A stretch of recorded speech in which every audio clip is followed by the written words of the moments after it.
He rolled over, and there was a loud crunch, chest throbbing in pain. Harry James Potter woke up in a pool of his own blood. The source of the noise was a piece of mirror, now shattered into hundreds of even more jagged pieces. But it wasn't just any mirror. It was the piece of the mirror Sirius had given him, the mirror that had saved his life multiple times, the mirror Aberforth Dumbledore had the other piece of, hanging in the Hog's Head. He'd slept with it every night since. But he didn't want to think about it. Half of him wished someone would cast a memory charm on him to make him forget that it had ever happened, or perhaps make him forget who he was. He was 20 years old. He was the boy who lived. He was the boy who defeated the Dark Lord. He was the boy with 2 amazing best friends.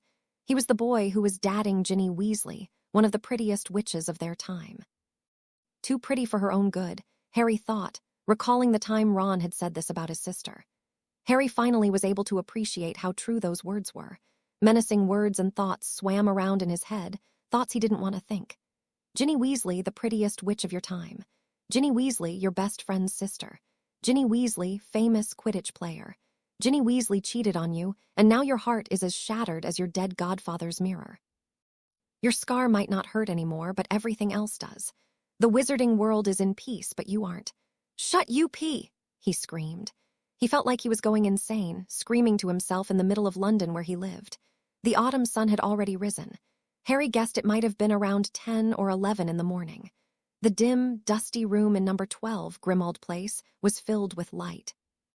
Harry hadn't left his godfather's old home in 2 weeks since it happened, and the bad memories that Harry was sure his godfather, Sirius Black, had from his family's ancient home began to fill Harry up with even more resentment. Harry searched for his wand, hidden somewhere in the blood-stained bed sheets, and finally grabbed it. It was lying at his feet. "Accio glasses," Harry grumbled, and they flew to his face. He attempted to pat down his matted, dirty, jet-black hair, but failed, as he always had. Sliding out of bed, he quickly used his wand to heal the gash in his chest and expel any bits of glass that might have sunk into his skin. He got dressed quickly and cleaned the bed sheets and repaired the mirror with a flick of his wand. He checked the corner of the room, near the open window, where an empty owl cage stood. His owl, Espro, was still gone, as she had been for days. He hadn't been able to receive the daily profit, so he was quite cut off from the world. Espro was a gift given to him by Ginny, a sad replacement for Hedwig, his snowy white owl that had died so long ago, killed by a Death Eater in a mad chase to transport him safely to the burrow. Espro was also snowy white and beautiful in her own way, but simply did not seem to understand Harry as well as Hedwig was able to. The last message Harry had received was one from Hermione, sent by her owl a few days after it had happened, comforting him. He never responded. He didn't want to accept that Ginny had cheated. He couldn't bear to even say the words in his head. How after over 2 years of dadding she had just forget it? Harry commanded himself. Forget about it, forget about her, just relax. After he took a few deep breaths, gulping in copious amounts of the grimy air, he realized he had nothing to do and nowhere to go. He didn't bother going to work. He was an Auror, but there weren't many dark wizards to take down since Voldemort's defeat. He was sure everything could be handled without him, and no one seemed to question why he wasn't showing up to work. Of course, Harry was positive that they all knew. Ron was an Auror. The whole ministry must know by now. Harry's face flushed at the thought, and he was filled with a mixture of animosity and depression at the fact that Ron hadn't tried communicating with him since it had happened. His face was hot, and he could feel his stomach sinking and his eyes burning, itching to shoot out boiling tears, but he held it in. He felt like he had lost not only his girlfriend, but one of his best friends as well. But he was a man now. He told himself that if he could defeat the Dark Lord, surely he'd be able to handle this. He took more deep breaths. Suddenly, there was a banging at the door. He heard a wand tapping it and a woman's voice shout, "Alohomora!" Harry recognized the voice at once and shoved his wand back into the pocket of his faded jeans, barely realizing he had instinctively raised it. "Hermione!" he shouted. "You could have just knocked on the door. I would have opened for you." He walked to the main hallway and saw Hermione Jean Weasley standing there, managing a weak smile. Her hair had gotten longer and the summer had stained it with beautiful blonde streaks. "I had to be sure," she replied, then ran up to Harry, wrapping him in a tight hug. "Hermione," he said, but he couldn't help smiling. "Oh, Harry," she said, and it sounded like she was going to sob. "I'm so sorry. Are you doing okay? "Oh, you probably don't want to talk about it. I'm so stupid."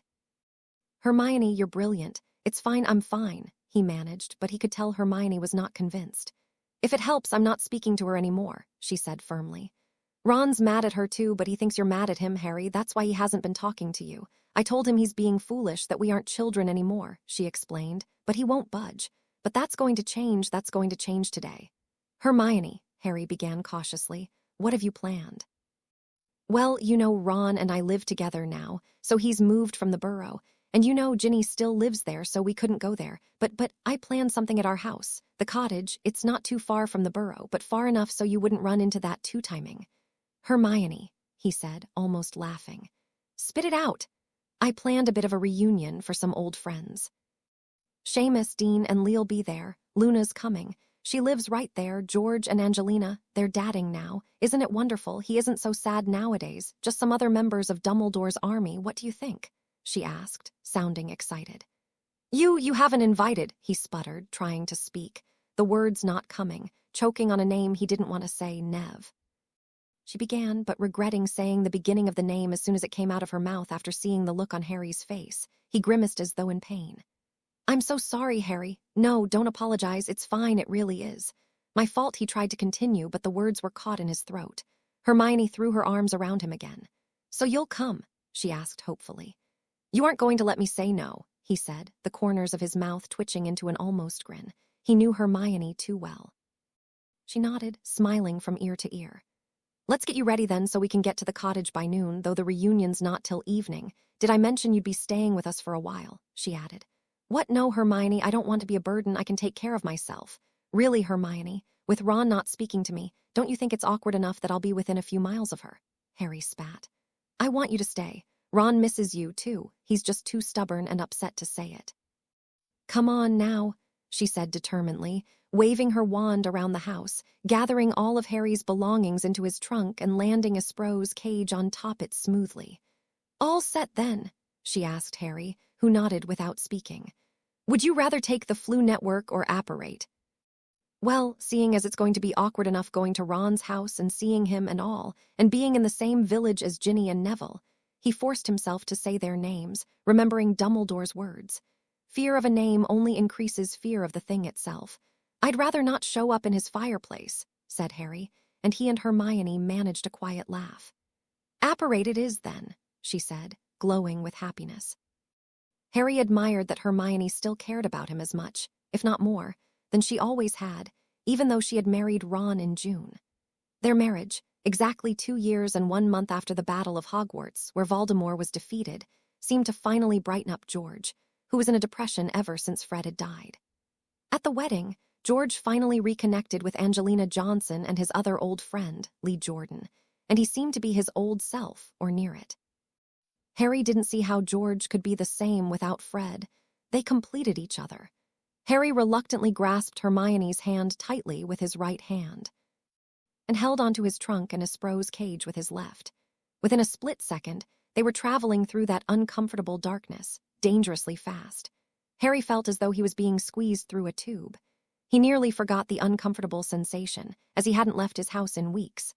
Finally, they landed in a place Harry recognized only too well, the small village of Otterycent, Catchpole, where the Weasley, Lovegood, Fawcett, and Diggory families resided, among other Muggle families. They were in front of an adorable small cottage that Harry used to visit so often. The gray bricks of the house were sparkling and clean, and the cool autumn breeze rustled the thatched roof of the house and the roses that lay planted in the garden. "I really love roses," Hermione said wistfully, taking in a deep breath of the fresh, sweet air. "I told Ron that if we ever have a daughter, we've got to name her Rose." Harry smiled, happy for his best friend. Hermione abruptly stopped daydreaming and blushed. "Soar," she began. "Don't," said Harry. "I'm happy that you're happy." Hermione beamed and helped Harry carry his trunk and cage onto the front steps. She knocked loudly on the door of her home. "Ron," she called, "it's me." He heard quick footsteps and the door swung open. Ron looked at Hermione, then to Harry, then back at Hermione. A baffled look arose on his face. He looked older, more mature, more grown up. He was wearing freshly ironed clothes, which Harry was sure was Hermione's work. His hair was also neatly combed. "Harry's staying with us for a bit," Hermione said curtly. Be a good friend and help him carry his things to the guest bedroom. I'll be preparing tea in the kitchen." And with that, she disappeared into the house, leaving Ron gaping at Harry and Harry looking uncomfortably at the ground. "So," Ron said, breaking the silence, "I'll help you get these things to your room then," and after an awkward silence, "Nice to see you, mate." "Really?" "After ignoring my letters for 2 weeks, it's nice to see me," Harry said angrily. He couldn't help himself. "I'm sorry, I really am, but she's my sister, and you're my best mate. It was a conflict of interests from the beginning." Harry was silent for a moment. "Who else knows? Does everyone at work know?" Sensing Ron's hesitation, Harry spoke louder. "Ron, who else knows that she cheated on the boy who lived, the chosen one? Everyone knows, Harry, you're famous. I've been snatching all your copies of the Daily Prophet before a Spro gets them to you." "You've been what?" Harry shouted. "Let me see a copy, today's copy, now." "Harry, trust me, you don't want to see a Keo Daily Prophet." Harry yelled, and a newspaper flew from the kitchen into Harry's outstretched hand. He began to read. "The boy who LIVAD, the girl who CHEATED. By RITA Skeeter sources inform us that the famous chosen one, Harry Potter, who defeated Lord Voldemort only 2 years ago, was cheated on. His lady love, Ginny Weasley, who plays for the Holyhead Harpies, was caught cheating on Harry with Harry's old friend from Hogwarts who helped him defeat the Dark Lord, none other than Neville Longbottom, son of Exorers Frank and Alice Longbottom. Neither Ginevra nor Neville were available for comment, as they seemed to be hiding out somewhere in Devon. Harry Potter has also gone into hiding, but his whereabouts are unknown as he has not been sighted in approximately 2 weeks, when the scandal went public. So how did Harry catch his longtime love cheating? At an after-party of a Holyhead Harpies Quidditch match. After a smashing win, Longbottom and Weasley were spotted getting cozy in a broom cupboard. Potter, who originally had not planned to go to the party due to his duties as an Auror, wanted to surprise his girlfriend with a marriage proposal. When he found Ginevra and Longbottom, and they attempted to explain themselves, he reportedly apparated on the spot and hasn't been seen since. Hopefully, this latest blow won't leave a permanent scar on poor Potter's heart. Next page. SHOULD Potter have seen IT coming. Shocking PICTURES of LONGBOTTOM and WESLEY the Yule Ball together. For once, Rita Skeeter had gotten something right. Harry was remembering the moment like it had just happened. The ring in his pocket, the huge smile that was on his face, the warmth that filled his heart, and then Ron grabbed the paper out of Harry's hands, which proved to be an easy task since they had gone limp, and ripped it in half. Harry's eyes sparkled with what he knew and feared would happen tears. Ron, without thinking, hugged Harry, and Harry and Ron had both soon forgotten that they were ever fighting. After a while, they sat down on the bed. "I haven't talked to her either, mate," Ron began. "I didn't want to talk to you because I figured you'd be mad at me." "Why?" said Harry suspiciously. "Did you know? No, of course I didn't know she was cheating. It was a shock to me. Mum was crying, Dad was livid. Bill, well, he was always her favorite, and he's even disappointed. She talked to George about it, too. Apparently it had been going on for some time, he told me yesterday. The fame got to her head, I suppose." "Well, enough about that," Harry said firmly. "I don't want to talk about that. It happened, it's over, I don't want to know more, I don't need to know more. Yeah, go meet some nice witches and move on, it's for the best. I never liked Longbottom either, he's always been a bit of a twat. He destroyed part of Voldemort's soul and helped me kill the man who killed my parents. Whose side are you on, mate?" "Oh, yeah, sorry." Harry's brain was fuzzy. "I'm sorry," Ron said softly. "Are you still mad at me? You're my best friend. I've missed you, Harry. Spending all day with Hermione sounds great, but she's got me planting roses with her. Honestly, I feel like I can barely be called a man anymore," Ron said, and they both laughed. Harry had gotten his best friends back. After catching up with Ron for a bit, they walked on the creaky cherry wood floors and into the kitchen, where a smiling and triumphant-looking Hermione had prepared lunch and set a table for 3. The scent fresh roast beef and Yorkshire pudding filling Harry's nose, goblets filled to the brim with pumpkin juice for each of them. Harry had not eaten such good food in weeks, maybe months. "You know, you really are the brightest witch of our age," Ron said to Hermione, smiling with his mouth full of pudding. "We can all be best friends again, then," she said, sounding genuinely happy, beaming with joy. Harry and Ron nodded simultaneously, both looking as though giant weights had been lifted off of them. They were instantly younger, fresher, brighter. They were once again cheerful young adults.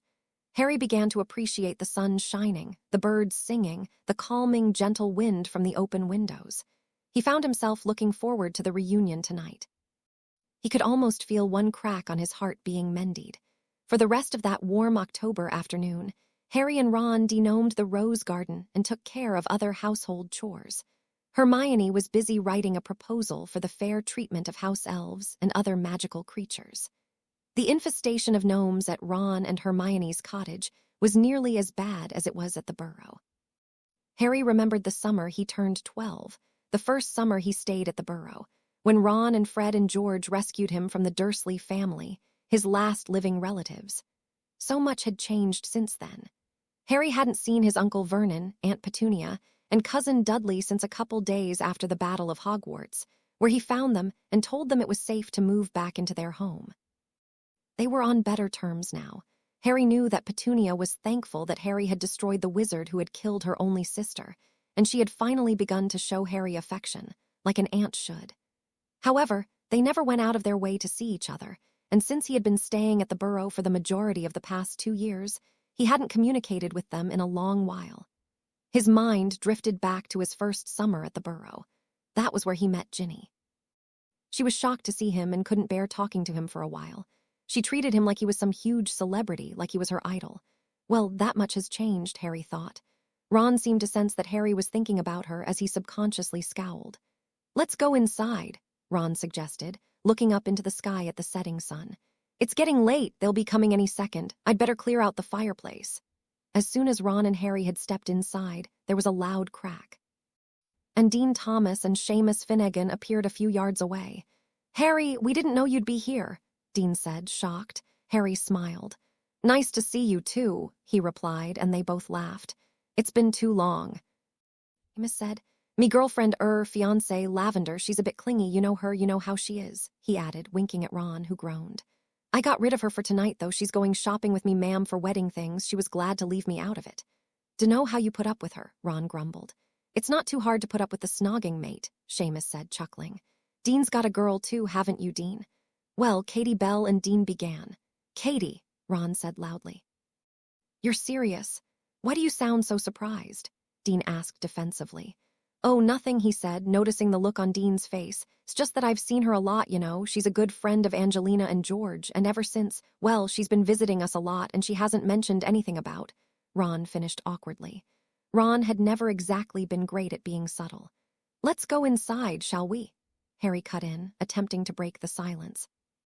He knew that the entire Gryffindor house had been crushed over Fred's death. Dean, Seamus, and Ron nodded and followed Harry into the kitchen. "Hermione," Ron called. "Dean and Seamus have arrived. You can take a break from that paper. You've got the whole week to finish it. The ministry doesn't need it until Thursday. It's only Saturday, you know that, right?" Hermione squealed and shot up out of her desk in the corner of the kitchen and quickly greeted Dean and Seamus. The cottage was rather petite. The front door led into the kitchen, and a hallway to the right led to 2 comfortably sized bedrooms and a bathroom. "I'm so sorry," she began. "I lost track of time writing an important paper, The Rights of Magical Creatures. It's all very important, we know," said a voice from the fireplace. George and Angelina had arrived, hand in hand. "George, Angelina," Harry said, smiling. "It's been too long." "I didn't think you'd be here, Harry." "It'd be lovely to catch up, but first, wanna help us get out of the fireplace, mate?" George asked. "Ron forgot to remove the cover, I spect." Hermione frowned in Ron's direction, and with a flick of her wand, it was gone. George and Angelina stepped out of the fireplace, covered in soot, which Hermione quickly fixed with another wave of her wand. "Last time we used the Flu Network to get here," George said jokingly. He seemed back to normal, no longer as solemn and melancholy as he had been for much of the past 2 years. "Lovely to see you, too," Hermione said graciously, hugging Angelina. Dean and Seamus shook George's hand, and Ron wrapped him in a brotherly embrace. "Do you know when Lee and Luna'll be here?" Ron asked George. "Lee sent me an owl this morning. He's coming by broomstick. Never liked apparating, got splinched nearly every time," George said, and everyone chuckled. "It's windy out, so it might take him a bit longer," Angelina observed, looking outside the window at the shaking trees and flowers. She looked older, more mature, and so did George. All of a sudden, there was a quiet knock at the door, and a muffled sing-song voice said, "Ooh, gnome footprints, I wonder if I'll get bit." "Luna," everyone said at once, a contagious grin spreading amongst them all. Hermione rolled her eyes but smiled nonetheless. Harry quickly opened the door. Luna stood there smiling, her milky skin and wide silver eyes glowing in the darkness. Her dirty blonde hair had gotten longer since Harry last saw her at Ron and Hermione's wedding. It now skimmed the bottom of her waist, nearly at her hips. "It's nice to see you," Harry said, and she smiled. "Your owl's not very trustworthy. I could see it in her eyes. I met her when I was in a forest looking for blibbering humdingers last week. I wrote a letter for her to send you." "She didn't send you the letter I wrote, did she?" Luna asked. "No, she didn't," Harry said, scowling. "She's gone now, and I don't really care if she comes back." Harry didn't bother asking how Luna knew what Harry's owl looked like. They never had exchanged messages and only spoke when Harry and Ginny had visited her, as she didn't live far. However, Luna had gone on an expedition to search for rare fish specimen in various European bodies of water, and Harry hadn't seen her since around July. "I knew she was your owl because there aren't very many white owls in England, and even the owl's head was full of rackspurts, Harry," she said, giggling. "Your head's always full of them, but now more than usual. They can be contagious, you know." Harry was happy that at least someone in his life hadn't changed a bit. He led her inside, and Hermione conjured more chairs. The kitchen wasn't too small. They all fit comfortably, but only just barely. Dean, Seamus, Ron, and George sat on one side of the table, and Luna, Harry, Hermione, and Angelina on the other. "Who else are we expecting besides Lee?" Dean asked after they had all caught up over steaming mugs of tea. A dusty grandfather clock next to Hermione's desk in the corner of the kitchen struck 6. "Well, Alicia and Dennis both told me they couldn't come," Hermione began. "Katie's not coming," interjected Dean. "Quidditch practice." "What about Ernie and Hannah, seeing as they're married now?" Ron asked. "They're on their honeymoon, mate. They're definitely not coming," George responded. "What about Zacharias Smith?" Seamus asked. "Hermione, you better have not invited that humongous," Ron started, and everyone laughed. "Of course I haven't invited him, Ron. I haven't spoken to him in years. He deserted Hogwarts right before the battle, remember? I haven't heard from him since," Hermione said reassuringly. "Good riddance if you ask me," Seamus grumbled, and Ron nodded vigorously. Suddenly, there was a thunderous thud at the front door, and Harry could hear someone hit the ground with another bang and begin to curse under his breath. "Well, Lee's arrived, all right," George noted. Hermione jumped up from her seat, and with a gesture of her wand, the door opened. Lee Jordan limped inside, a mangled Nimbus 2003 in one hand and a wand in the other. "You look like hell, mate," George said to him as he sat down in the last remaining chair next to Angelina. Lee's short dreadlocks were tangled with leaves and twigs, his face scratched and bleeding, and his robes torn. "Thanks, George, lovely to see you," he said sarcastically, grimacing as Hermione was healing his wounds. Luna fetched him some tea, and Ron was studying Lee's broom.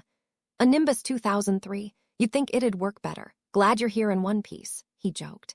Lee finally noticed Harry. "Harry, I didn't know you'd be here. They say you're in hiding and all. Let's have dinner then, shall we?"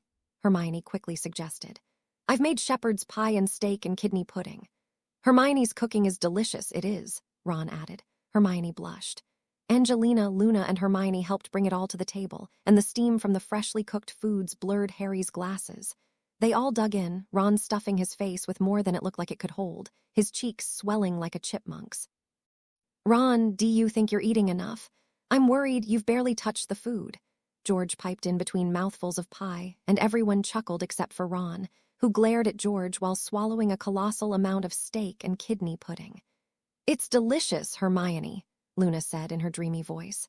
"Next week you must come to my house and I can make freshwater plimpy soup. Everyone wants the recipe." Harry, Ron, and Hermione instantly made eye contact, remembering the day when Xenophilius Lovegood, Luna's father, claimed that Luna was out fishing plimpies when in reality, she was being held captive at Malfoy Manor. "That sounds splendid, Luna," Hermione finally managed, barely able to cover up her frown. Harry was sure Luna knew Hermione was lying. If there was one thing Luna did exceptionally well, it was reading people. Harry had not forgotten the time when he was disguised from Polyjuice Potion at Bill and Fleur Weasley's wedding, and Luna instantly could tell it was Harry, simply from his facial expressions. As everyone except Ron finished their food, they began chatting about how their lives had been since the end of the Second Wizarding War. "You guys are all invited to me wedding," Seamus said, smiling from ear to ear. "It's in December, in the church in Godric's Hollow, where Lavender grew up. Me mam was crying that we're not having it in Ireland, but personally I don't want all me family being there, and neither does Lavender." Everyone laughed, and Dean and Ron patted Seamus on the back, congratulating him, and Harry began thinking about the church, about Godric's Hollow, about his parents, when out of the blue, there was another knock on the door. "No one else should be coming," Hermione said worriedly, but cautiously stood up to answer it. Ron followed, putting his arm protectively around her waist and raising his wand. "Ron, Hermione, it's me, open up," a young woman's voice called. Harry recognized it too well. He couldn't believe it. "Neville's with me. Hannah told him about the reunion, so we thought we'd stop by. Can't believe you didn't invite us. I ought to bat bogey hex Ron. I bet it was his idea to leave us out," Ginny continued. Ron and Hermione, who still hadn't opened the door, swiftly turned around to look at Harry. Hermione's eyes were tear-filled, and she mouthed the words, "I'm so sorry," while Ron whispered, "Bloody hell. Open up or we'll blast this door apart, Ron. I heard you," she said, laughing. "Come on, who else is there?" Harry heard Neville ask. Without thinking, Harry stood up, and with a last look at everyone's shocked faces and an ear-splitting crack, he disapparated. He didn't even think of where he would go. He didn't wait long enough to think. He felt like he was being squeezed to oblivion through a tiny tube. All he knew was that he needed to get out. He couldn't see her or him, and thud. He landed in front of a church. His head was spinning, his eyes watering from the forceful gusts of wind. Getting up on shaky legs, he finally realized where he was. It was the church in Godric's Hollow, the place where he was born, the place where his parents had lived, and of course, the place that Seamus had just been talking about. No wonder it was the first place to come to his mind. He saw a graveyard in the distance, but didn't have the heart to go sob over his parents' graves right now. He already felt too fragile and vulnerable. The last time he was here, he was with Hermione, and he almost got killed by Voldemort's snake, Nagini. He sat down on the church steps. That was a quick escape. He wondered if Ginny and Neville knew he'd been there. Or could Hermione quickly dispose of the evidence, a plate full of food scraps and his trunk and owl cage in the empty bedroom? What would everyone else think? Should he have stayed there and taken it like a man? Or was it better for him to leave to make the whole night substantially less awkward? He pressed his hands over his face and sat there for some time. He didn't know how long it was. It could have been seconds. It could have been minutes. To Harry, it felt like hours. It was as though his heart had been rebroken, just hearing her voice, hearing her with him. His eyes were tearing from the wind, but for a second he wondered if his eyes would be wet even if there was no wind. He pulled his wand out of his pocket. "Lumos," he whispered, and the tip of his wand ignited. He held it up and looked around. The area seemed empty at first, but Harry thought he saw something move out of the corner of his eye, to the left of the church, near the graveyard. "Homnun Revelio," he whispered. There was definitely someone else in the area. "Who is it? Who's there?" Harry called. It couldn't have been a muggle. No muggle would walk around without a flashlight at this hour, he thought. Then a beautiful idea appeared in his head. He had his invisibility cloak in his pocket. He was never without it, even if the most evil wizard of all time was dead and gone. He quickly swaddled himself with the silver, fluid-like cloak, whispered, "Knox," and walked towards where the person was. It was very dark now, but Harry didn't have a clue what time it was, nor did he really care. "Harry, I know you're nearby. I can see the Rackspurts." Luna, he thought. Luna's here. What's she doing here? How the hell did Luna know I'd be here? Without thinking, he shed his cloak and stuffed it into his pocket. He lit the tip of his wand again so he could see, and sure enough, there stood Luna, porcelain skin shining in the darkness, wearing a long mint-green dress that seemed to make her glow even brighter against the rich, velvety darkness. "How?" he mumbled. It was all he could manage. He felt broken, humiliated, confused, angry, miserable, and upset all at once. "You were born here. Your mum and dad died here. They're buried here. Seamus mentioned it, and then I knew as soon as you left that this is where you would be. It's simple, really," she explained. Harry was astounded. He didn't remember ever mentioning Godric's Hollow to Luna, but then again, he was the world-famous boy who lived. Why'd you come here? For me, you're her friend, one of her best." "Not anymore," Luna said, frowning. "Wit beyond measure is man's greatest treasure. What Ginny did really wasn't very smart at all. Stupid, actually." "I suppose," Harry murmured. He couldn't find the energy in him to speak clearly or to do much of anything. Just as he was forgetting her. "You want to know what happened after you left, but you want to forget about her too, don't you?" she asked Harry. "You might think you can't have it both ways, but maybe if you knew what was going on, it could bring you to some closure. That's how you feel, isn't it?"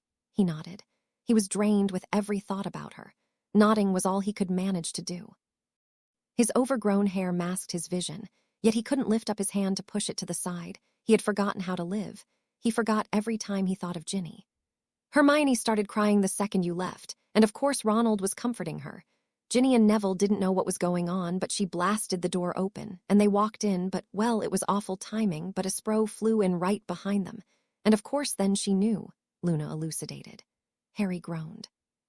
Dean and Seamus apparated on the spot. I can't blame them. The tension was making the cottage a bit stuffy, she said in her distant voice, yet something told Harry that she was closer to him than ever. I don't know anything else. I left right then. Harry couldn't speak, due to what felt like a massive object caught in his throat, so they stood in silence for some time until Luna spoke softly. You want to sit. Let's find somewhere to sit. She gently placed her hand in his and led him to a small wooden bench on the other side of the aged, red-brick church. How do you feel? She asked Harry kindly. Can't you tell? He croaked. You can always tell. If I was half as good as you at understanding people, maybe none of this would have happened. I feel like I've changed. I feel so different. I feel like I don't belong. I could tell, but I wanted you to tell me. I hate her so much. You're getting over her. Maybe I am. Sure, maybe not quite yet. But hearing her so happy with him like she was with me, not knowing why she cheated, I thought everything was perfect, but now she's replaced me with him. It hurt, didn't it? You feel as though you'll never be happy again, but worse than Dementors because you'll have to wake up every morning and feel it all again. How would you know what it feels like? He said bitterly, then instantly regretted it. Before he could apologize, however, she spoke. Don't apologize. I'm being a git. I was dadding Neville. Harry immediately sat up straighter, completely shocked.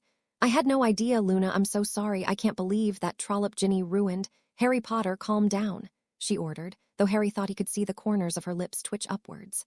Sorry, he grumbled, flushing a bit. I wore green tonight because Daddy told me that the color green represents family. That's what I thought it would be, meeting up with Dumbledore's army after all this time. But it didn't feel like family, Harry. You see, I haven't had a whole family in a very long time, she said. Harry knew she was trying to cover it, but he could hear her dreamy voice become more serious, shaking with each word. Without saying a word, Harry wrapped his arm around Luna. You're my best friend, she whispered. It feels nice to have a best friend. Harry felt happier than he had in a while. He was, for the moments they sat in front of the church in Godric's Hollow together, content, at ease, a very much less broken man. Luna understood him, simply put, like no one else could. She had a way of calming him, of understanding what he wanted to say without him having to say it.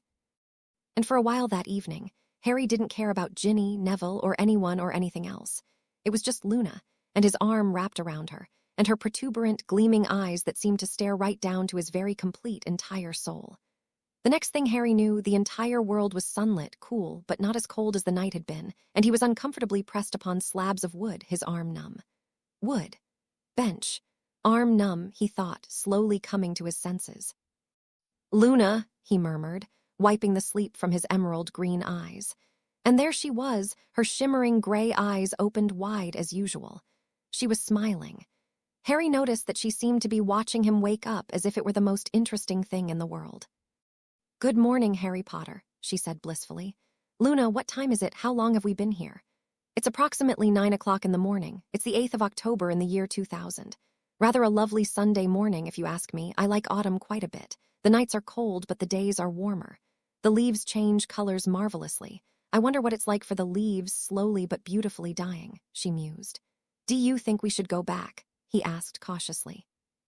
He loved hearing all of Luna's ideas and theories, but he felt it impolite to leave Ron and Hermione without so much as a goodbye.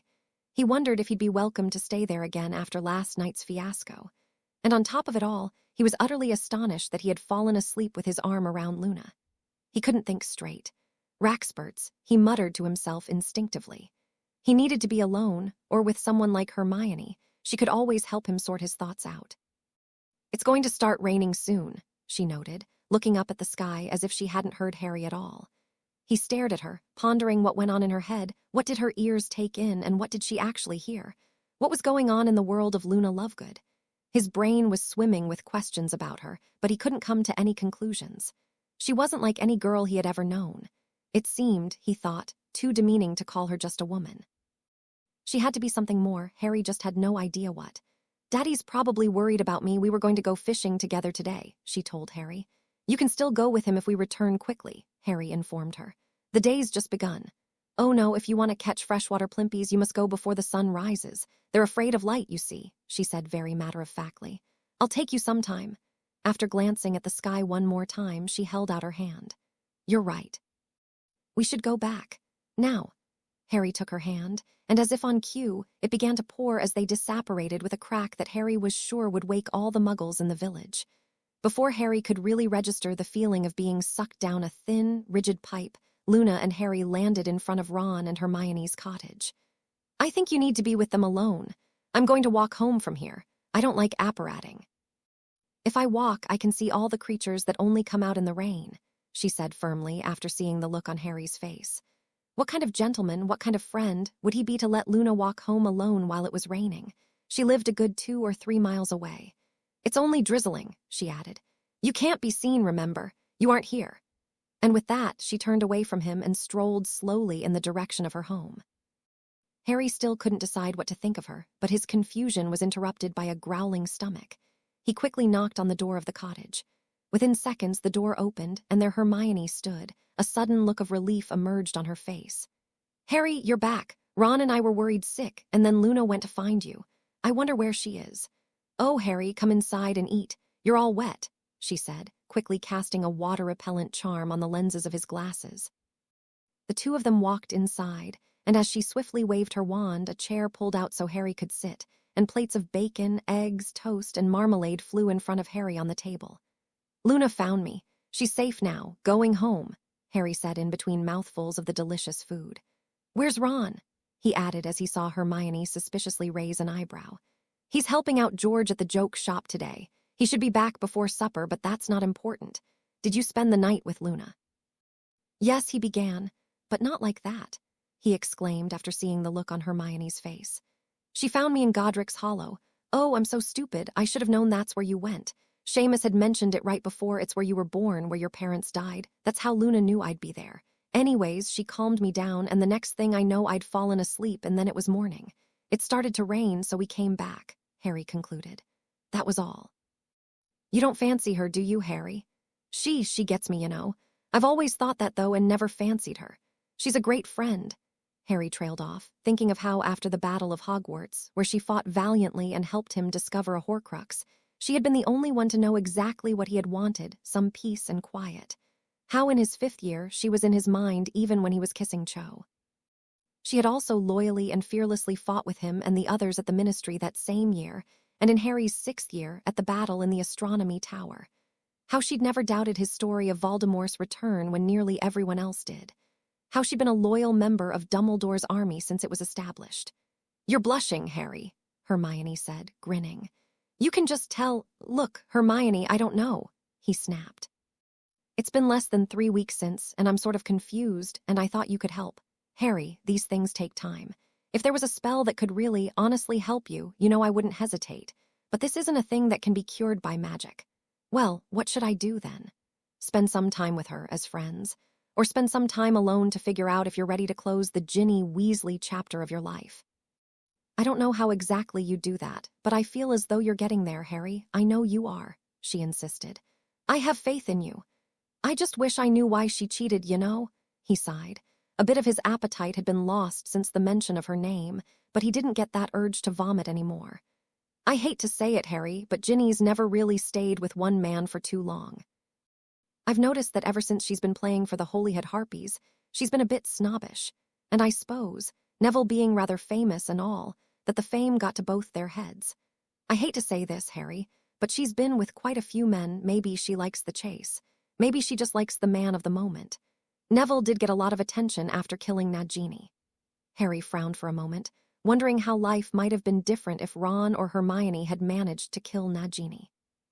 Perhaps he never really got over his massive crush on her from year 4, she speculated. Who knows? But the thing is, Harry, if you're ever really over her, I think that you just might not want to know anymore. You just might not care at all. Then I think you're ready to shut the chapter, just my opinion if it's worth anything. "Hermione, you're brilliant. I think I'm getting there," he declared proudly. "Yeah, I definitely am. I won't let her keep me from being happy. I'm proud of you, Harry." She squealed, clasping him in a bear hug. Harry blushed even more. He finally felt as though his life was slowly but surely falling back into place. The rain didn't cease at all during the afternoon and continued into the chilly and turbulent night. The windows of the cottage rattled and the walls shook so violently as though the structure of the house was threatening to collapse.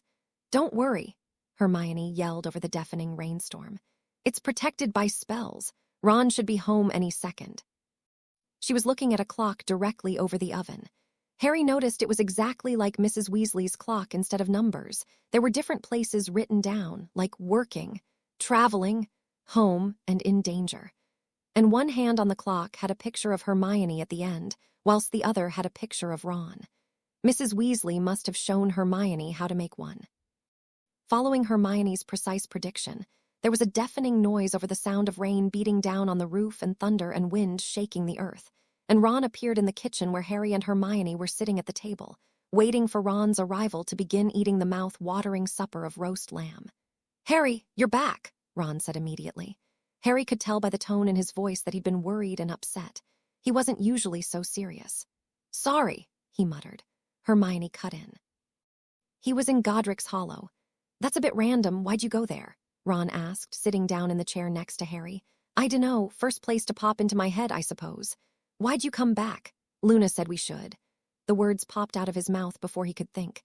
Listening to Luna seemed like the most natural thing for him to do. "Luna," Ron said, dumbstruck. "You don't mean to tell me, Ron," Hermione interjected. "The food's getting cold. You can catch up with Harry later." Harry knew that Hermione understood that Harry would want a man-to-man talk with Ron without Hermione there, and Harry quickly shot her a look that read, "Thank you." Ron was still eyeing Harry suspiciously, but never one to turn down food. He began inhaling the contents of his plate. Harry followed suit, and Hermione smiled, shook her head, and chortled, "Boys." After dinner, Hermione continued on her now nearly 70-page-long ministry proposal, and Ron and Harry went into the guest bedroom to talk. The storm had died down a bit, so it was no longer necessary to scream over the tumultuous gusts of wind. Harry conjured 2 squashy velvet armchairs to squeeze into the relatively small bedroom, and he and Ron sat. "So," began Ron, obviously trying to be nonchalant, "it's you and Loony Lovegood now, is it?" "Way to be subtle, Ron." Hermione called from the kitchen. "Muffliato," Harry whispered, pointing his wand at the door. "Thanks, mate," Ron said, laughing. "What happened?" Harry asked, remembering Luna's words that learning the whole truth, no matter how ugly, could bring closure. After you split, well, Ginny and Longbottom came in and everything was really silent for a bit as Spro flew in." "How'd you know that?" "Luna." "Ah." "Well, everyone just sat there, kind of unable to speak, 'cause everyone knew what had happened, but no one wanted to say it, of course. Dean and Seamus disapparated without so much as a second look, those prats, and then Luna followed suit. That's when she found you, I spect," he recounted. Harry nodded, and Ron continued. "George told Angelina to meet him back at his place, the little room over the joke shop, that this was a family matter, so she took some flu powder and was gone before you could say Weasley's wizard wheezes, and Lee took the hint and got on that broomstick of his and left. Hermione was crying, and I was comforting her." Harry noticed a slight grin at this part. "And you wouldn't believe this, Harry, but Ginny and George got into a bit of a shouting match." "Blimey, I haven't seen George angry at Ginny since I've known him," Harry exclaimed, feeling guilty for causing an argument amongst 2 Weasleys. The Weasleys had always been like family to Harry, and were extremely tight-knit. "It's not your fault, mate. He's been angry at her ever since it happened. You're like a brother to him. You're like a brother to me. I'd choose to be on good terms with you rather than on good terms with Ginny any day, trust me. She's always been a bit of a pain, really." What did they say to each other? He told her she was an inconsiderate little scrubber, and that if there was a Dumbledore's army reunion at our house, even a troll could figure out that Harry would be there, Ron said, half smiling. "It gets better," he added, glancing at Harry's odd expression. "She said that she'd been a loyal member of Dumbledore's army from the moment it was founded, so she should have been welcome. And George says, 'Yeah, we all know how loyal you've been to its founder,' so she pulls out her wand." You should have seen Longbottom. He was backed into a corner. Hermione had just pulled her wand on him. Ginny lost it and started yelling some curse at Hermione, which, of course, the most brilliant witch of our time quickly blocked. So she turned on George and started muttering something. He was quicker, though, and let's just say that Ginny had to have learned her bat bogey hexes from someone. "So she and Neville, they left right then?" Harry asked, unsuccessfully attempting to stifle a snicker. "Yeah." It was in their best interest. Hermione yelled that she'd taken Ginny and Neville off the Christmas card list. I think she was really upset about that, Ron said wryly. Sorry for destroying the reunion, mate, Harry laughed. Wouldn't have been one without you. Anyhow, it's your turn. Luna found you in Godric's Hollow. Was there snogging? No, said Harry, much to Ron's disappointment. She calmed me down a bit, got me seeing clear again, and then we kind of fell asleep. On a bench. Ron sniggered. Very classy, Harry. You know exactly how to charm witches, that's for sure. She didn't mind, Harry insisted. She gets me, better than Ginny ever has, he added without thinking. He didn't mean to compare Ginny to Luna, right? He asked himself. Do you fancy her, then? I don't see why you wouldn't if she gets you, he replied, mocking Harry, yet his words had underlying seriousness, and Harry could tell he was curious. I dunno. How do you expect to ever know? What do you mean? It's obvious, isn't it? Ask her to go someplace with you. I'd never take her somewhere she'd enjoy. She's too loony. Unique. There's got to be something. Go hunting for blimpies or plimbles or whatever they're called. Freshwater plimpies. I'm starting to think you really are hung up on her, mate, Ron said. But it might be a good thing, You two are both a bit off your rockers. Me, Harry sputtered. You've had too much fire whiskey. No, I'm serious. You said it yourself. Not many people understand you well. And no one really understands Luna. She just doesn't say anything about it. Take my advice. Ask her out as friends, maybe. And after a while, see if you think you can handle more, he finished with a smirk, prompting Harry to punch him on the arm. Think about it, Ron urged. I'm off to bed. I'd try to convince Hermione to get some sleep, but she probably thinks the 10,000th page of her proposal is more important than such worldly needs like sleeping. He patted Harry on the back and was gone. Harry crawled into his soft, springy bed, wrapped himself in a warm quilt, and drifted into a dream-filled sleep. He couldn't remember exactly what he dreamt about, but it was filled with gargantuan gray eyes and cascades of mint-green cloth. The next couple of weeks passed smoothly and quickly. Harry began returning to work, where he was welcomed back with a tight hug from none other than the Minister of Magic himself, Kingsley Shacklebolt. There weren't any very powerful or skilled dark wizards to exterminate, so Harry and Ron focused on ways to make the ministry less corrupt than it had been in the past. The minister took all of their suggestions to heart, and at the end of each day they felt more and more satisfied. There were some hours when Harry's mind would not wander once to Ginny Weasley or Neville Longbottom. Ron and Hermione seemed to notice Harry's positive change in attitude and behavior, and more often than not, their nights were spent laughing and joking and talking for hours, as it had been when they were younger and carefree. The only thing that nagged Harry, in the corner of his mind, was that he hadn't seen Luna since that rainy Sunday morning. It had now been exactly 2 weeks later, and on Sundays especially, he urged himself to hurry up and ask Luna out.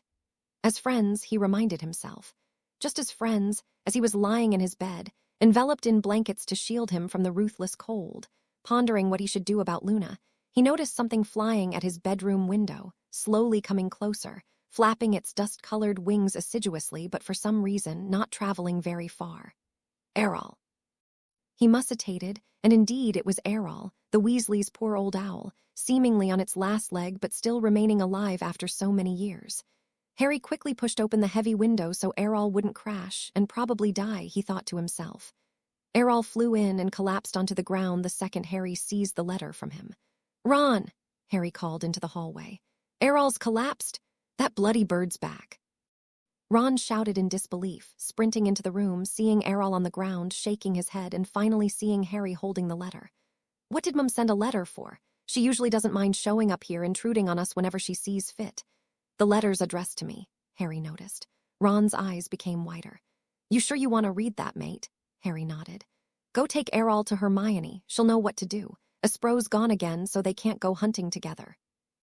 His voice trailed off.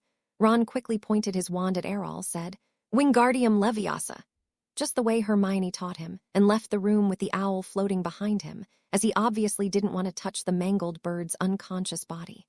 Harry quickly tore the envelope, unfolded the letter, and began to read. Dearest Harry, I'd love to catch up over a cup of tea. As soon as you read this, would you be so kind as to come to the burrow so we can talk? Use the Flu Network. Arthur and I are in the kitchen. Lots of love. Molly. Harry's stomach seemed to shake with the speedy beating of his heart. What could she possibly want to talk about? Harry wondered. He ran into the kitchen. where Hermione had somehow revived Errol and was feeding her, and Ron was standing about a yard away with a disgusted look on his face. He gestured to Ron and showed him the letter. "Don't go, mate," Ron whispered. "Don't go where?" Hermione said, suspiciously glaring at Harry and Ron. "Oh, don't worry about it," Harry replied, trying to sound inconspicuous, but Hermione was never fooled. "Accio Harry's letter," she shouted, pointing her wand at Harry before he could even realize what was going on. "How'd you get so quick?" Ron said in awe. "Practice," she muttered, and read the letter. A shocked expression appeared on her face in no more than 2 seconds. "Harry, you've got to go." "I knew you'd say that," Harry grumbled. "Just go, please. I feel bad for Molly. After all that's happened to the family in the past couple of years, you were like a son to her and you haven't talked to her in over a month." It's not her fault Ginny cheated. Harry felt extremely guilty and instantly knew Hermione was right. He'd have to go visit Mrs. Weasley. Now, he numbly grabbed a handful of flu powder out of the jar next to the kitchen fireplace, tossed it in, yelled as clearly as he could, "The burrow!" and stepped into the smaragdine flames, coughing and wheezing. When he stumbled out of the fireplace in the burrow, he was covered in atrus soot and coughing harder than ever. He never did like using the flu network as means of transportation ever since he was 12, when he got lost in Nocturne Alley when he meant to go to Diagon Alley. He dusted himself off, patted down his constantly unruly hair, and adjusted his glasses. "Molly, I heard something near the fireplace. He must be here," Harry heard Arthur Weasley call from the kitchen. He heard a strident noise that could only mean someone had disapparated, and within a split second, Molly Weasley was standing a few feet away from where Harry stood, still dusting himself off and trying to seem more presentable. "Hello, Mrs. Weasley. How have you been?" Harry asked politely, managing a slight smile. Molly made a quiet whimpering noise and sprinted up to Harry, wrapping him in an uncomfortably tight hug. "Harry, I've missed you so much you've lost weight. You're still so handsome and polite, and I'm so sorry." Her eyes were swimming with tears. She was just as emotional as Harry remembered. "Why are you sorry?" he mumbled without thinking. Ginny had never apologized for anything she had done, yet her mother was apologizing for showing so much care and affection and support to Harry since he was a little boy. "I had no idea she would ever." "It's fine, Mrs. Weasley, it really is," Harry said sincerely. "We've both moved on." And then the truth hit Harry like the whomping willow. He had moved on from Ginny.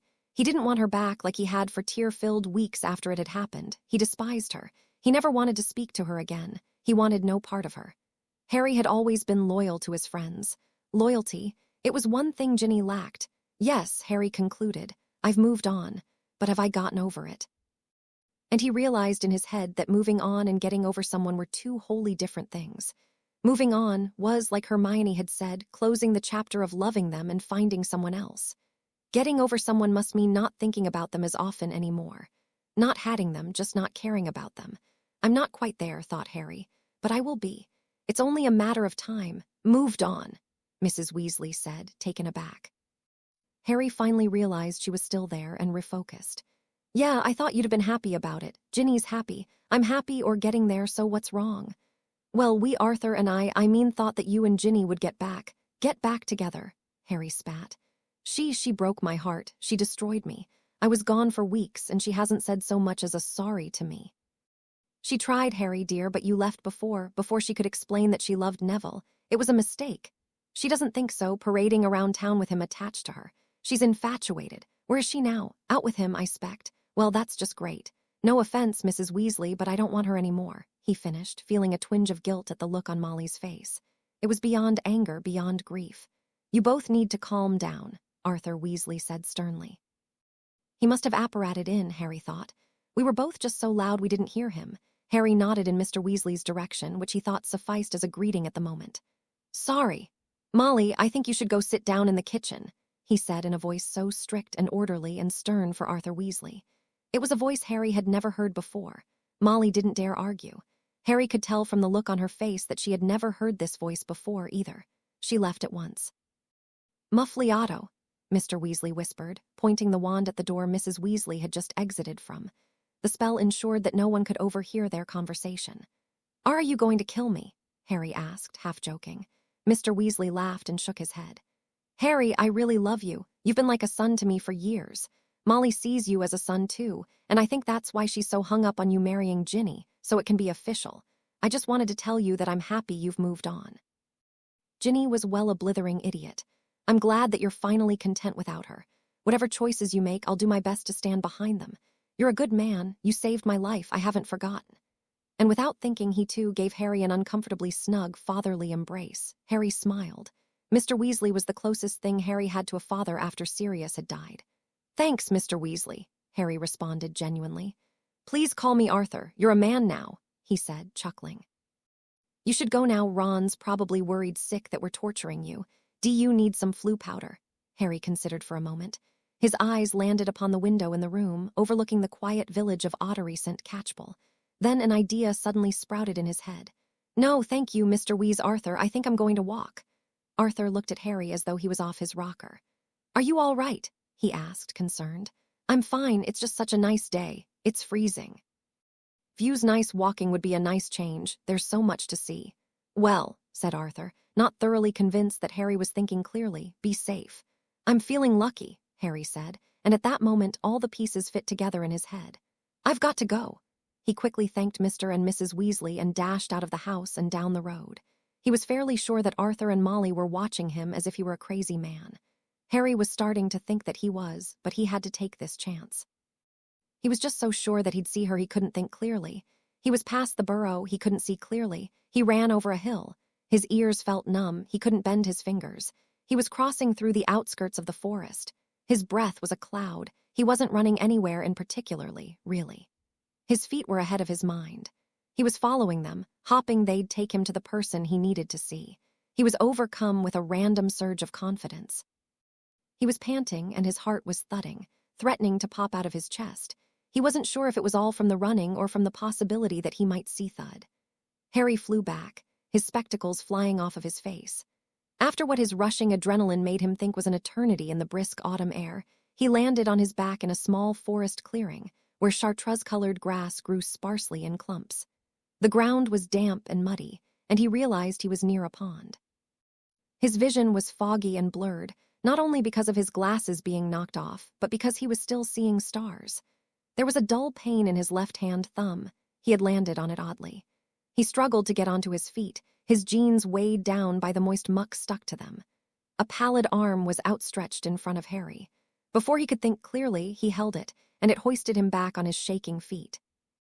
"Episky," a calm, dreamy voice said quietly, and Harry felt his thumb tingling, getting very hot and then extremely cold, and finally it was healed. "Ac achi," Harry tried to say, but his head was still spinning.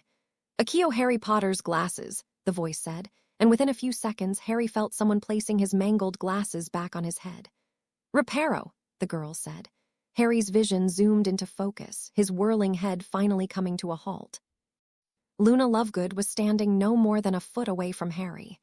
"Luna," Harry uttered in disbelief. It was who he wanted to see, but he didn't want it to be like this. "SHHH, you're just a bit disoriented. I didn't know who was coming, so I cast a powerful shield charm and you ran right into it." "At least you're okay," Harry said, and he meant it. "I was fishing for freshwater plimpies," he finished for her. "They're not biting very well today." Harry's legs gave out and he collapsed. Luna frowned. "Come to my house," she demanded. Harry knew firsthand how firm and unyielding she could be when she was concerned for the safety of a friend, or when she wanted to help. "It's right around the bend Daddy says you've visited before." She wrapped her arm around him, and he was able to limp his way to the Lovegoods' home. When they arrived at the rook-shaped stone house, it brought back memories of when Xenophilius Lovegood set him up to be captured by Death Eaters. Harry held no ill will towards him, however. Mr. Lovegood was simply very desperate. They had captured Luna and were holding her hostage at Malfoy Manor. "Daddy," she called as they entered the house and sat Harry down in a comfortable, weirdly bright purple couch. "Yes, Luna, what is it? Did you catch any plimpies?" came a man's voice from upstairs. "No, I'm afraid not. I think an umgubular slashculter got to them before us. Such a shame. I was looking forward to making soup for dinner. Daddy, Harry Potter's here." Harry heard the noise of something exceptionally large being dropped, and Harry laughed. What does he want with us?" Xenophilius stammered, cautiously descending from the staircase. "He's hurt. He ran into my shield charm." Xenophilius came down the steps and finally showed himself. His white blonde hair had gotten longer, and he no longer looked tired and broken, as he had the last time Harry saw him. He was wearing purple robes so bright that they outshone the tacky sofa. "Harry." "Nice to see you again." Harry nodded in his direction. "Could you help him, Daddy? He's shaking," Luna said, looking upset. "Ah, that's just the shock of hitting a shield. Nothing that shouldn't be bettered by a nice cup of afternoon tea. I'll bring it out soon. We've got some nice herbs from Greece," he said quickly, dashing out of the room. "He's sorry, you know," Luna told Harry after a while. "I know, I'm not mad at him, really," Harry responded, trying to cover his quavering voice. "He must not be as good as you at reading people." "I don't read all people so well, just you mostly," Harry was flattered. "I don't understand people at all, especially witches," he laughed. "But you aren't like other witches. You can't be classified." "Some would say that's a bad thing. Most people don't seem to take me seriously," she responded in her sing-song voice, but Harry heard it droop towards the end of what she said. He pictured her voice as a beautiful flower. "I take you seriously." "You're wonderful," he said without thinking. "That's nice," she smiled, and Harry pictured the flower blooming. He heard Xenophilius pouring tea into mugs, and he realized that this was his chance. "Luna, I was wondering if you wanted to go somewhere with me, maybe on Halloween?" "That sounds exciting," she replied. Harry began to question whether she was listening. Her voice always made her sound a million miles away. "Where?" she added, and Harry regained confidence that she actually did think it sounded exciting. An idea hatched in his mind. "I was thinking that we could throw a Dumbledore's Army reunion Halloween party. It would be a real reunion this time. No interruptions, more people invited. What do you think?" "I think it's a splendid idea. I need to start thinking of a costume. We've barely more than a week." "I'll send out invitations. Let's have it at the Three Broomsticks in one of the private rooms." "All the butter, beer, and fire whiskey on me. How does 7 o'clock sound?" Harry was getting more excited by the second. "I'll be there," she said excitedly. "Well, about that," Harry began cautiously. "It's a party, so I was wondering if you'd want to go with me, just as friends, of course," he added in quickly. "Of course. It'll be the second time I go to a party with you as just friends. I'm excited," she answered. Harry was grinning from ear to ear when Xenophilius, eyeing Harry warily, came back with the Greek tea. Harry drank the savory tea one gulp, anxious to go tell Ron and Hermione the news. He thanked the Lovegoods and said his goodbyes, then apparated with a crack, feeling better than he had all day. "You don't mean to tell me that she knocked you out?" Ron asked, laughing hysterically. "Nice one, mate. You've always been great with girls." "Oh, shut up, Ron. This is great for Harry," Hermione cut in. "Of course we'll be at the party. I've got to get Ron a new pair of dress robes. I'll go as long as you stick to your promise of paying for all of the fire whiskey and butterbeer a man can drink," Ron said. Harry rolled his eyes. It was no secret that his parents left him more money than he could spend in a lifetime. "Hey, I'm happy for you," Ron said seriously. "Maybe Mum'll finally shut up about you and Ginny. I've got to remember to thank Dad." Harry nodded and laughed, and they went to sleep. It took merely seconds for Harry to fall into a deep slumber after such a day. Harry spent the next week seemingly more with Luna than with Ron and Hermione. Not only did he feel this gave them some privacy, as he despised feeling like an intruder, but he got to know more about Luna minute by minute, day by day. They were closer friends than they had ever been, and Harry found himself thinking about Ginny and Neville less each passing day, much to his enjoyment. On Tuesday, Luna showed him around the forest, pointing out odd little creatures he never knew existed or never paid attention to. They took a rest near the calm, clear brook where Luna would fish, and she showed him the different fish that passed by and which ones made good soup, and which ones had useful blood or venom, and which ones were the smartest. The cerulean sky seemed to reflect onto Luna's eyes, and they looked ceaseless when she gazed upwards, describing the different shapes of the clouds and predicting the weather that was to come. On Wednesday, she was describing her expeditions to Sweden with her father. They often went looking for crumple-horned snorkacks, but had not found one yet. "It's just a matter of time. We got really close on our last trip. I could feel it." On Thursday, Friday, and Saturday, Harry sat in Luna's room and watched her create her costume. She was going as Rowena Ravenclaw. They didn't have to talk the whole time. He just enjoyed watching her work sometimes, waving her wand and watching the dress come together, seeing her shining gray eyes focus, her lips pursed in concentration. One thing he liked about Luna was that she didn't have to be blabbing all the time. Unspoken communication was becoming regular among Harry and Luna. She knew what he meant simply from the look on his face. There was no lying, deceit, or trickery. Even if he wanted to, he couldn't. She's simply too brilliant, he thought when his mind wandered to the subject. I wonder if she knows but he forced himself to stop there. Did he really fancy her? He wasn't sure himself. Was he supposed to wait until he completely got over Ginny to fancy someone else? He wasn't sure. He made a mental note to ask Hermione later. After all, he did feel a twinge of pure hatred when he thought of her, and once when he thought of Neville, even jealousy. What does he have that I don't? Why is he better than me? Why could he get Ginny and Luna, while the first broke my heart and the latter probably will when she rejects me? But I have to fancy her for her to reject me. We're just friends. He forced his mind to shut up, thinking that Luna would read his mind and thoughts by just looking at him. He'd never seen Luna be truly mean to anyone before, making the fact that she could possibly turn him down bother him infinite times more. Would he be the first person Luna Lovegood was ever mean to? After a few minutes of deliberation, like this on Saturday night, he looked up and realized Luna had finished the dress. She had fashioned radiant midnight blue satin into a beautiful, ruffled, billowing gown dusted with what looked like diamonds. "It's stunning," Harry said in awe and admiration. "Of course, I have the diadem to complete the look. Not the real one, you destroyed that. But now I know what it really looks like. So Daddy helped me make this one last night," she said, holding out a gorgeous, majestic silver circlet with huge sapphires in the center and diamonds encrusted on the sides. "If you look really closely, it says, 'Wit beyond measure is man's greatest treasure' on the bottom," she said softly, her faraway voice full of wonder and pride. Harry had always been convinced that Luna was more of a Gryffindor than a Ravenclaw. She was unbelievably brave and daring, and extremely loyal and fiercely protective of her friends, albeit she didn't have many. However, she was capable of seeing what most could not, and discovering and analyzing what others would usually miss, which was probably why she was a Ravenclaw. Harry mused about where Luna would fit better for a while, until she finally said, "My mother was a Gryffindor. My father was a Ravenclaw. The Sorting Hat seriously considered Gryffindor, but finally decided I'd learn more as a Ravenclaw." It's a bit odd that the exact opposite happened to Hermione, don't you think, since we're like exact opposites? The Sorting Hat considered both Gryffindor and Ravenclaw, but decided on Gryffindor because it believed she would do better in that house. It's funny, isn't it, how a hat can always be right? It wanted to put me in Slytherin. I asked it not to, so it didn't. It takes our choices into consideration if it really means a lot to you. I wonder what I'd be like in Slytherin. Voldemort very well might be alive right now. You'd make an awful Slytherin anyways. You're too bold and chivalrous. You're the quintessential Gryffindor. "Thanks, Luna," Harry said happily. "It's just the truth," she responded in her distinct voice. It constantly made her sound like she was only slightly interested, which put Harry on edge but also rather excited him.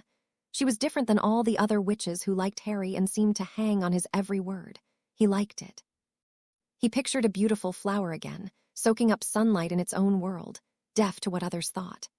That night, Harry went home flabbergasted, as he always had after spending time with Luna, and received multiple punches from Ron to bring him back into reality, which seemed almost dull without Luna Lovegood. Finally, it was Halloween, and myriads of witches and wizards filled Hogsmeade, which was apparently the place to go on All Hallows' Eve. The Three Broomsticks was overcrowded, and people spilling out of the front door. Pitchers of drink were constantly shattering due to the pushing, shoving, and spell casting. Decorations included jack-o'-lanterns bigger than Hermione, skeletons that danced, and tiny toy broomsticks floating around the room, dropping candy on unwary partygoers. When Harry, Luna, Ron, and Hermione finally reached their private party room, Harry gazed around, astounded at how everyone had changed so much in a few years.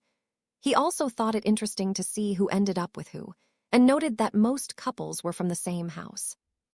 Among the present were, of course, Harry in tasteful, modern sable dress robes, with Luna in her Rowena Ravenclaw costume, outshining every other witch in the room who eyed her with jealousy, Ron with Hermione, both not in costume but in matching black and orange dress robes, much to Ron's disgust, Angelina with George, who had wrapped his head with bandages and seemingly had an arrow in his head, where his missing ear was, Alicia Spinnet with Lee Jordan, Dean Thomas with Katie Bell, Seamus Finnegan with Lavender Brown, Dennis Creevy, who was taking pictures of unsuspecting witches and wizards, Rommel Devane, alone and eyeing Harry hungrily, Parvati and Padma Patil, still attached at the hip, with Terry Boot and Anthony Goldstein, respectively, Cho Chang with Michael Corner, Ernie Macmillan with Hannah Abbott and Justin Finch-Fletchley and Susan Bones.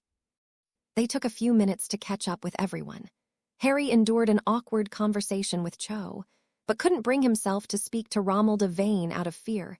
She'd spike his drink with love potion, and Ron and Hermione ignored Lavender whilst greeting Seamus. Ron and Harry also avoided having a drawn-out conversation with the Paddle twins by coming up with the excuse that they were just on their way to get Hermione and Luna drinks, while the fact of the matter was that Ron had already gotten Hermione butterbeer, which was fairly obvious since she was merely a few yards away. And Luna didn't believe in drinking butterbeer or fire whiskey out of fear that the smell of either drink would attract certain obscure magical creatures Harry had never heard of and couldn't remember the names of. Then, Harry's eyes passed over a couple in the corner of the room, and his mouth dropped open in bewilderment, so much so that he was surprised he didn't feel his jaw hit the floor. Neville and Ginny were in the corner, his arm around her waist, whispering into each other's ears, laughing, giggling, drinking, and snogging. His heart filled with instant animosity. They weren't even invited. What are they doing here? Are they purposely trying to make my life miserable? He thought, disgusted. Harry, what's wrong? Hermione asked, seeing his expression. Luna took a glance at him and instantly knew. Hermione, she whispered. You might want to look over there in the right corner. Where? I can't see. Lee's head is blocking. What is she doing here? Hermione screamed, spitting out butterbeer, and Ron's face distorting into a mixture of irritation and disbelief. We sent out invitations, Hermione hissed. How many hints did we have to give those prats the last time they crashed a get-together? Ron groaned, downing his second bottle of fire whiskey. A few of the guests turned and looked, and Harry saw George slipping away from Angelina after a quick kiss and rushing towards Ginny. Luna, what should he began to ask, but noticed that Luna was already gone. All he saw was a wave of sparkling midnight blue fabric and locks of wavy blonde hair bouncing quickly towards the right corner of the room. Luna, don't, before Harry knew what was going on. There was a rift in the crowd. They had stepped aside as Luna pulled her wand, pointing it directly at Ginny, who wore a look of utter disbelief. Luna, Ginny said, inhaling sharply. After all these years, I thought we were friends. I thought you loved Harry as much as he loved you. You broke his heart without a second thought and never apologized. That wasn't very nice, Luna said seriously. The last time Harry heard her speak like this was when Hermione inadvertently insulted Luna's father and his magazine, but Luna seemed even angrier now. Harry realized he had lived to see the day where Luna was truly angered. She was a great fighter when she wasn't mad. Harry wondered how she'd fight now. Before Ginny could say anything more, Neville walked next to her and pulled out his wand, pointing it at Luna.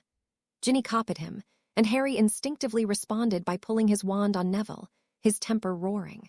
Sparks seemed to fly out of his wand before he could think of a spell. Anger clouded his judgment. No one hurts Luna, spat Harry. Neville sneered at him, and Ginny shot a hex from her wand that was easily blocked by Luna's silently conjured shield. Then the crowd gasped, as if it were some sort of show, when the unthinkable happened. George and Ron pulled out their wands and pointed them at Ginny and Neville. George had become closer to Luna since the Battle of Hogwarts, and Ron had been friends with her since his 5th year. Still, it shocked Harry that they wouldn't protect their own sister, even if they were upset with her, but he was grateful. Hermione quickly followed suit, pulling her wand on her sister-in-law after a moment of hesitancy. Harry could tell that she wanted to keep the peace for as long as possible, but tempers were rising. You'd think after you know who was killed, there'd be some peace for Harry, Lee shouted. God knows he deserves it after what he's been through. Ginny Longbottom, just leave. Yeah, don't be such a git, Neville, Terry Boot cut in. Let Harry enjoy his date with Luna, Cho remarked loudly, much to Harry's surprise. He glanced in her direction and their eyes met for an awkward moment. Get out, why don't ya, and stop standing there, you complete arse, Longbottom, and take your scrubber of a girlfriend with you, Seamus yelled. Everyone gasped in shock at his foul language and blunt rudeness except for Lavender, who giggled and kissed him on the cheek. That's it. Neville roared, and before anyone could realize what was happening, jets of various colors were shooting from wands, first just Seamus, to protect himself from Neville's curse and blow him back into a wall, then from Ginny's to Lavender, who ducked quickly and shot one back that missed, then Luna at Ginny to catch her off guard, which worked quite well. as she went flying right into Neville, and they both collapsed onto the floor. As they got back up, Ginny shot a series of spells at both Seamus and Luna, one narrowly missing her head, and one hitting Seamus and knocking him unconscious. Lavender screamed, and Harry quickly revived Seamus. George had met up with Angelina again and put a shield around her. "I can't let you get hurt. Disapparate, now," he ordered, and she obeyed without arguing. Harry hardly ever heard George so serious. Ron and Hermione were now blocking curses from Neville and ordering people to evacuate, and amongst all the screaming and tears and shattering and cracks from people disapparating, and chunks of jack-o'-lantern and stray bones littering the floor, Luna hit Neville squarely in the chest with a spell so strong it blasted him into the next room, destroying the wall. "That felt good," she said quietly to herself, and Harry was sure he'd only heard because he was watching her carefully, never moving more than a few feet away. Harry's eyes landed on Ginny, who had been watching Luna stun Neville. Harry could not believe the words Ginny muttered next. "Crucio!" she shrieked over the commotion of collapsing wood and screaming witches and wizards. A beam of sanguineous light shot from her wand, and without thinking, Harry lunged for Luna, held her tightly around the waist, launched both of them to the side so that they missed the Cruciatus curse by a hair and fell to the ground. From the corner of his eye, Harry could see a revived Neville looking at Ginny, shocked. Then, Ginny aimed her wand at Luna once more, and Harry realized that they needed to disapparate. He wasn't sure where they were headed, they just needed to get out. And then Harry and Luna were once more forced through the uncomfortable process of disapparating, and landed with a thud on what seemed like smooth, hard rock, and Harry felt as though his head had split open when Harry came to. Luna was, once again, already up. She hadn't hit her head as she was on top of Harry, but she looked worried. "Don't try getting up," Luna insisted just as Harry tried standing up. A sharp, stabbing pain engulfed his entire head and neck. "You hit your head hard." "Thank you for saving me. That was nice. Can you speak? I'd like to talk to you. Dark cemeteries do tend to scare me a bit." Where are we?" Harry stammered. Sorry, disapparated. First place I could think of, I suppose. It's okay, I'm thankful you saved me and sorry you hurt your head. The Raxperts are relentless with you, Harry. I don't think the head injury is serious, but I'm not sure what I can do to help, unfortunately. Is it okay if I ask you why you were thinking about your parents' grave? Is that where we landed? Why is it stone? They just have tombstone. He was out of breath after only a couple of sentences. You were close, you got a grave very close to theirs. Your parents' grave only has a tombstone, but this grave has a slab of stone on the ground with different Bible verses carved into them. They're really quite interesting, but I prefer your parents. The last enemy that shall be destroyed is death. There's many ways to interpret that. Neville's parents' insane Cruciatus curse. Luna nodded somberly. That's really very sad. I'd prefer death over being insane. Harry almost laughed. Nearly everyone already thought that Luna and her father were insane. It wasn't right for Ginny to use it, he mustered, breathing heavily. Is that why you came here? Seeing Ginny try to do to me what Voldemort had ordered be done to Neville's parents made you think of who else Voldemort had killed. Naturally, your parents would come into your head, Luna said, as if it were the most obvious thing in the world. Harry nodded. She understood completely. Harry paused just to take in her presence. Her skin glowed brightly under the stars, outshining all of them combined, in Harry's opinion. Her dress was a bit tattered and stained from the brawl at the Three Broomsticks, but her flawless beauty easily made up for it. She never had to wear any makeup like other girls did. When girls spent hours doing their hair, Luna wore hers without styling it, letting it cascade naturally down past her waist. He never really paid much attention to the features of her face, her slightly upturned nose, faint but perfectly arched eyebrows, the way her jawline curved into her slightly dimpled chin. Her extraordinarily large, gray eyes seemed to be metallic silver in the moonlight, and Harry's mind came across an odd thought. Her eyes are like the sword of Godric Gryffindor. They only take in that which makes them stronger, except, instead of stronger, maybe more enchantingly beautiful. He couldn't bear to move his eyes away from hers, and he hated that he had to blink to take his eyes, for a minute, off of Luna, who seemed to get more stunningly attractive by the second in Harry's eyes. You look, Harry began, taking a pause to breathe, his head throbbing. Beautiful. He wasn't sure if his brain was swelling so much he had the inability to hold it in, or he was demented into having the type of confidence he'd have under Felix Felicis. Either way, he couldn't keep his eyes open any longer, and they shut. It felt to Harry as though it would be easier to lift Hagrid with his own bare hands than reopen his eyes. He tried to relax, but between the heavy, speedy beating in his heart and the throbbing in his head, he realized that would not be possible. "Thank you for taking me with you, Harry," Luna replied, and Harry could almost feel her vibrant smile. "But next time we go to a party," she continued, "would you mind not asking me as just a friend?" Harry was finding it difficult to process the words, but his heart sped up and joy began blooming inside of him, true bliss. Did I really hear that? Am I hallucinating? He wished he could open his eyes. He wanted so badly to see her. He wanted so badly to just gaze upon her once more, or perhaps a million times more, and before Harry was entirely sure what was happening, he felt something soft press gently against his lips, and he felt his stomach explode with butterflies. "It can't be," he thought to himself. "I'm dreaming.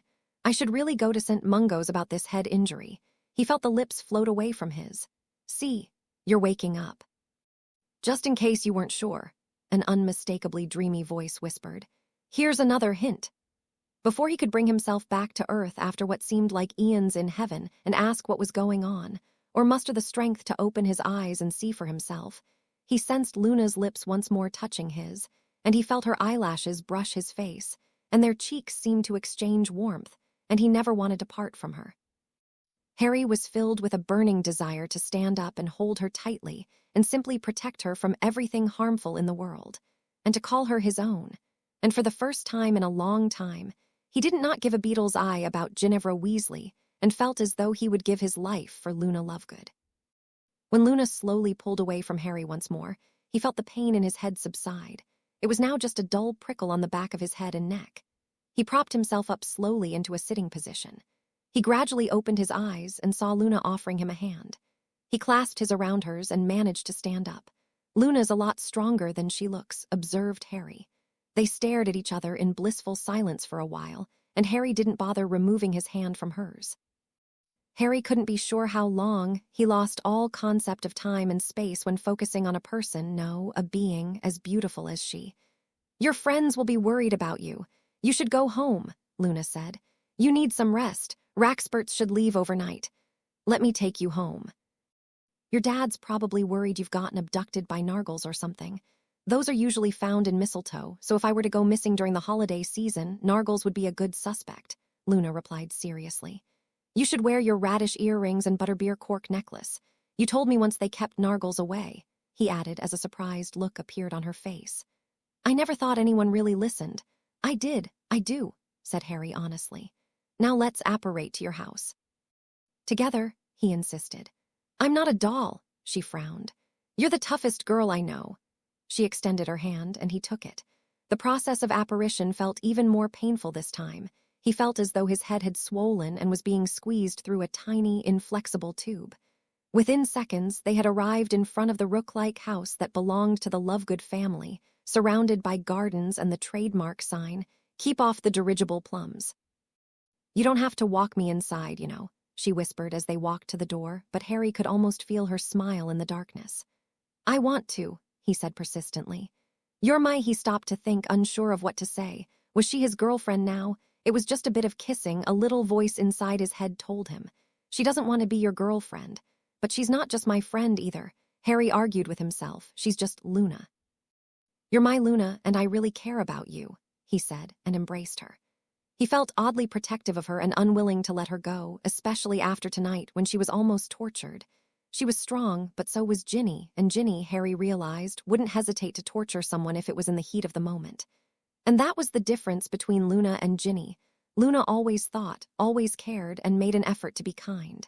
He pulled her closer. They held each other tightly, glowing against the nigricant sky, for what felt to Harry like hours a hum. Someone coughed loudly. Harry and Luna jumped apart quickly, seeing Xenophilius Lovegood standing in the doorway a few feet away, in obnoxiously peacock-blue robes. His arms were crossed, and Harry thought he could see a smirk on his face. "I'm sorry to interrupt your goodbye, Harry, but it really is quite late. I was a bit worried about my Luna." Xenophilius was dragging each word on to make the sentence longer. He seemed to enjoy the deep shade of scarlet Harry's face had become. Even Luna's cheeks were tinged with a bright, rosy shade of pink. It took a few moments before Harry could compose himself and begin to speak. He was mortified. He knew Xenophilius didn't dislike him. He was the one who urged everyone that their top priority during the Second Wizarding War was to help Harry, and that he had been telling the truth all along.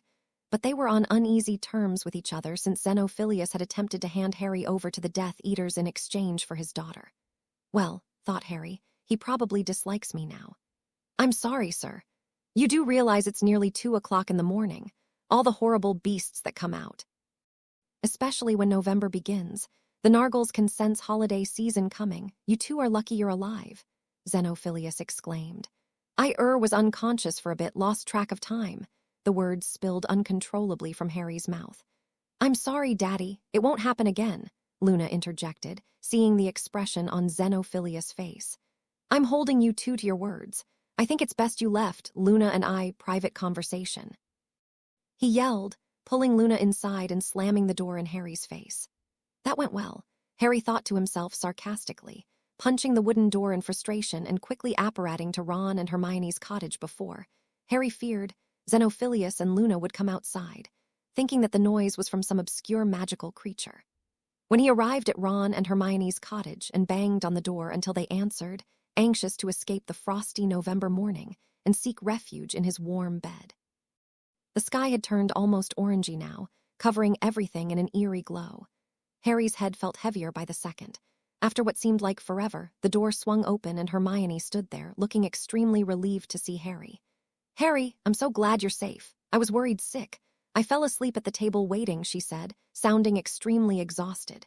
There were dark circles under her usually shining brown eyes, and her hair was knotted and frizzy. Ron's asleep, you know him. I'm sorry I kept you up. You need to sleep. But there's so much I need to tell you, they said in unison. In the morning, Harry yawned. In the morning, Hermione yawned back in agreement, and they both went asleep the second they hit their pillows. This was the second time Harry's dreams had the markedly dotty sensation of Luna Lovegood's presence. The morning came much too soon for Harry's liking. It felt as though he had merely blinked before bright rays of buttery sunshine filled the room to the brim, and Harry couldn't help but open his eyes. His head ached a bit, and it took him a few moments to compose his thoughts. As he remembered how the events of the night before unfolded, his expression changed from a horrified scowl, I can't believe Ginny would do that, to a grimace of pain, so that's why my head hurts, to an ear-to-ear grin complete with burning, blushing cheeks, so she really did kiss me, that wasn't a dream, to a sheepish smile, that was a great first impression I left on her father, that was, and lastly, Hermione had to tell me something, he murmured to himself. Forcing himself to get up, he silently summoned his glasses to him so he could at least see clearer than he could think, threw on some clothes, washed the dirt and grime from last night off of himself, I smelled like that in front of Luna and her father, and went into the kitchen. Hermione, as expected, was sitting at the kitchen table next to Ron, who was stuffing his face with scrambled eggs, bacon, and toast. Harry sat down, still fatigued from the previous night, and Hermione pushed a plate with mounds of food on it in front of Harry. Lo! Ron managed to greet Harry in between inhaling mouthfuls of Hermione's mouthwatering cooking. What happened to your head, Harry? It's a bit swollen in the back. I didn't notice last night. It's kind of a long story, Harry said, unable to contain his grin, shoveling eggs and bacon into his mouth. You said you'd tell me in the morning. Hermione insisted while waving her wand in Harry's direction to, Harry assumed, heal his head, as he felt the pain decrease greatly when she finished her silent incantation. I really dunno where to begin. When you and Looney left the party, Ron cut in, still chewing. Take a hint from Harry and wait until you're done chewing to speak, will you, Ron? Hermione said, giggling. You can barely classify the events that occurred last night as a party, in my opinion. It was more like a battle. I apparated onto this grave right near my parents in Godric's Hollow, don't ask why, and I landed flat on my head onto a slab of marble. Apparating's never really been my thing, he claimed, seeing Ron laugh, bits of food sprinkling the table. Well, I went unconscious for a bit. Ron finally finished eating, his plate practically licked clean. For a bit, you two were gone for hours. Shut up. Harry laughed and continued, poking at his scrambled eggs with a fork, suddenly not very interested in his food. Well, when I woke up, we talked for a bit, and then, you two snogged, didn't you? You and Looney, I knew it, Ron yelled, patting Harry on the back. Harry knew that Ron called Luna Loony affectionately, but in the back of his mind he wondered if Luna would be upset by it. It wasn't like that. My mouth wasn't hanging open with my tongue sticking out. Too much information, Harry. Just a bit, Hermione groaned. All I'm saying is that it was just really calm and gentle. He was interrupted as Ron bursted into a fit of laughter, and Hermione joined in. Eventually, Harry did too. I like it better that way, Harry added, shamelessly and honestly. While most men Harry knew preferred doing everything so quickly, for lack of a better word, Harry thought it was that same passion that made Ginny so restless in relationships. This was just another thing on the steadily growing list of why Harry was getting steadily surer that Luna was perfect for him, and that Ginny was a mistake he would rather forget. Seeing her actions the night before just cemented how immature she was in Harry's mind. Is she your girlfriend then? Hermione inquired seriously. I've no clue, Harry said, exasperated. How do I know? Did you ask her? Ask her if she's my girlfriend. Almost no, Harry, you're brilliant as a person, but absolutely daft when it comes to females, almost as bad as Ron. Hey, I married you, didn't I? Ron interrupted, winking. Well, yes, but you were lucky, Hermione joked. Harry, just ask her if she wants to be your girlfriend. She won't say no after snogging, kissing you like that. She's so different, though, I never know what to expect with her, Harry said. He wondered to himself, what do you really know about her? I know a lot, he insisted to himself. I'm just trying to make me doubt myself, or am I? Love's about taking chances, mate, Ron said. Seize the opportunity. Since when were you my life coach? Harry muttered. Anyway, I haven't told you about what happened with Xenophilius. He filled them in, and they laughed for minutes on end. Smooth, snorted Ron in between bouts of hysterical laughter. You've always been so smooth. You can't possibly hope to marry Luna if you don't get along with her father, Hermione said, sounding concerned. You've got to win him over without magic, she added, seeing the familiar look in Harry's eyes when he figured out an easy way to solve a problem. However, it was usually illegal, improbable, or impossible. Marry her, sputtered Harry. Who says I'm going to marry her? Well, there's really only one reason you date a girl for to propose. Look how well that ended last time. Luna's completely different than Ginny. Let's not even talk about that now. I've got months, years, until I'm allowing myself to worry about that, Harry said adamantly. Speaking of Ginny, Ron said slowly. About last night. I almost forgot. The Cruciatus Curse, is she going to Azkaban? Or on trial in front of the Wisengamot first? Harry asked anxiously. Harry, I dunno how to say this, mate. Go on, spit it out, Harry said apprehensively.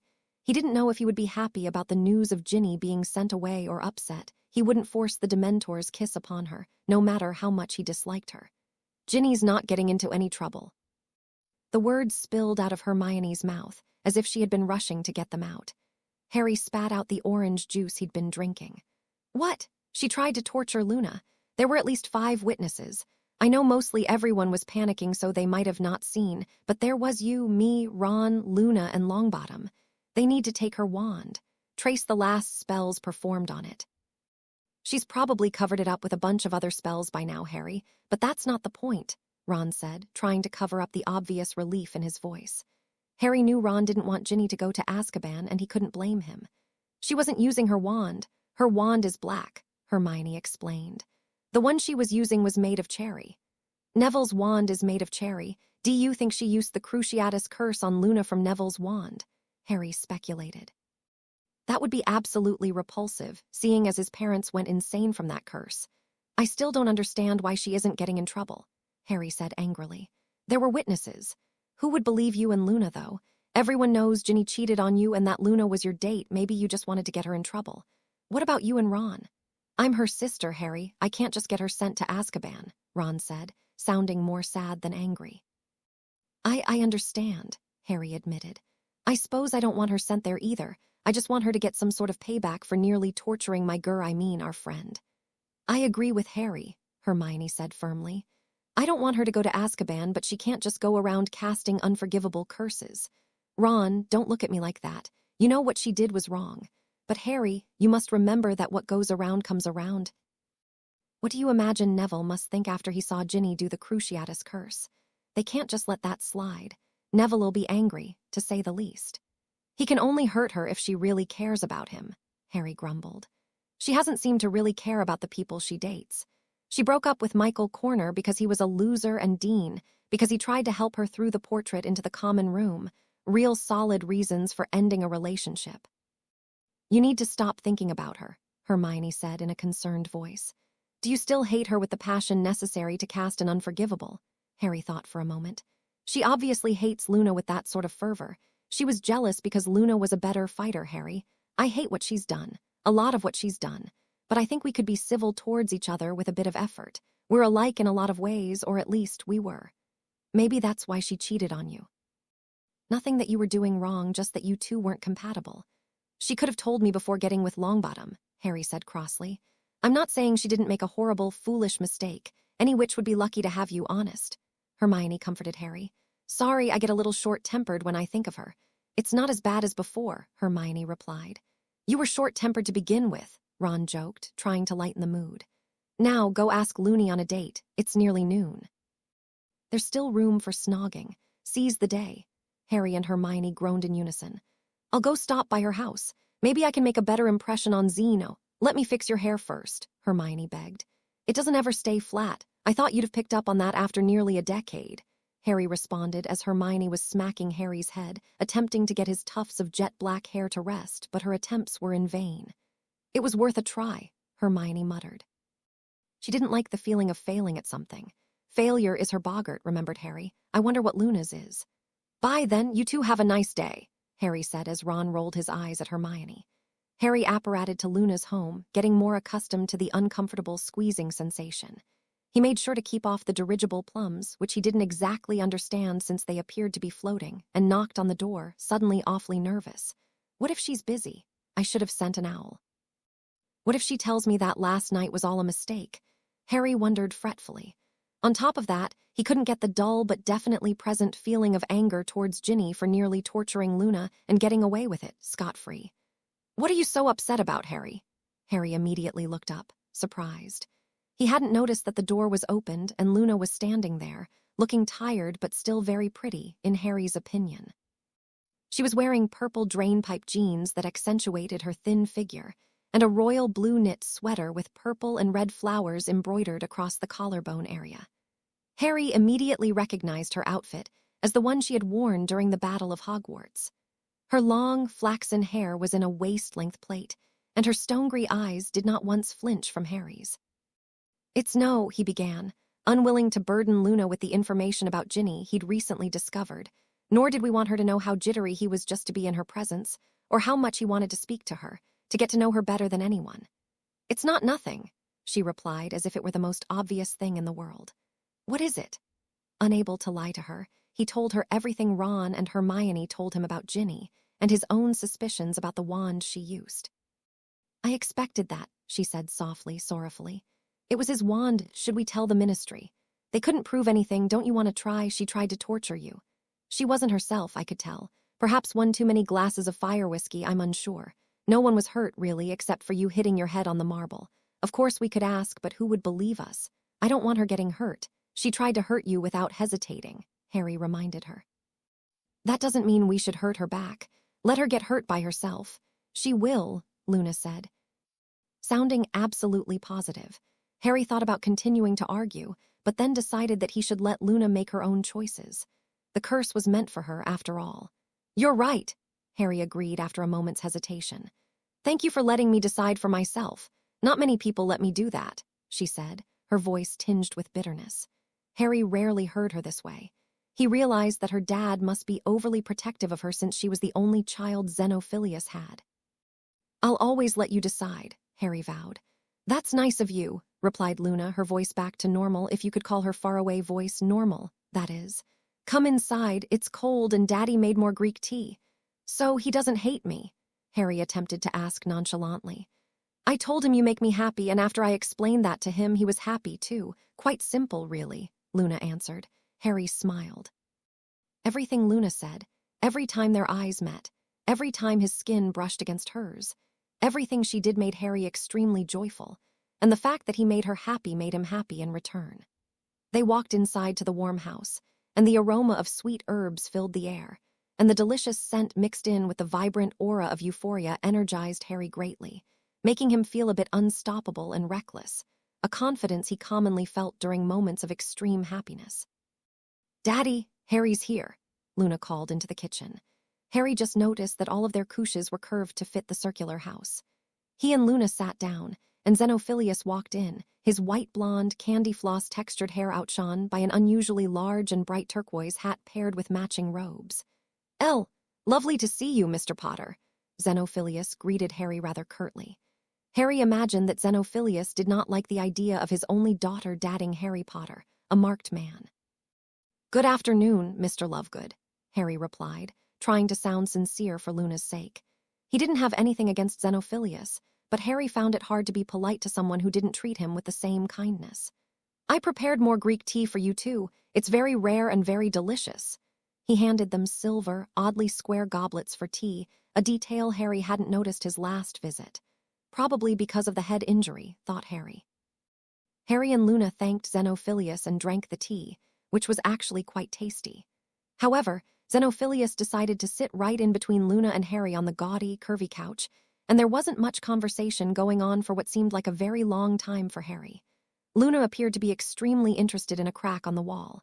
Possibly investigating it for Nargles, Harry decided. "So," said Xenophilius in an oddly loud, serious voice. "Are you planning on asking me for permission to court my daughter?" Harry choked on his tea and spent an incredibly long 10 seconds coughing. Luna nearly dropped her goblet of tea and frowned. "Daddy," Luna began. "I think I have a right to know who my only daughter is dating," Xenophilius insisted. "Daddy, really, please, don't put him on the spot like this. What if he doesn't want?" Luna's last words were enough for Harry. "Mr. Lovegood, can I date your daughter?" The words flew uncontrollably out of Harry's mouth with the grace of Errol. He felt his face turning a rubious shade of red. Luna's cheeks flushed to a bright pink, but she looked quite pleased in Harry's opinion. Xenophilius's eyes widened. It was obvious he had not expected Harry to ask. "Well, if she really wants to, only if she really, are you sure?" Xenophilius sputtered. He and Harry quickly looked at Luna, who looked absolutely euphoric. "I'm sure." "Harry James Potter, will you be my boyfriend?" she said calmly. "Of course," he answered, beaming. "Will you be a good one?" she asked, and Harry could tell Neville was flashing through her head. Harry reached out and held her trembling pale hands, inducing a look of horror on Xenophilius' flabbergasted, cardinal-colored face. "I solemnly swear." "So where should we go for our first date as not just friends?" Luna asked Harry after Xenophilius managed to give Harry a quick nod and sprinted upstairs. "I dunno, where do you want to go?" He had no idea where Luna would like to go on a date except hunting for crumple-horned snorkax. "We could take a walk near the brook. There's always interesting plants growing by there," Luna suggested, unable to hide the excitement in her voice. "Let's go then," said Harry, smiling as she took his hand and they began to walk out of the house and to the creek in the forest. "I'm sorry about my father," she mumbled as they reached the edge of the lush green forest, the dirt crunchy from the cold air. "It's just that I'm pretty much the only family he has left, so he can be quite protective of me." "You don't have any cousins, then?" Harry asked curiously. "My daddy has a twin brother named Xenophobius, but I haven't talked to him since my mum was alive. You see, Uncle Pha thinks Daddy and I are crazy. He lives above the leaky cauldron, so we used to see him when I went shopping for school things, but he always ignored us. He's a bit narrow-minded. He has no wife or children, though, so I've no cousins from my daddy's side," she explained, sounding downtrodden for a moment, and then continued. "From my mum's side, I have 3, they're triplets named Kathleen, Katrina, and Kira, from her sister Aspasia and her husband, a muggle named Brody Madigan. They live in Sligo and they're starting at Hogwarts next year. We're going to visit them after Christmas, actually." Her voice brightened once more. "What was your mum's name?" Harry asked randomly, and then wished he hadn't immediately after. What if she doesn't want to talk about it? I'm an idiot, he thought to himself. However, Luna seemed completely fine. Her smile did not flinch at all. Amarantha Lyodin Alve Lovegood, to be exact," Luna answered him proudly. "That's a beautiful name," Harry said in awe. "She was a beautiful woman." Luna reached into her sweater and pulled out a silver locket Harry had never noticed was tucked into her shirt. Opening it carefully, she held it up for Harry to see. Inside was a diminutive picture of Luna, as a baby, and both of her parents. Xenophilius had not changed much. His hair was blonder and longer in the picture, but he had still been slightly cross-eyed and wearing oddly patterned robes. Luna's mom, however, was the spitting image of present-day Luna. as Harry recalled from the time he went into Luna's room and saw the picture of Amarantha hugging Luna. "I'm sorry about your mum," Harry said somberly. They had reached the brook, and Luna first threw in a rock. It sunk down into the clear water until Harry was unable to see it anymore, making him realize that the water was much deeper than it appeared. Then Luna began bending down and waving her hands in the freezing water for a reason Harry couldn't fathom. "It's too cold, the Plimpies wouldn't be out," she observed, and then said to Harry, "Your parents were so brave. It saddens me that you had to grow up without parents. You lived with your Muggle relatives, right? Uncle Vernon, Aunt Petunia, and my cousin Dudley. My only relatives left, really. The rest are dead." "Were they horrible to you?" "For most of my life," confessed Harry. "But we get along better now. Petunia was your mum's sister, right?" "Yeah, how'd you know?" "Petunia and Lily are both flower names. It only makes sense that the two sisters were both named after flowers," Luna answered. "Amarantha comes from a flower name, too. My mum bought me a book with pictures of all sorts of flowers when I was 7. She loved flower names. She always said they were so beautiful." "Why didn't she name you after a flower, then?" "I was named after my mum's mum and my daddy's mum. They're both dead now. I never knew them.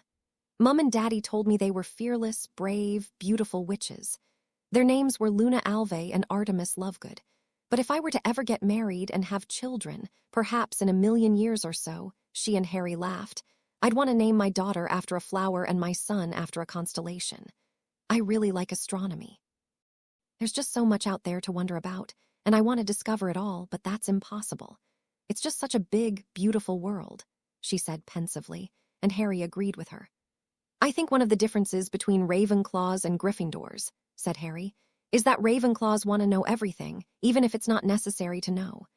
Gryffindors just want to know what's relevant to them and what they need to know to solve the task at hand or be the best at what they're interested in."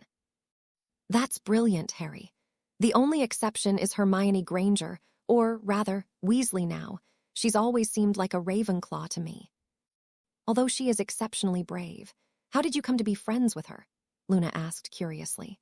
"Ron and I rescued her from a troll during our first year." Luna raised her eyebrows. "And all these years I thought those were just rumors." They laughed as they continued walking down the forest path parallel to the stream until it twisted into the hillside and disappeared from their view. The afternoon sun, blocked out by the tall trees, was beginning its descent, making it even chillier. Harry noticed that Luna was shivering a bit underneath her sweater, and her lips were beginning to tint with purple in the cold. "Want my jacket?" Harry asked Luna. No, it's fine," she smiled, her mauve lips contorting into a huge grin. The wind blew into her eyes and caused her silver eyes to shine with tears. "I insist," he said, removing his warm khaki jacket and helping Luna put it on. "You weren't lying when you said you would be a good boyfriend, Harry James Potter," Luna said, sounding mildly surprised. "You don't have to dote on me so much."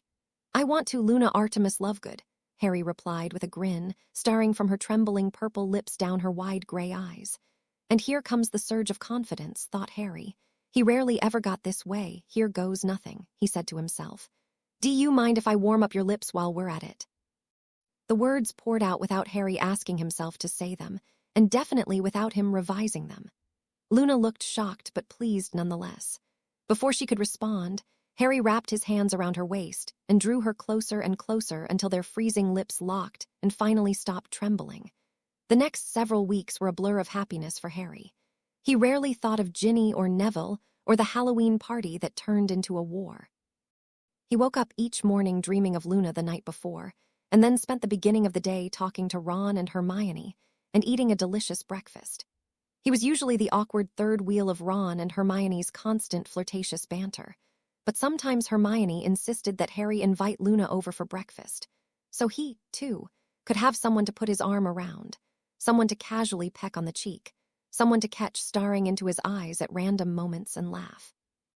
During the afternoon, on days when Harry did not go to work at the ministry or go to Diagon Alley to help out George and Ron at the joke shop, he and Luna took walks all over the village. On some days, they would sit on top of one of the hills and ponder what shapes the clouds were. On others, Luna would teach him how to sense for rackspurts or tell him what different colors symbolized or what the meanings of flowers were, from the colorful book Luna's mom had given her. And then they would go looking for flowers around the village, and they would talk and talk until Harry was sure Luna knew almost every last detail about him. Except for one thing. She doesn't know how much I like her, Harry thought.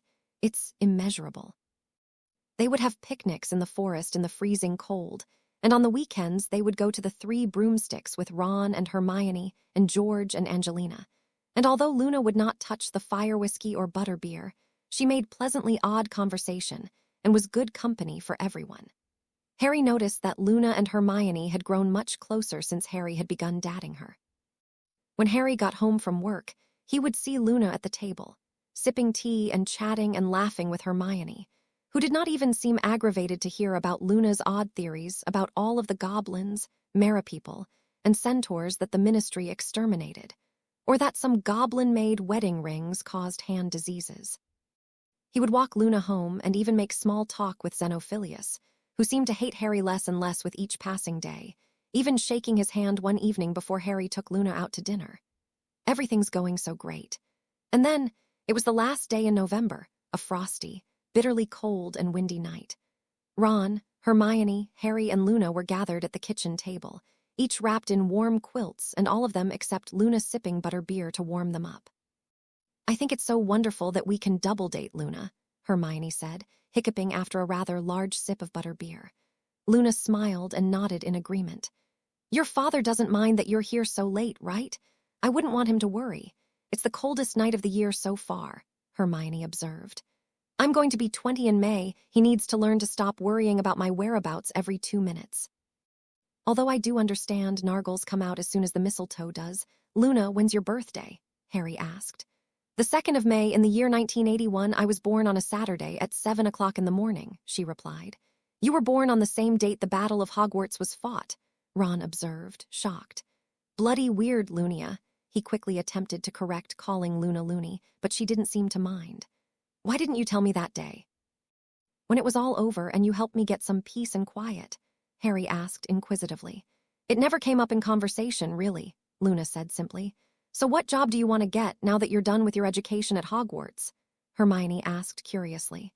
"I'd like to be a magizoologist," Luna responded excitedly. "It's someone who is involved in the study of magical creatures," she explained, seeing the confused look on Harry's face. "I study magical creatures already, but not officially as a career. Some magizoologists write books about the creatures they find, too. That's why I really want to find a crumple-horned snorkack, so I can be the first to write a book on one." "You'll find one. It's just a matter of time," Harry reassured her, inducing lots of eye-rolling from Ron and Hermione. "You should come with me to Sweden so we can look for them," Luna exclaimed. "Definitely," Harry said, squeezing her hand. "Before you two go off to Sweden, there's something Ron and I've been meaning to ask you," Hermione began slowly and cautiously, then nudged Ron to get him to speak. "You know how my mum has a party at the beginning of December to celebrate the holiday season? Well, it's tomorrow, and she visited me a while ago and asked if you'd like. Will she be there?" Harry cut in. Everyone knew he meant Ginny. Ron suddenly seemed to find the floor very interesting. "Well, seeing as it's a family get-together, she tried to torture Luna."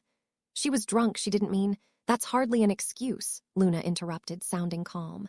"But assuming I'm invited, of course you're invited, the whole village knows about you and Harry," Hermione interjected. "How do they?" Harry began. "Come off it, mate," Ron groaned, rolling his eyes. "It's a small village, everyone knows everything about each other, and you're Harry Potter." "It's in the newspaper. I'd like to speak to her," Luna finished, to everyone's shock. "Alone? So you'll come then?" Hermione asked Luna.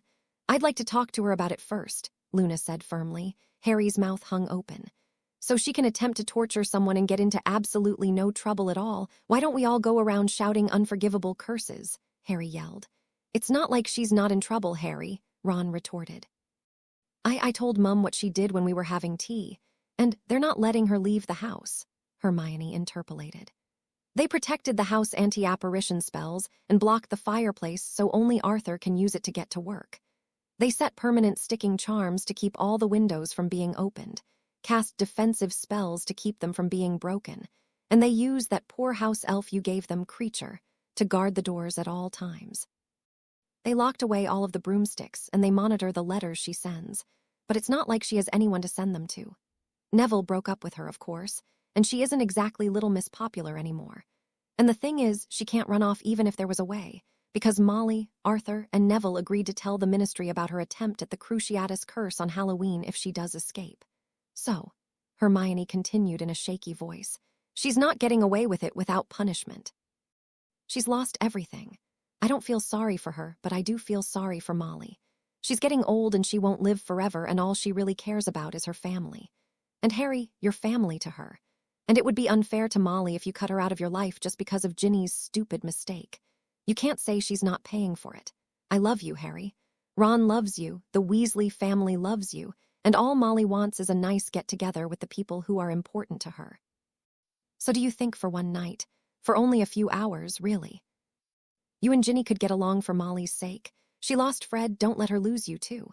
Harry, Ron, and Luna sat in silence for a while, digesting Hermione's words. Well, Luna finally broke the silence, I'm going to visit Ginny. She got up and hugged Ron and Hermione, kissed Harry's cheek, and whispered to him, I'll stop by tomorrow morning. With that, she disapparated with a faint pop. If Luna wants me to go, I'll go, mumbled Harry. I'm sorry things are like this, Hermione said, and Ron nodded. I owe Molly, she was like a mother to me, and I love her, Harry admitted. Thanks, mate, Ron responded. I think she deserves to be happy, too. She said she wants to get to know Luna better, too, because if you're dating her, she must be something special, Hermione giggled. She is something special, Harry said so quickly it was like a reflex. He had felt abnormally jumpy and impatient lately. He suspected it had something to do with the rush of being in Luna's presence. I just dunno if I'll be able to control my temper when I see Ginny after what she's done. It's understandable, Harry. You just have to know that she is being punished. Severely, Hermione stressed. Not as severely as she should be punished. Not that I want her to go to Azkaban, he added, seeing the look on Ron's face, but there are worse things in life than being locked in your home with no friends. Really, mate? Ron asked, looking upset. So those 10 years of your life you spent locked under the stairs and little whinging were all fun and games. That's different. Are you saying I deserved those 10 years? Harry replied hotly. No, it's just that he began. What Ron's trying to say is that even if Ginny did do something horrible, it's punishment enough for her to lose all of her friends and be locked in her home for an indefinite amount of time, Hermione interjected. Those 10 years weren't very fun, were they? The worst 10 years of my life, Harry grumbled through clenched teeth, thinking of his life on number 4 Privet Drive. But is Ginny honestly going to be locked away in the burrow for 10 years? Honestly, mate, I dunno, Ron answered. Mum was screaming, the loudest I've ever heard her, when I told her what happened. She's under a lot of stress and I just want her to be happy, you know? Sorry for being a git about it. I'm sorry, too, Harry said after a moment's hesitation. He and Ron seemed unable to hold grudges against each other after all they'd gone through together. Luna will be here in the morning to let us know about the party tomorrow night. Why don't we all go to sleep? Hermione suggested with a tired smile, and Harry and Ron quickly nodded in agreement, sluggishly walking to their rooms. Harry fell asleep as soon as his head hit the pillow, but he tossed and turned in his sleep. His dreams were filled with the disturbing image of a beautiful redhead witch with bright brown eyes, and an ear-tore smile on her face shifting into a grimy witch with long, thick black hair, a strong jaw, thin lips, and heavily lidded eyes, an evil grin etched upon her pale face, and then the voice of a wise, old wizard echoing through Harry's mind. She likes to play with her food before she eats it. No. What's wrong, Harry? He heard a seemingly distant voice ask him, sounding concerned, and his eyes shot open. Hermione and Luna were standing in the doorway of his sunshine-coated room, both wearing thick knit sweaters to shield from the cold. Hermione's was a practical and sophisticated creamy color that went well with her form-fitting jeans. Luna's cable-knit sweater was teal, pulled over her blue and white pinstriped, collared button-down that clashed with her crimson velvet shirt and purple stockings. He shook his head quickly. What time is it? He wondered aloud, getting out of bed and putting on his glasses. Nearly 10 o'clock, Luna answered in a soothingly calm voice. We wouldn't have barged into your room like this, Harry, but we heard noises and we thought you were awake, Hermione explained. Bad dream? Luna asked Harry. Kind of, he mumbled. Ginny is definitely not turning into Bellatrix. Don't even think about that, he ordered himself. Sorry. I'll get dressed and washed up and meet you two in the kitchen. After seeing their concerned visages, he said strongly, Don't worry, and quickly got changed and washed up. When he walked into the kitchen, he saw Hermione and Luna sitting down next to an empty spot at the table where a bowl of hot porridge was set for Harry. He sat down quickly and began shoveling spoonfuls of it into his mouth. He was starving. "Where's one?" he asked, his mouth coated with the steaming porridge, his tongue nearly numbing from the scorching sludge. "He's helping out at Weasley's Wizard Wheezes today. They get really busy around the holidays," Hermione replied with a smile. "I'll go meet him there to help," Harry offered. He hated feeling useless, and since there wasn't much to do as an Auror these days, he figured he could try to help any way he could. Before you go, Harry, Luna went to meet with Ginny this morning, remember?" "Oh, right. What happened?" he asked Luna, a sinking feeling filling his stomach. "She couldn't stop apologizing," Luna said, amused. "It was a bit funny, actually. I don't know if she's in the right mental state. There were rackspurts all over her room. I was wearing my spectrospecs." She sounded slightly concerned. "Go on," Harry said, suppressing a snicker. "She said she wanted to be friends again, pleading, actually, and said she'd never be able to forgive herself. She got on her knees, too," Luna continued, frowning.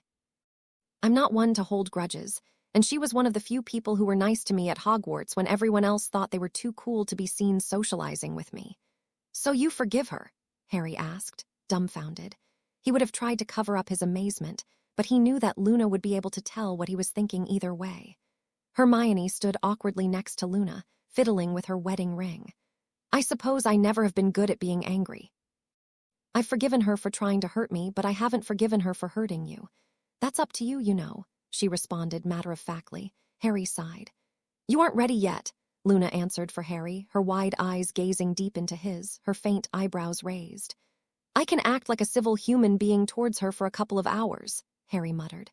"For the sake of you, Hermione, and the rest of the Weasley family only," he stressed.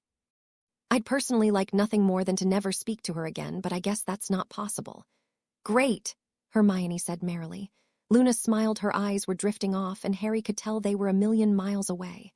"We'll go as soon as Ron returns from work tonight," Hermione told Harry and Luna. "Should I go there and help?" Harry asked. "If you want, all I'm going to do today is work on some paperwork for the ministry," Hermione replied with a sigh. "So many magical creatures in need of equal rights." "Take it easy, Hermione," Harry laughed. "I'll go to the shop now." He hugged Luna, which caused Hermione to smirk and wink at Harry from behind her back, and he stuck out his tongue at her and said his goodbyes before quickly apparating to the joke shop, which was overcrowded as usual, and Harry told Ron and George the news quickly before giving them much-needed assistance for the remainder of the day. The evening came a bit too quickly for Harry's liking. He and Ron went back to the cottage, and George went to pick up Angelina for the party. Hermione was dressed in a fashionably cut Odinil gown with a gray overcoat, her bushy hair slicked back into a side braid. Ron kissed her and whispered, "You're bloody beautiful," causing her to blush immensely. Harry quickly disappeared and changed into a simple button-down, a taupe blazer, and jeans. When he emerged into the kitchen, he found that Ron was dressed similarly, despite the fact that his face seemed to be attached to Hermione's. "I'll go get Luna and meet you two at the burrow," Harry announced awkwardly, and apparated to her house before he could see their shocked expressions. When he arrived at the rook-shaped home of the Lovegood family, he saw that Luna was already waiting outside, wearing a ruffled silver dress that seemed fluid and matched her eyes perfectly. Her amazingly long blonde waves of hair were the only accessories Luna needed. Makeup would be like an insult to her beauty. "You look wonderful," Harry said, awestruck. "Thank you, Harry Potter," she smiled. "I'm sorry I had you waiting in the cold." "I like the cold. Shall we go, then?" He offered her his hand, and she took it. After nanoseconds of uncomfortable squeezing, they arrived, slightly nauseous, in front of the burrow, which was decorated with holly and tinsel for the holiday season. "I hope they don't have mistletoe," Luna said. "I didn't see any when I went there earlier, but if they put any up, there might be." "Nargles," Luna nodded. "I wouldn't be surprised if their possessions go missing during the next month." Harry smiled and knocked on the door. The gusts of cold wind had begun to make his ears and fingertips go numb. Mrs. Weasley quickly opened the creaky door and wrapped Harry in a tight hug. "Oh, Harry, how lovely to see you," she said joyfully. Her candy-corn hair was streaked with gray, but her eyes shone brighter than ever. She was in a mismatched, patterned skirt and sweater and looked a bit thinner than usual. "And Luna, my, how you've grown. You've gotten so big." She escorted them into the kitchen, where Ron, Hermione, George, Angelina, Percy, Audrey, Percy's blonde-haired, blue-eyed wife, Bill, the scars on his face nearly faded. A very pregnant and glowing Fleur, Charlie more muscular than ever, Mr. Weasley looking tired but happy, and Ginny were sitting. Ginny was shoved into the corner, her once bright brown eyes staring intently at Harry, much to his discomfort. Her dark, tired eyes were creased into a smile, along with her chapped lips. She was wearing a rather drab, wrinkled, oversized gray sweater dress that floated over and masked her petite figure. Her skin was paler than usual, and her straight ginger hair was longer but unkempt, but she seemed happy to see Harry and Luna. Harry greeted everyone enthusiastically, but he couldn't bring himself to make eye contact with Ginny, and simply mumbled a hello in her direction before sitting down with Luna between Ron and Hermione and George and Angelina. "It's so lovely to have everyone here," Mrs. Weasley sighed, eyes swimming with tears. "And we have even better news, Mum," George interjected suddenly. "What's that, Georgie?" Mrs. Weasley asked curiously. "Angelina and I are engaged," he announced, holding her hand and lifting it into the air to reveal a glistening diamond set upon a ring of white gold. Angelina's smile was so large that her eyes were nearly crinkled shut. "About time," Bill said, and everyone laughed. "This calls for a toast," Mr. Weasley said joyously. Mrs. Weasley was still gripping her heart in shock, then quickly wrapped George and Angelina into a tight hug and planted several kisses on the both of them. "Enough, Mum, I'm a grown man now," George laughed, which just caused Mrs. Weasley to cry and giggle simultaneously. Percy, Charlie, Ron, and Harry gave George quick hugs of congratulation. "Why not tell us earlier today?" Ron grumbled. "You couldn't have proposed after we left the shop, getting ready to come here. You didn't, right?" Hermione cut in anxiously. "Of course not," Angelina said, chuckling. "He proposed last night." Her skin was glowing like backlit. "We just wanted to tell the family all at the same time," George answered, blushing. Harry had never seen him blush before. He was so happy, something Harry wasn't sure would ever happen after Fred's death. "Congratulations, mate," Harry said. "Thanks, Harry." "If it weren't for you, I might have been unable to afford a ring," George said, chortling. "I would get up and congratulate the two of you, but my back is hurting from this baby," Fleur complained. "It took forever for Bill to get me out of the ooze." "When's the baby due?" Audrey asked Fleur. It was the first time Harry had heard her speak. She sounded a bit uptight. A perfect match for Percy, thought Harry. "The beginning of May," Fleur exclaimed happily. "We can't wait," Bill added. "Congratulations to you too," Harry said. He was ecstatic to see everyone so happy.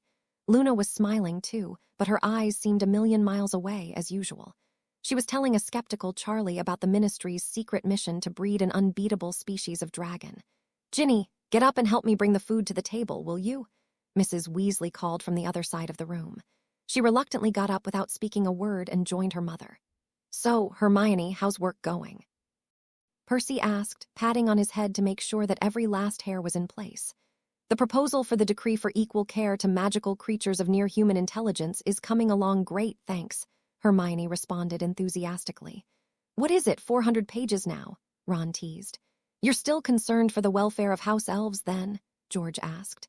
"Page 293, actually, Ron," Hermione scowled. "And yes, George. The minister himself said he thinks I'm doing good work. Kingsley told me himself you're his hardest worker," Mr. Weasley said.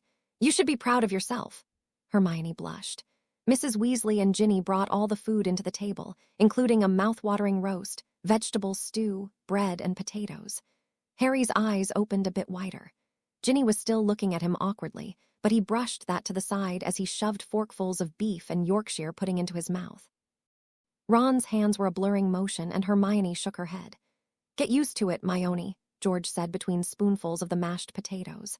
"Thanks so much for the food, Mrs. Weasley. It's delicious," Harry said. "Yes, Mrs. Weasley, thank you for inviting me," Luna added. "My father makes delicious plimpy soup. We should exchange recipes." "Oh, shush, the pleasure is mine," Mrs. Weasley replied. "Could you excuse me for a moment? Bathroom," Harry asked Mrs. Weasley quietly. "Third floor, but of course you knew that," Mrs. Weasley answered. Harry quickly dashed to the third floor and used the bathroom. When he emerged, however, he came face to face with Ginny, who had apparently followed him upstairs. "Excuse me," Harry mumbled, refusing to make eye contact. She wouldn't move. "Look at me," she hissed, and Harry winced. "Don't worry, Mum and Dad took my wand away. I can't do magic," she sighed, and Harry relaxed. "I don't think we should be talking," Harry began. "No." Too bad, I have something to say. Go on then. I'm sorry, she said in a quiet, guilt-ridden voice. Really, truly, honestly, wholly sorry. You're only sorry because Neville broke up with you after you tried to attack my girlfriend, Ginevra, Harry said firmly. He had never called her Ginevra before. He knew she preferred Ginny. She frowned but said nothing about his choice of name. You're wrong. He just made me realize how stupid I've been acting. I've barely been able to remember the past month or so. It's like I haven't been myself at all. I don't know what's gotten into me, really, so I'm sorry. Is that supposed to make me take you back, then? Have you forgotten I'm with Luna? He spat. It's supposed to be me apologizing to you. I can't believe how I've acted. I'm a stubborn witch, you know, but I'll admit that I was stupid and wrong and that I should have treated you better in a heartbeat. As for Luna, that was surprising. Do you honestly think you two have a chance? She said coolly. Are you saying we don't? He said, his voice rising. She's amazing and I really care about her. Do you love her like you loved me? Ginny whispered. Our love was a lie because you were a liar, Harry retorted. I'm sorry, Ginny pleaded, tears forming in the corners of her eyes. Harry's stern face melted a little bit. Ginny hardly ever cried. Ginny, don't cry. I've messed everything up. You're strong, you'll move on. You can pick up the pieces. He attempted to comfort Ginny out of pity. He just couldn't see her like this. He spent weeks and weeks despising her, and now he couldn't stand to see her cry. She began to wrap her arms around him, but he backed away. I can't, Ginny hiccuped and wiped away a tear rolling down her cheek. She moved so close to Harry he could feel the heat radiating from the tears around her eyes. Luna, he tried to remind Ginny, but she pushed Harry into the bathroom and against a wall, rested her head on his shoulder, and wrapped her arms around him with a force possibly tighter than Nagini's strangle would be. I'm sorry, Ginny whispered. I'm a stubborn witch, Harry grimaced. Ginny, I don't want to send the wrong message. You can't do this. Everyone's waiting downstairs. Luna, he never finished his sentence. Ginny lifted her face from Harry's shoulder, and before he knew what had hit him, Ginny had smashed her tear-soaked lips into his. For a moment, he forgot who he was, what had happened, and kissed her back with the passion they shared after the Quidditch game in his 6th year at Hogwarts.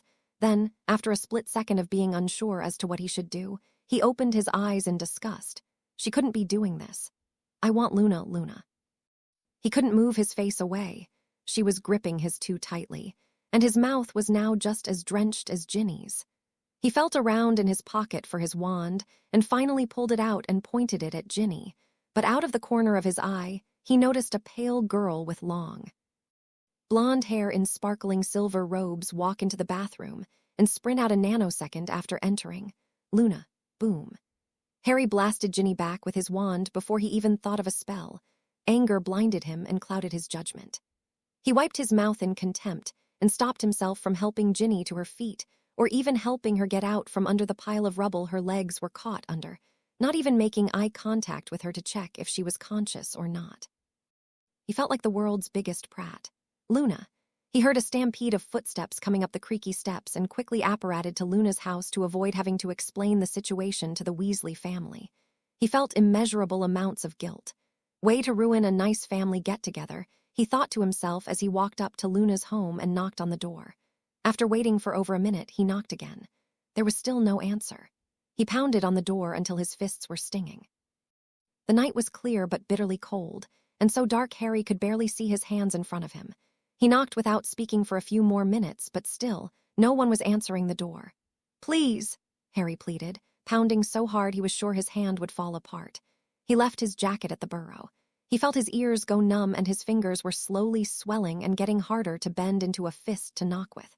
I need to explain, Luna, please. His breath formed clouds in front of him. He continued to knock and knock. He didn't want to use magic to get in. He wanted Luna to want him. Luna is busy right now, Harry heard Xenophilius finally say. Please let me in, I'll do anything, Harry begged. Are you a wizard or not? If you really wanted to get in, you could just use a spell. I don't want to be even less of a gentleman than I have been so far this evening. Please let me in. After nearly 30 seconds of silence, 30 seconds that felt like forever, Xenophilius opened the door. I'm only letting you in because I must go to the ministry to settle a dispute over one of the articles in the Quibbler, he said quite rudely. You might have to wait a while. Why would I be wait? Move out of the way, Potter, I have to go. I'm in a hurry and traveling by Portkey.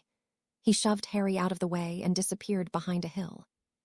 Harry went inside, shut the heavy wooden door, and sat on the couch, waiting. I wonder what she's doing.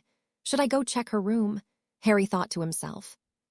He shrugged and went upstairs into Luna's room, where she still had the portraits of her friends, including Neville and Ginny, on the ceiling, and the picture of her and her mother on her nightstand next to her bed, next to which a pair of her colorful spectrospecs were laying, along with her butter-beer cork necklace and orange dirigible plum earrings.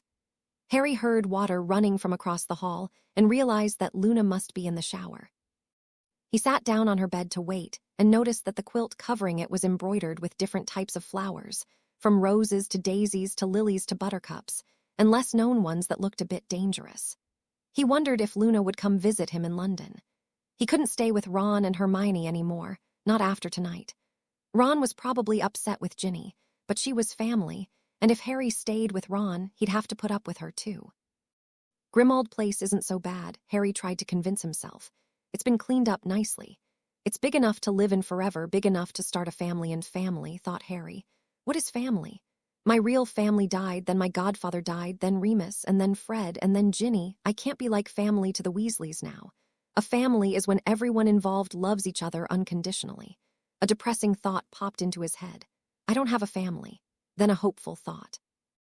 I can make my own, but love. What is love? Harry thought. I love a lot of things about my friends, that's why I'm friends with them. I love my friends. But that's different than the way I feel about Luna. I love her hair, it's so long and light, like God plucked strands from heaven and put them on her head. And her eyes, they're like polished silver, lighting up everything they look at. Her skin is like porcelain, and she's so perfectly crafted, like a sculpture. Only she can feel, she understands. And that's why her appearance isn't even important, because I kind of forget about that when she starts talking. She sees. She sees me better than anyone has before. She sees everything better. She helps me see. I love that about her. I love how she knows a bit about everything. I love how she can always tell. She can always tell how I feel without me having to say anything. That's why I trust her. Trust. She probably doesn't trust me now, Harry Potter. A dreamy but shaky voice said suddenly, followed by a hiccup.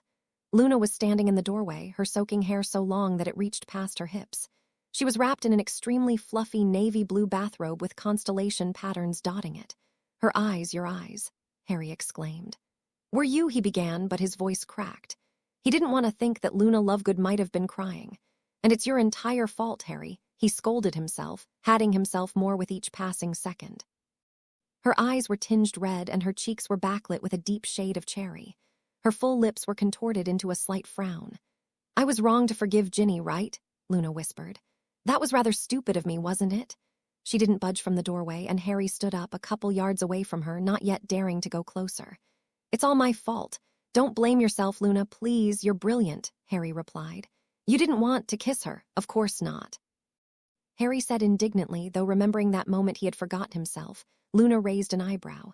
I was there the moment she first kissed you. There was a split second I lost yourself.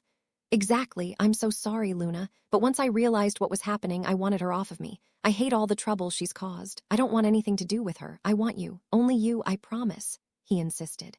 Who are you? Luna asked unexpectedly, rubbing her eyes. Harry James P., he began, confused.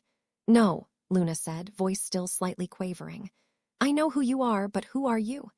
Harry had a feeling she meant more than just who he was on the outside. I'll give you a hint, Luna said. I'm a witch who likes researching magical creatures, flowers, and constellations. I also like one boy and only one boy. His name is Harry. I don't like dancing, I really enjoy eating pudding, and I don't mind what most other people think about me because at the end of the day, I'm by myself anyways. My greatest fear is, she stopped.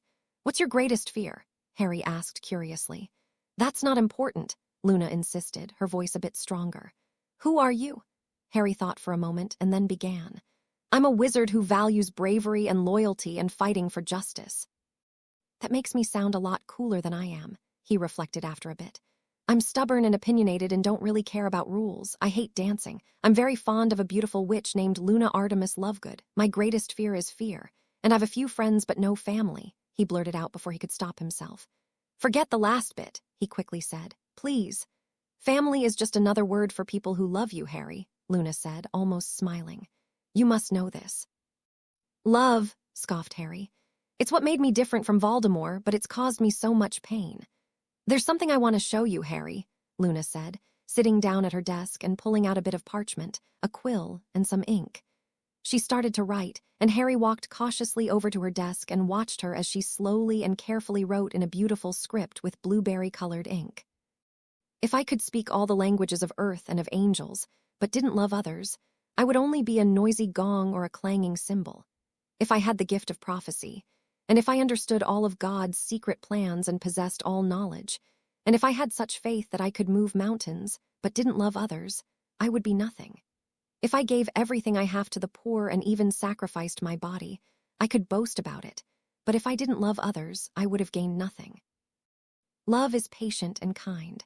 Love is not jealous or boastful or proud or rude. It does not demand its own way. It is not irritable, and it keeps no record of being wronged. It does not rejoice about injustice, but rejoices whenever the truth wins out. Love never gives up, never loses faith, is always hopeful, and endures through every circumstance. Prophecy and speaking in unknown languages and special knowledge will become useless, but love will last forever. Now our knowledge is partial and incomplete, and even the gift of prophecy reveals only part of the whole picture.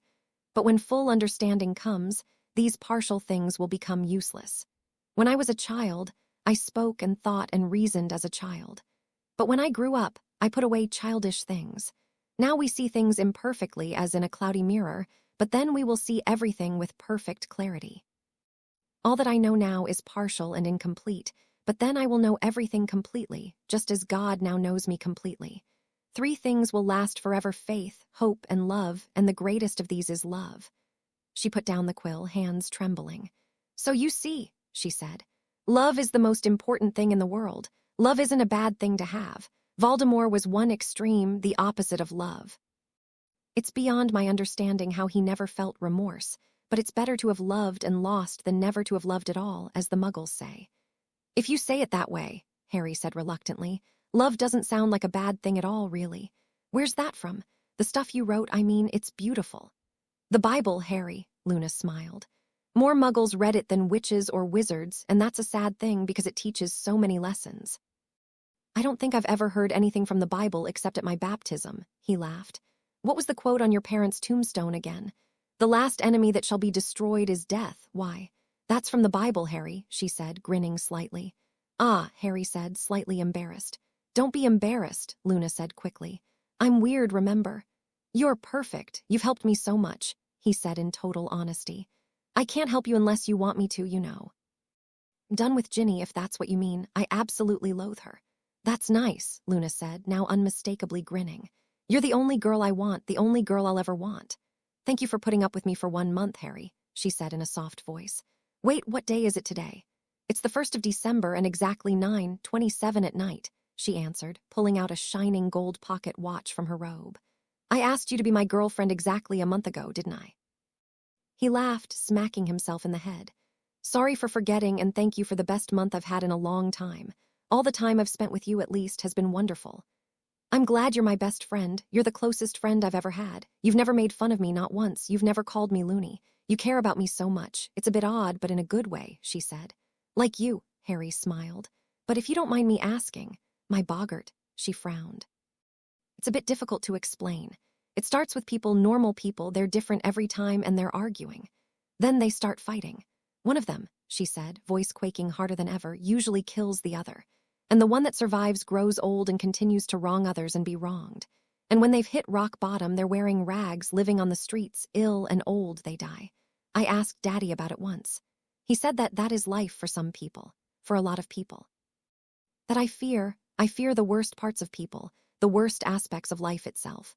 Sickness and anger and violence and poverty and death. That's why I prefer imagination. I can control what happens. Nothing bad can happen, no one can betray you if you don't want them to. She shuddered, tiny tears leaking from the corners of her eyes. Harry realized it must be a very strange day if Luna Lovegood cried not once, but twice. Luna hardly ever cried. She was one of the bravest girls Harry knew. Harry held out his hand and helped her up from her seat at the desk, pulling her into a tight embrace. There might be a lot of bad things in the world, he began, attempting to think of words to comfort Luna, until they spilled out, like the most normal thing in the world, being with Luna, talking to Luna. It just seemed natural to Harry. But, he continued, we have faith, hope, and love, and the greatest of these is love, he finished gently and quietly. Luna lifted up her head from where it was nestled in Harry's shoulder and tenderly kissed him. He felt his blood pumping through his veins 10 times faster than before. His heart was pounding so fast, he was sure Luna could feel it. She placed her right hand on his chest, feeling its heavy, steady pounding. It reminded Harry of the way he banged on the Lovegood family's front door earlier this evening, after Ginny, but he didn't even want to think of her, ever again. Harry didn't really care what happened to her as long as he'd never have to see her or speak to her ever again. Out of the 2 girls who had cried on him tonight, Harry realized he preferred Luna in every way. She reminded Harry exactly of how love was described in the Bible: patient, kind, hopeful, never jealous, not often angry, forgiving. And Ginny was usually the opposite. If Luna's love, I love love, Harry thought to himself, out of the blue. Then it was as if a chemical chain reaction had forced everything in his brain to come into place. It was all making sense. The butterflies that crowded his stomach whenever he saw Luna, or the way he would blush when she looked at him, or how he knew she understood him better than anyone ever had, how she'd always been there to help him and support him, how she could always make him smile, how she would teach him new things, how she walked and spoke, and how she read Harry easier than she could read any book. The way it made Harry happy knowing that Luna was just breathing. Harry pulled his face from Luna's for a moment, breathing heavily. He couldn't keep the words inside of him. They were hopping up his throat, stomping out of his mouth. I love you, Luna. Luna looked up at Harry, her silver eyes wide, her milky skin backlit with a rosy blush that made her look even more unbelievably gorgeous. Her soaked, honey-colored hair along with her pale skin and big, bright stone eyes made Luna look exceptionally like a beautifully crafted, life-sized doll. I love you too, Harry Potter, she replied in her usual faraway voice. No boy has ever said that to me before. It's probably because I never really have felt this way before, the way I feel now. I feel so happy all the time. I feel like I can do anything. I feel invincible. I feel the same way, Luna. I'm sorry Ginny had to come between us like that. I don't care what happens to her as long as I never have to see her, Harry said sourly. You won't be staying with Ron then, will you? He'll probably want to visit her. Yeah, it would be a bit too awkward now. I suppose I'll be staying at number 12, Grimmauld Place again, he said, his voice saturated with sadness. He got quite lonely there. I'll come visit you every day, Harry. It won't be so bad. I'll help you clean out the Nargles, Harry laughed. It's not just that. I can live with Nargles. It's just that the house used to belong to Sirius. His voice trailed off. His heart seemed to sink every time he thought of his late godfather. Memories can be even worse than dangerous creatures, can't they? There's a family tree in there. Bellatrix is on it, and the Malfoy family. Draco and I are on better terms, but I hate seeing Bellatrix's name every time I walk through the house. She's evil, she's pure evil, Harry said, voice filled with resentment. I'm going to paint over it. I'll do it tomorrow, Luna said cheerily. Before Harry could respond, he heard the door downstairs swing open. I'm supposed to be downstairs, he said, panicked. I'm probably not supposed to be talking to a boy while I'm wearing a bathrobe, Luna said, deep in thought. I'll be downstairs, he whispered, then apparated to the sitting room with a faint pop. Xenophilius entered the house the second Harry apparated. Damn it, he thought. I splinched off my glasses, they must be upstairs. Hello, Mr. Lovegood, Harry said quickly, attempting to sound calm. He desperately wanted Xenophilius to like him and approve of his relationship with Luna. Harry Potter, Xenophilius said rather coldly. He must have just seen Luna crying and knew I was the cause, thought Harry. I'm such an arse. How was the meeting at the ministry?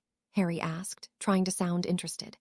Rather badly, Xenophilius said, sounding slightly crestfallen. The minister insists that they don't have a secret supply of deadly fungi, but I beg to differ. Sources tell me, he began, but then looked at Harry curiously. Harry, where might your glasses be?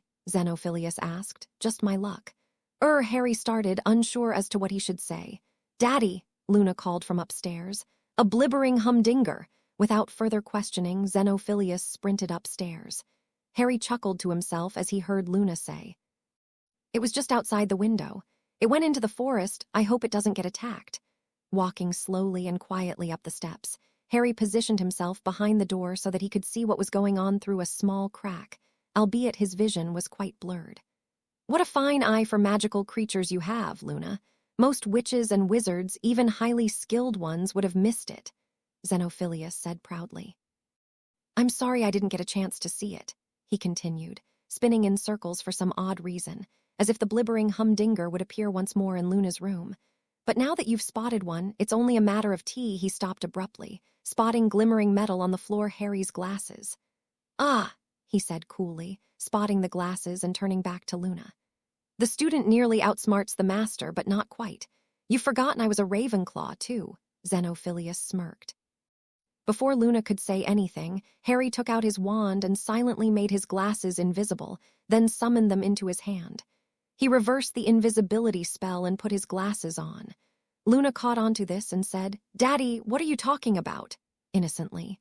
Xenophilius looked back to where the glasses once were. "What?" he gasped. Harry walked in, wearing his glasses. "I'm sorry for interrupting your conversation, Mr. Lovegood, but my glasses were just in my pocket. I'm a bit forgetful on occasion, you see," Harry said, holding in laughter. Luna winked at him from behind her father's back. "Please," he said in a pained voice, "call me Xenophilius." "I think I'll be going home now," Harry said awkwardly. "Thank you for having me." "I'll be at number 12, Grimmauld Place tomorrow morning," Luna said. "Good night, let the gnomes bite." Harry smiled and walked outside into the ruthlessly cold and gusty night, ready to apparate to London. He didn't care about the weather or Ginny or much of anything else now. He felt like his life was a dream. Luna Lovegood loves me. He decided that he should visit Ron and Hermione first to make sure they were aware of the truth about the events that unfolded at the Burrow and why he fled. I would be a coward to disappear with no explanation, he told himself firmly. He apparated to Ron and Hermione's cottage and knocked on the door. Hermione answered almost immediately, quickly hugging Harry and escorting him inside with an upset look on her face. Before she could say anything, however, Ron appeared from his room, saw Harry, and exclaimed, "What the bloody hell happened, mate?" "What do you think happened? Humor me," Harry responded, his head still up in space over his encounter with Luna. His heart was fluttering and he was sure he was blushing. "Luna loves me." "You're acting different, Harry," Hermione noted, sounding anxious. "Luna," Harry nodded, grinning. His eyes were shut. He was trying to remember every last detail of their encounter. "Luna." "Back to Ginny," Ron said seriously. "All I know is that we found her only slightly conscious, and we asked her what happened, and she started sobbing like a baby." "Oh, Ginny," Harry said, zooming back down to earth. "She found me after I used the loo and cornered me begging for my forgiveness and trying to make me question my relationship with Luna, and then she started snogging me out of nowhere. I cannot believe her," Hermione screamed. "That lying, cheating, indecisive little Hermione," Ron interjected, almost laughing. "I appreciate your enthusiasm, but let Harry finish. So right about when she sticks her tongue in my mouth, mind you, I see Luna standing there. She saw everything, just about.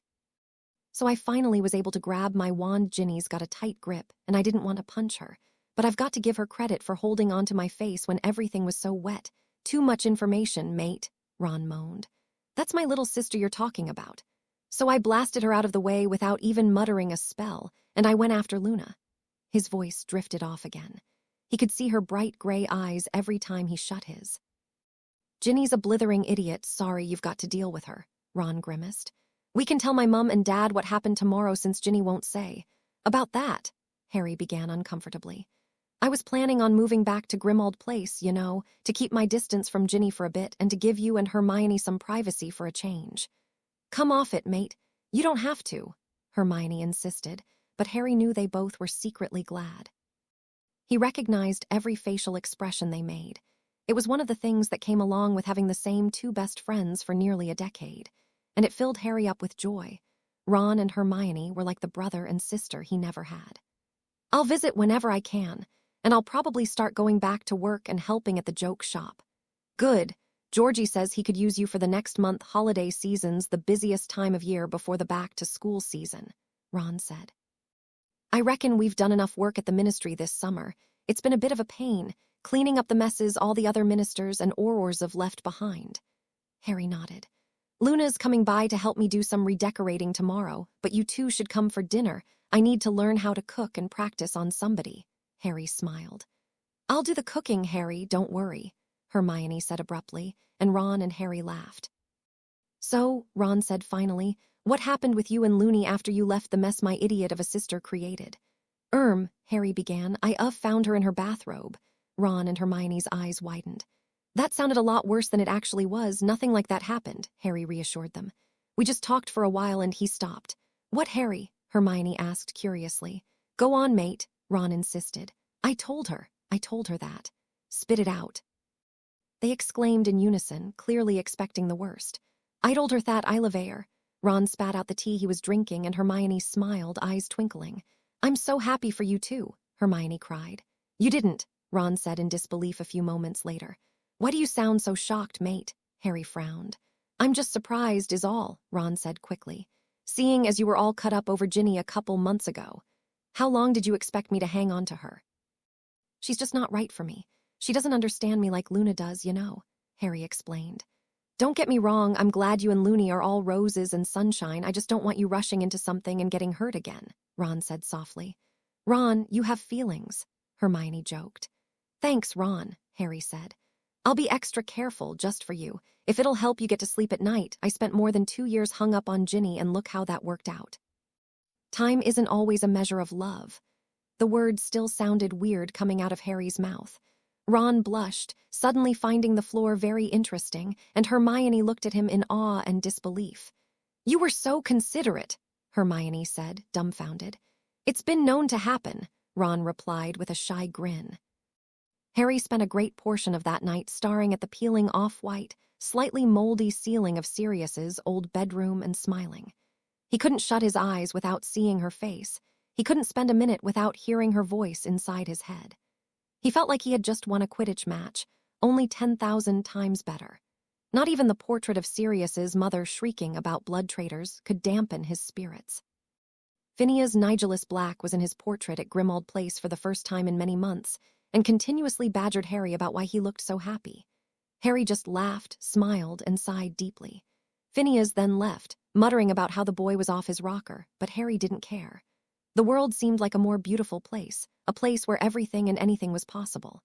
Halfway through the pitch-black, wintry night, a curious thought sprung into Harry's head.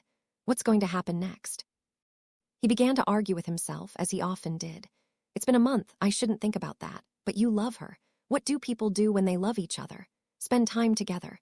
They don't have to do anything else. People who love each other get married. After a month, you said it yourself, time is no measure of love. This arguing went on until Harry dozed off for a few hours, and then woke up as the sky turned the color of ripe mango flesh and the sun began its ascent. It was one of those blindingly sunny winter days. Harry felt even more overcome by happiness. This type of day reminded him of Christmas break at Hogwarts. Accio glasses, he yawned as he gripped his wand, half asleep, poking himself in the eye in the process. He hobbled out of bed unwillingly. It was terribly cold, but he couldn't sleep all day. Luna was coming. Washed up and slid on a cashmere sweater, striped scarlet and gold for Gryffindor, and a pair of comfortable old jeans. He wondered when Luna would arrive, then walked into the dusty, ancient kitchen and looked for something to eat for breakfast, running his hand through his carelessly messy jet-black hair. He checked the slightly dented golden watch Molly Weasley had given him so long ago. It was barely 9 o'clock. He searched through various cabinets for food to eat and found a rat and Creature's various possessions. Harry hadn't had a good meal at number 12, Grimmauld Place, since he gave Creature to the Weasley family. He always went out to eat and kept a small fortune's worth of Muggle money at the ready for nearby cafes, but preferred wizard restaurants as he could not read the Daily Prophet in the presence of Muggles. However, there weren't many places he could go in the wizarding world without being flocked by admirers, so he usually ate at the Burrow when he was with Ginny, and for the tedious, melancholy, angry days before Hermione forced him to move in with her and Ron, he hadn't eaten at all, except for scraps his friends had sent him by owl. Subsequently, the kitchen of Grimmauld Place was vacant for a long, long time, and Harry's stomach was rumbling. He didn't have an owl, so he couldn't send out his pet to attain food for him, and food was impossible to magically conjure. I'll just go to a Muggle cafe, he decided reluctantly. Accio, 20 pounds. Harry waved his wand of holly, and the money went flying into his hands. He stuffed it sloppily into his pockets. Eyeing his Nimbus 4000, he half considered flying under his invisibility cloak. He was desperate to fly again. It made him feel free, The way he could soar over buildings and taste the cool sky and feel the wind blowing against his skin and numbing his ears. The cloak doesn't cover me, let alone the broom. I'll get seen, he reminded himself, and got ready to apparate to an alley behind the nearest cafe and walk in from there. Suddenly there was a faint knock at the door. Harry knew it was in a heartbeat and grinned instantly. "The situation is worse than I thought," Harry heard a light voice say, concerned. "I can already sense the presence of Nargles and Raxburts." Harry opened the door. "What exactly are Raxburts and Nargles, and how do you know they're here?" he asked Luna, affectionately planting a kiss on her cheek, which instantly ignited to a rosy, youthful shade. She was clad in a lacy, multicolored floral dress topped with a midnight blue and bronze Ravenclaw cardigan and worn black lace-up boots as shoes. Propped up against her head were, of course, her trademark spectrospecs. All in all, her outfit mismatched delightfully. Luna had let down her cascades of hair seemingly made of sunlight itself. The room nearly lit up, and she had styled it stick-straight so that it was sleek, shiny, and reached down to nearly the tops of her thin, pale legs. "My spectrospecs, of course," she explained in a dreamy voice. "Try them on," she suggested, removing them from her fair face and gently sliding them onto Harry's, making him feel at peace as her fingers brushed against his temples. With her, Harry felt safe. Harry noticed that her fingernails were painted a rich dark, almost black, purple shiny and pearly and magnificently mirror-like, that made Harry feel like her fingertips were dressed in beautiful gems. He finally was brought back down to earth with the uncomfortable squeezing sensation around his head from the spectrospecs. The pink glasses would have made Harry feel rather stupid, but with Luna, he wore them freely, feeling like a little kid again. He reminisced briefly on his first year of Hogwarts when he was 11. It was one of the best years of his life. "Do you see them, Harry?" Luna whispered. "What?" Harry said dumbly, distracted by her mere presence. "Raxburts, they're little swarming specks," Luna explained. "You may think they're harmless, but you'd be wrong. Too many and you forget who you are or what you're supposed to be doing," she said somberly. Harry looked at Luna while wearing the glasses, and he only saw one or two lazy little amaranthine dots sluggishly gliding around her head. "I don't have very many, do I?" she asked. "Of course you don't," Harry smiled. "You're more yourself than anyone I know. You would never forget who you are," he promised. "I've been noticing less around you lately, but there are hundreds of the little pests zooming around the house, even the neighborhood. I suspect it's because of the Muggles. They're quite oblivious to many things and hide who they are much too often. It's a shame, really," she said in a melancholy tone. The Dursley family immediately came to Harry's mind. "What can we do to get them away?" "Are you seriously beginning to believe in Raxburts?" A voice inside him screamed. "It's not so insane," he tried to reason with himself. "You saw them. In theory, they make sense. It's okay if you don't think they're real. Most people don't. Actually, Daddy and I are the only ones who do believe," her voice trailed off. "If they're not real, then what am I seeing through the spectrospecs?" The corner of Luna's lips curved upwards slightly. "How do we get rid of them?" Harry asked, curious. "The fix for Raxburts isn't so simple. You have to be true to yourself and do what you want and focus more on your life decisions," Luna explained. "Do you think you can do that, Harry?" He shrugged, pulling off the uncomfortable spectrospecs and placing them on the ebony table. "I'm doing it now," he said as he pulled Luna in for a sweet, short kiss. As they separated, his stomach growled noisily. "Would you like me to help you prepare some breakfast?" Luna asked as Harry blushed. "Some say it's the most important meal of the day, but I don't agree," Luna continued. "A good dinner keeps the bedbugs and Nargles away," she said matter-of-factly. "Although gnomes are more inclined to bite someone who has eaten a rather large breakfast." She looked deep in thought, as if she was fiercely debating with herself inside her mind, and Harry knew better than to interrupt. "I'll just have to ask Daddy," she concluded. "What do you think about the matter?" "I think we should go out for breakfast because there's no bloody food anywhere in this place," Harry suggested. "Aren't all the cafes around here for Muggles?" Harry nodded. "We can still eat, we just have to keep our wands in our pockets and owls in the house. Muggles don't usually see owls flying about during the daytime." "You still don't have an owl. Espro flew away," Luna said, sounding slightly crestfallen. "I don't care about Espro. She never understood me like Hedwig." "Do you think another owl ever will? My owl Aurania was the second owl I had, but she came to understand me just as well as my first. I don't really care. If I need to talk to you or Ron or Hermione, you know where to find me. And well, I haven't got anyone else, have I?" The words spilled out like vomit after taking a puking pastille. Once, my mum and I read an article in the Daily Prophet about you. I was very young. She saved the newspaper from Halloween. The night it happened, we read it and we cried together. Harry felt his cheeks burn. I never want, he began.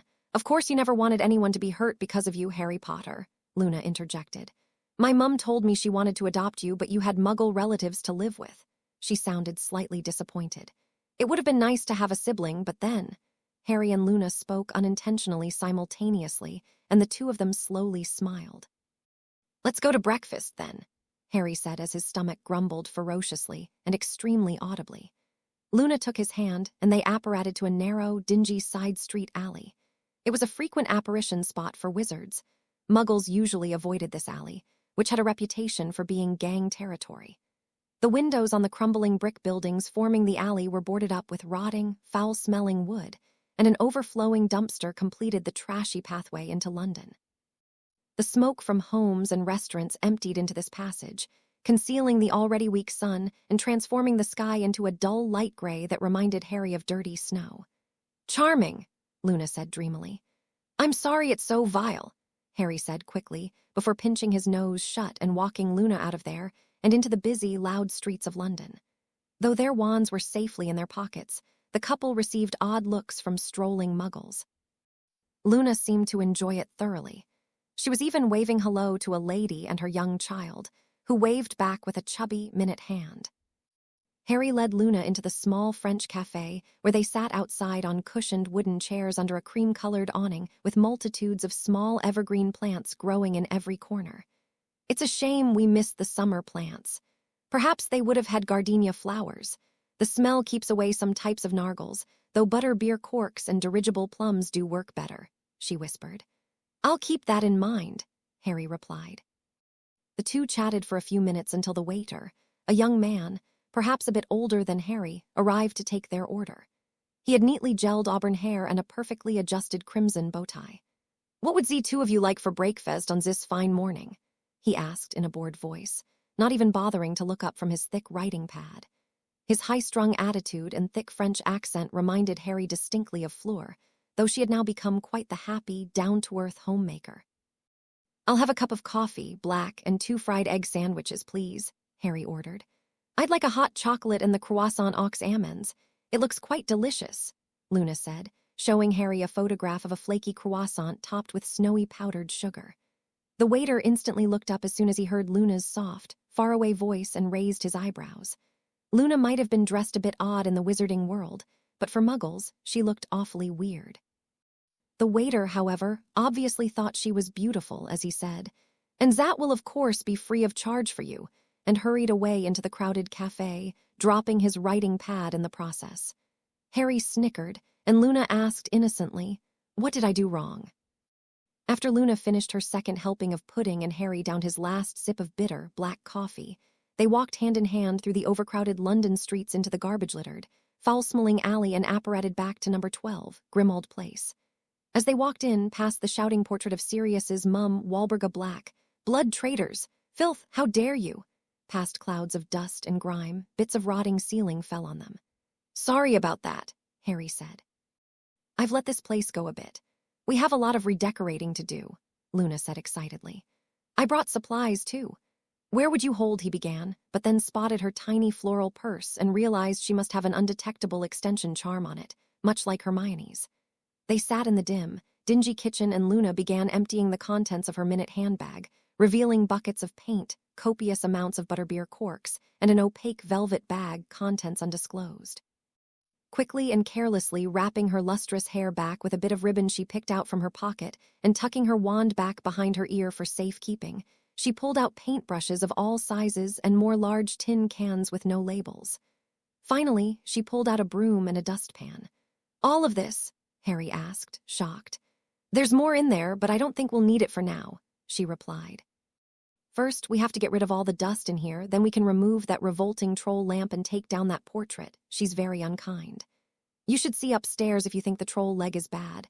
And the portrait is Sirius's mum Walburga. We've tried to get rid of her. Permanent sticking charm, I think," Harry muttered. "Trust me, I'm not a fan of her either." "We can cut out that chunk of wall and replace it," Luna suggested. "I've never thought of that." Harry felt extremely stupid. Don't feel bad, Harry. I've worked with a lot of permanent sticking charm incidents in my lifetime. Once, I stuck a flower to my hair, and my mum had to cut out quite a bit of it, Luna said regretfully. It took years to grow back evenly. Harry laughed, and Luna waved her wand elegantly, causing the broomstick and dustpan to rapidly dance around the home, sweeping up all of the dust and loose grime and bits of ceiling, nearly poking out Luna's eye and whacking Harry across the head in the process. They stood on top of the table while the broom swept the floors, and hid under it while the broom swept the walls and ceilings. Frequently, the dustpan would get so full that it would dump its contents out of a muck-caked window. Luna, noticing the filthy windows, retrieved several rags from her bag, soaked them in a bubbling citrine liquid, held them up, pointed her wand, and muttered something incomprehensible. They flew up and began wiping down all of the windows, and Harry conjured a large rubbish bin for the rags to empty the thick layers of scum they wiped from the windows. Buttery rays of sun ignited the room with color Harry couldn't possibly imagine. It was instantly a warmer, happier kitchen. The broom, dustpan, and rags left the kitchen and continued in the other rooms. Harry could hear them furiously clanging. "Let's go empty what you don't want from here and send it to the wizard's second-hand shops in Nocturne Alley," Luna offered. Harry got up and followed her to Creature's possession cabinet. "Take everything." "It's all sort of repulsive, really," he said, opening the cabinet to reveal the music box that tried to put the listener to sleep, a series of dusty goblets, the biting silver box of Wartcap powder. "I'll save that to give to George." Rusty daggers, torn black family photos including one of Bellatrix. "Burn that one." A golden ring engraved with the black family crest, the many-legged pair of tweezers, and random rusted silver boxes Harry did not wish to open. Harry and Luna quickly shoved everything except the Wartcap powder into a thick wooden crate Luna conjured, and sealed it shut as the tweezers attempted to escape. "Lovely home," Luna joked. "Just think, there are 3 more floors to this place," Harry groaned.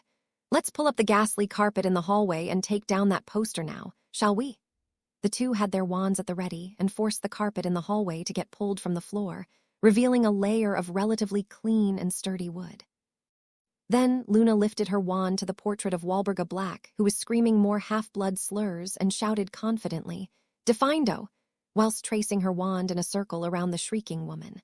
Luna's severing charm cut the portrait and a chunk of wall out cleanly, and they collapsed to the floor. "Impressive," Harry said, shocked. Usually he could only cut fabric with the charm. "Very impressive. Luna's truly an amazing witch," he thought.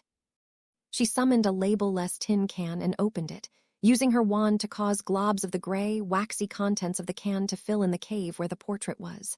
Within seconds, the cavity was filled and the gray globs had transformed into an identical replica of the wall around it. "What is that stuff?" Harry asked, in awe. "Instant wall builder," Luna said happily. "Daddy and I have lots. We redecorate one room each month or so. It's very handy." Harry and Luna packed the screaming portrait into another crate and stacked it upon the other tingling crate, along with the yards of thin, worn carpeting. Harry grabbed Luna and pulled her down as the rags came flying by to wipe down this new section of wall and the heavy front door. They continued emptying out useless or odd possessions for the better portion of the next 2 hours, filling a total of 13 large crates. Now, everything that wasn't Harry's or Sirius's was gone. Harry wanted to leave Sirius's room untouched, including the pictures of Muggle bikini models and Gryffindor banners. He did, however, allow it to be dusted and the windows to be cleaned, and got rid of the dirty old sheets which they had found a spider in. Harry was rather disgusted. He had been sleeping in that bed. "After this, we can go furniture shopping," Luna exclaimed joyously. Harry knew that with Luna, nothing would be boring, so he readily agreed, and they continued emptying much of the house as the broom and rags cleaned on. Luna added a mop and surface rebuilding serum to the mix, so there was more to dodge, but the cracks in the walls and peeling ceilings were quickly fixed and washed down. "Thanks for doing this for me, Luna," Harry said, kissing her softly on the cheek. "The pleasure's mine," she replied softly. "Redecorating is a hobby of mine." "But I must admit, I did think this would be rather dull for you, Harry Potter. Not many people could picture Harry Potter helping his girlfriend redecorate. No, Harry Potter would be out rescuing bobbies from burning buildings or fighting dragons, or in his mansion surrounded by thousands of beautiful maidens." She giggled, and her nose wrinkled in a fashion Harry found extremely adorable. Harry laughed with her, silently blissful that she had referred to herself as Harry's girlfriend. He knew that she was, it just made him happier to hear her say it. Happier in a way he couldn't really explain. It was a sort of happy that frequently surrounded him when he was with Luna, or thought of her, or heard her voice. "I'd take you over the maidens any day," Harry grinned. "Just for the record. You remind me a lot of him, you know." "Who?" "That boy in all of the photographs." "Not your father, though you look nearly identical to him, and you run your fingers through your hair every passing second like he does, but like your godfather, Sirius. So charming and happy and a bit reckless." "I've never heard that before, but Sirius was a great man. So thank you for the compliment," Harry said seriously. Luna shrugged. "Just an observation. Now let's take down those house elf heads," she shuddered. They got back to work. The house was soon spotless, all the way to the 3rd floor, like a fancy hotel stripped of furniture, curtains, and bedsheets. A warm, vanilla scent filled the home, thanks to Luna's extensive magical knowledge. It certainly felt like much more of a home than it ever had. "Let's take these crates to Knockturn Alley, shall we?" Luna spoke after they had collapsed onto the clean wooden floors, sweating and exhausted. Harry had his arm wrapped around Luna while they attempted to catch their breath. "I suppose, if you really want to get up," he panted. Slowly, she got to her feet and helped Harry up. After drinking glass after glass of cool water, they each held a couple boxes at a time and dropped them off in Scour and Hedgebury's second-hand hotspot, a deteriorating shack at the edge of Knockturn Alley with the motto, "It's still good," in fatting paint on the crooked door, who took all of their items gladly, although Harry and Luna got only 2 galleons. 12 sickles and 5 nuts for all of their items in the crates. Harry didn't mind at all. He would have paid the employees at Scour and Hedgebury's to get rid of them. "Luna, take the money," Harry insisted, handing her the small canvas bag as they left the dark store, basking in the bright sunlight. "It was your godfather's family's possessions, and he left it all to you. The money is rightfully yours," Luna objected. "I don't want it. You did most of the cleaning. Give it to your dad." "Maybe he'll dislike me less." "Just save it. You can use it to buy furniture, remember?" "True, but I still think you should have it." Luna shook her head, and they laughed as they apparated hand in hand to the Diagon Alley Furniture Emporium, a gargantuan building crammed to the brim with various types of furniture. "I went to a Muggle furniture store once," Luna said as if it were the oddest thing in the universe. "It was called IKEA, I think. It was even bigger than this." Harry and Luna spent the next hour acting like they were children again, jumping on the soft, overstuffed beds. They got yelled at by Humphrey Van Humbeck, the owner, and had to quickly repair beds with their wands at least thrice, and playing hide-and-go-seek in the bathroom section. Luna was petite enough to fit into the cabinet underneath a sink. Harry felt as though this partially made up for the childhood he never had growing up, and felt more energized and exuberant than ever. When they were finally acting their age once more, Harry admitted breathlessly, "That was more fun than I ever had when I was a kid, except for maybe Quidditch. Do teach me how to play one day. I've been rather scared to approach broomsticks since my daddy fell off of one searching for heliopaths." "Of course. I'll teach you when we get back to Grimmauld Place. Well, maybe we should eat first," Harry added as his stomach growled. He checked the beaten watch. It was 2:30. He could see the sun heading slowly west above them. They chose out all the new, sturdy cherry wood furniture for the 5 bedrooms, 3 bathrooms, kitchen, dining room, and the drawing room. They had emptied out every piece of furniture from the home, except for Sirius's room, when they simply repaired the furniture. They also bought sheets and blankets and towels and utensils and china, all to suit Luna's taste, since Harry really had no preference. Everything she chose was delightfully bright and colorful and quirky, from square plates to floral mugs to ikat blankets and bedsheets to boldly colored sofas. When everything was finally loaded into the house by employees, Harry felt more at home here than he ever had before, but perhaps it was just because Luna's soft hand was pressed against his. The walls were repainted light pastel shades, and all the cherry wood was fresh and strong, and everything matched beautifully, or so Luna said. Harry couldn't really be sure what colors and what prints matched with what. All Harry knew was that this place, besides Sirius's bedroom, was barely recognizable, and he was sure Sirius would be proud. "One last thing," Luna said suddenly as they collapsed into the new cushioned wooden chairs in the kitchen. She pulled some sparkling ribbon and a large needle out of her opaque velvet bag. Harry observed her string butterbeer cork after butterbeer cork through the yards of glittering ribbon and flicking her wand so that the strings of ribbons flew up and fashioned themselves like streamers around the windows. "Keeps the nargles away even better than just wearing a necklace," she informed a slightly confused Harry. They briefly visited a Muggle grocery store, and upon their return, Harry instantly noticed that the windows were immaculately clear. All the rooms were cheerfully bright and pristine and spick and span, and substantially less ancient and foreboding. Harry helped Luna pack everything into her flower-patterned purse, and they ate from the newly stocked kitchen. Luna quickly prepared multitudes of sandwiches on fresh, squashy bread, which they both ate ravenously, and guzzled down pumpkin juice. As the sun set, Harry felt that it was the perfect ending to a perfect day. Harry and Luna found themselves cuddling on the new jessamy-colored sofa, dozing off after such a grueling day. Harry woke up at about 6 o'clock. The home was now dark. As the sun had set early, Harry could feel the winter rapidly approaching. Luna was still fast asleep, her head resting atop Harry's shoulder. "Well, this has got to be a once-in-a-lifetime sort of thing. She's always awake before me," thought Harry. "Zeno probably thinks I've kidnapped her." Harry could stare at her for eternity and never get bored. He noticed every freckle, every birthmark, the series of small scars behind her ears, and on her neck from her stay at Malfoy Manor, everything. She was perfect exactly the way she was. She was so entirely herself, so original, so unabashedly true and perfect that Harry realized he was extremely lucky to call her his own. She was close to the opposite of Ginny. Ginny was fiery, rash, almost reckless, and Luna was calm, intelligent, kind, and tolerant. Harry didn't care what Ginny did with her life. Harry didn't care about much of anything at the moment. All he wanted was Luna, his Luna. The redecorating of number 12, Grimmauld Place, felt like not only redecorating. It felt not only more like their house than just his, but it also felt as though Harry was embarking on a journey, the journey of his life with Luna. "Every moment I spend with her is a blessing." The next few cold winter weeks leading up to the holidays passed quickly, much too quick for Harry. There seemed to be no time available, and he would have killed for a time turner, but, unfortunately, few were made since the last batch had been destroyed, and they all went to Hogwarts students.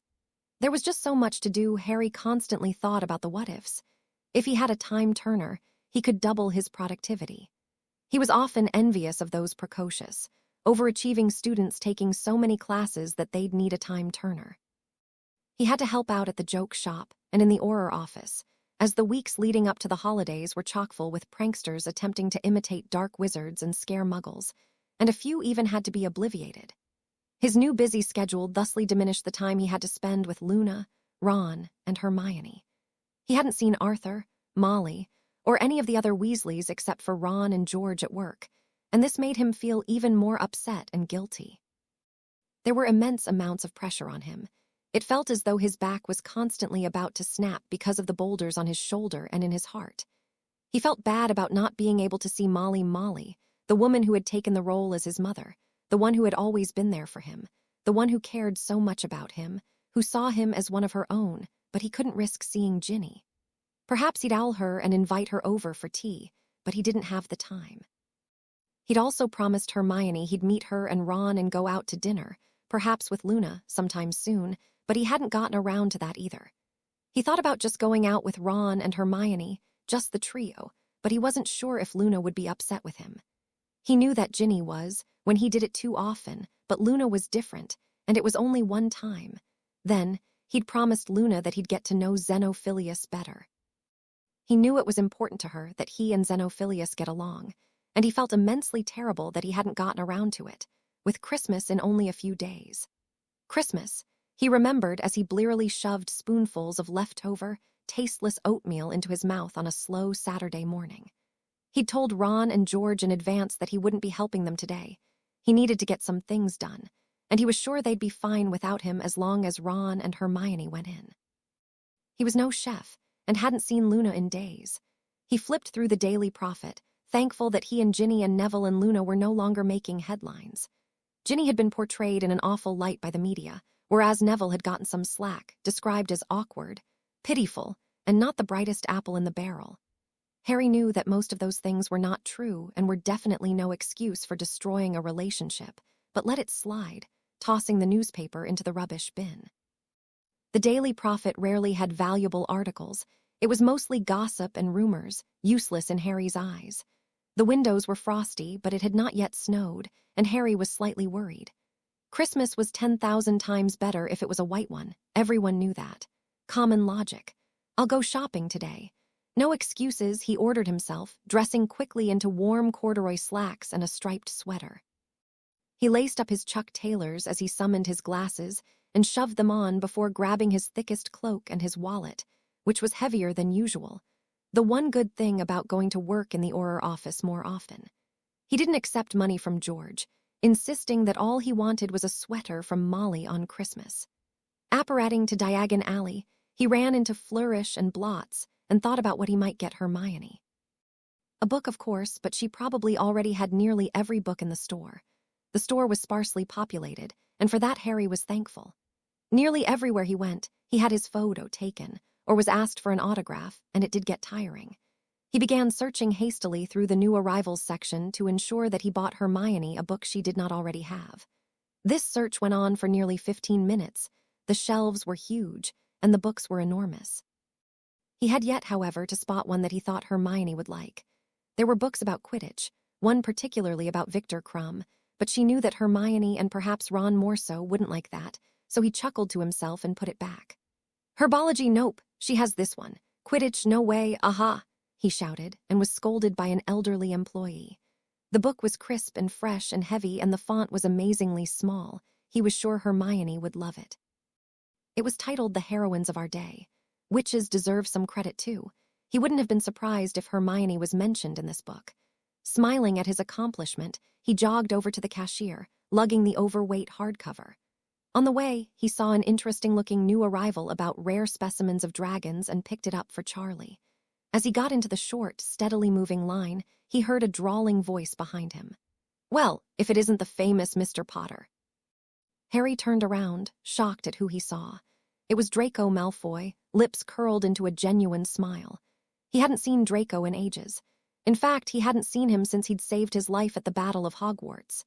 He looked exactly the same as the last time Harry had seen him, over 2 years ago, except he seemed happier, lighter, more carefree, and Harry knew exactly why. Nice to see you, Draco, Harry said, smiling. He didn't see the need in addressing Draco by his last name. They were grown men now, not schoolboys. Draco was in a neat business suit with an expensive-looking gray cloak that matched his eyes perfectly.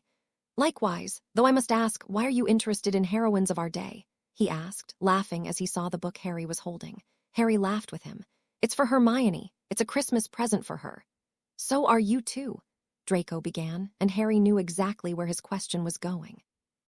He'd been asked the same question for years and always said the same thing. No, we're still just friends, he informed Draco. I'm seeing someone else. Really? You've got yourself a girlfriend again? Draco asked, slapping Harry on the back. Way to bounce back, who's the lucky girl? Harry felt slightly uncomfortable. It was unusual for Draco to be this nice to him, but he answered his question anyway. Luna Lovegood. She was a year below us. I dunno if you knew here. He didn't want to remind Draco too much of their days at Hogwarts. Maybe he'd remember that they were enemies and hex him. Loony Lovegood. Everyone knew her, Draco chortled. His skin was no longer so pale and his eyes had a twinkle in them, but he hadn't lost that tangible aura of pompousness and smugness, judging by his diamond-encrusted white gold watch and creaseless, perfectly unwrinkled shirt. That's the one. No idea what I should buy her, though, Harry frowned. She's a bit unconventional.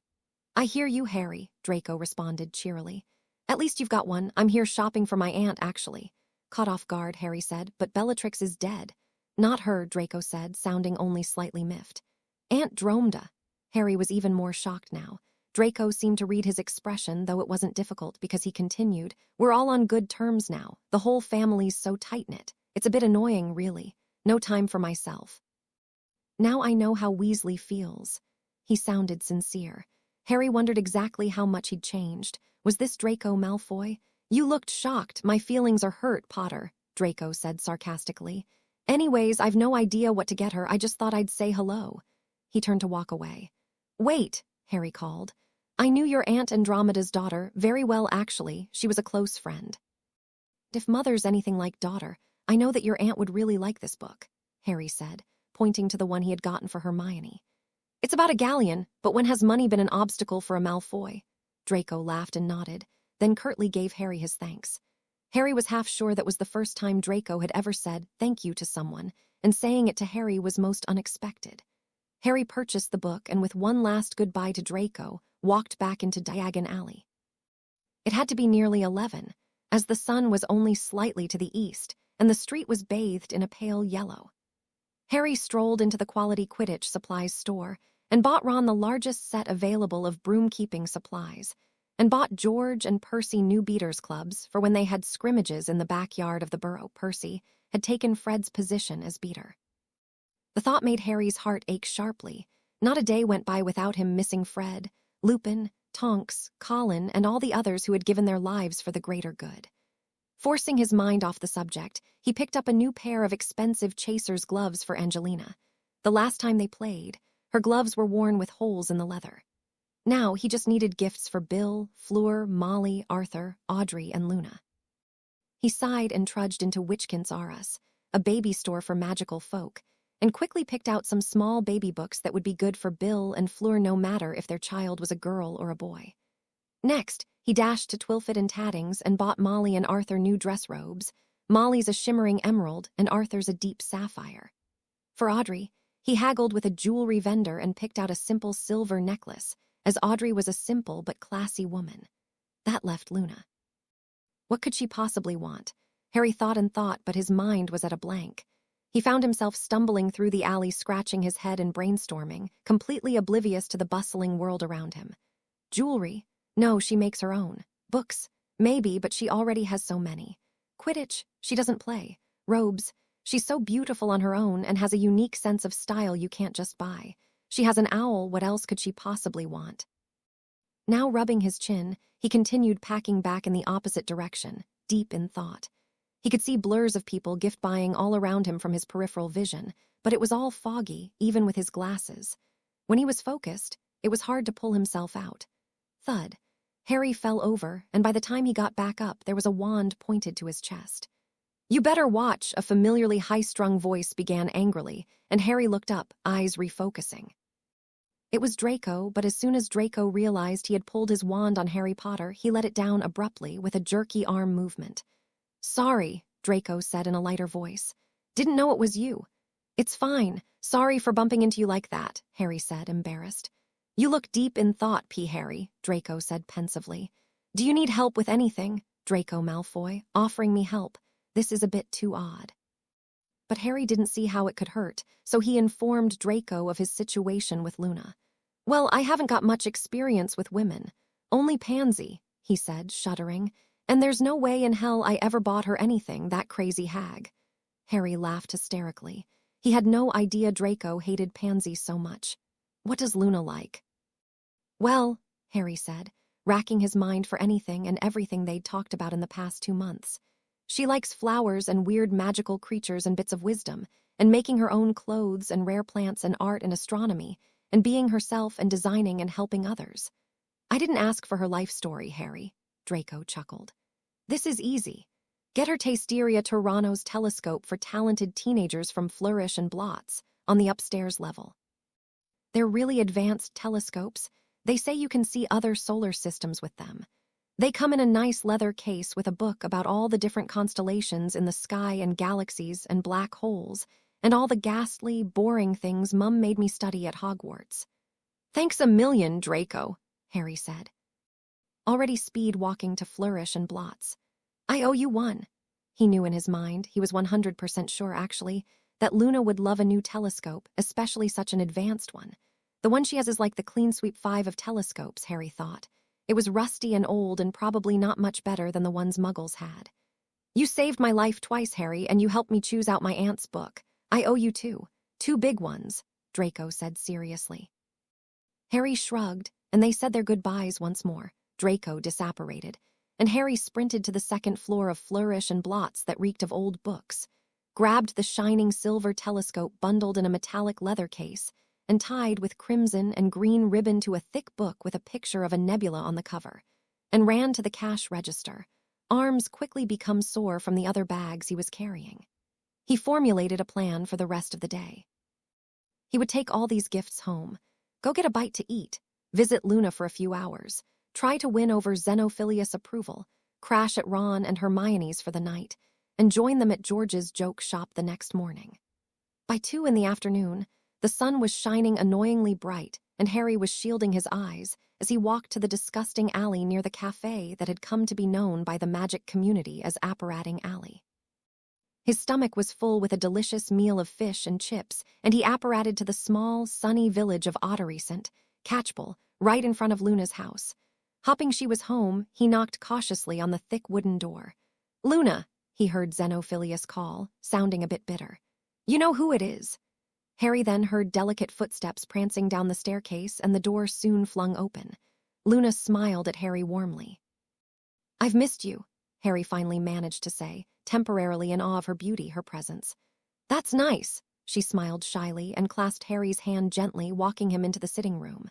The purple couches were now an obnoxious orange, and the walls were patterned with purple, blue, and orange stripes. "You've been doing redecorating here, too," Harry grinned. The house had an infectious feeling of energy, and he felt substantially less tired. Perhaps that was just because he was with Luna. "Lovely, isn't it?" she asked. "Perfect." They sat down on the squashy couches and began to catch up for a few minutes. "I'm so sorry I haven't been visiting. I've been working with Daddy on the Quibbler. He's offered to pay me to become an official reporter," Luna said excitedly. "Don't be sorry, Luna. That's great. I'm happy for you," Harry said honestly. "I'll fetch the latest issue so you can see what I've written, Accio Quibbler," she said, pointing her wand upwards towards her room, and then tucking it behind her ear for safekeeping when the magazine plopped into her lap. She flipped open to one of the first pages and held it up for Harry to see. It was an extremely long, in-depth, intelligently written article on the whereabouts and recent sightings of crumple-horned snorkax. Harry could feel Luna's enthusiasm radiate throughout the room.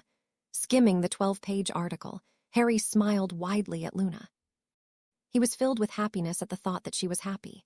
"It's wonderful," Harry said. "I had no idea you could write so well," Luna blushed. "Thank you, Harry. I think it's because I was bitten by a gnome right before I started working on the article. Then the words just poured from my mind through the quill and onto the parchment. But enough about me. What have you been up to?" "Work," Harry groaned. "The joke shop is insanely busy during December. You've no idea. The Auror office is insane, too. I took a double shift just yesterday. Finally got the day off.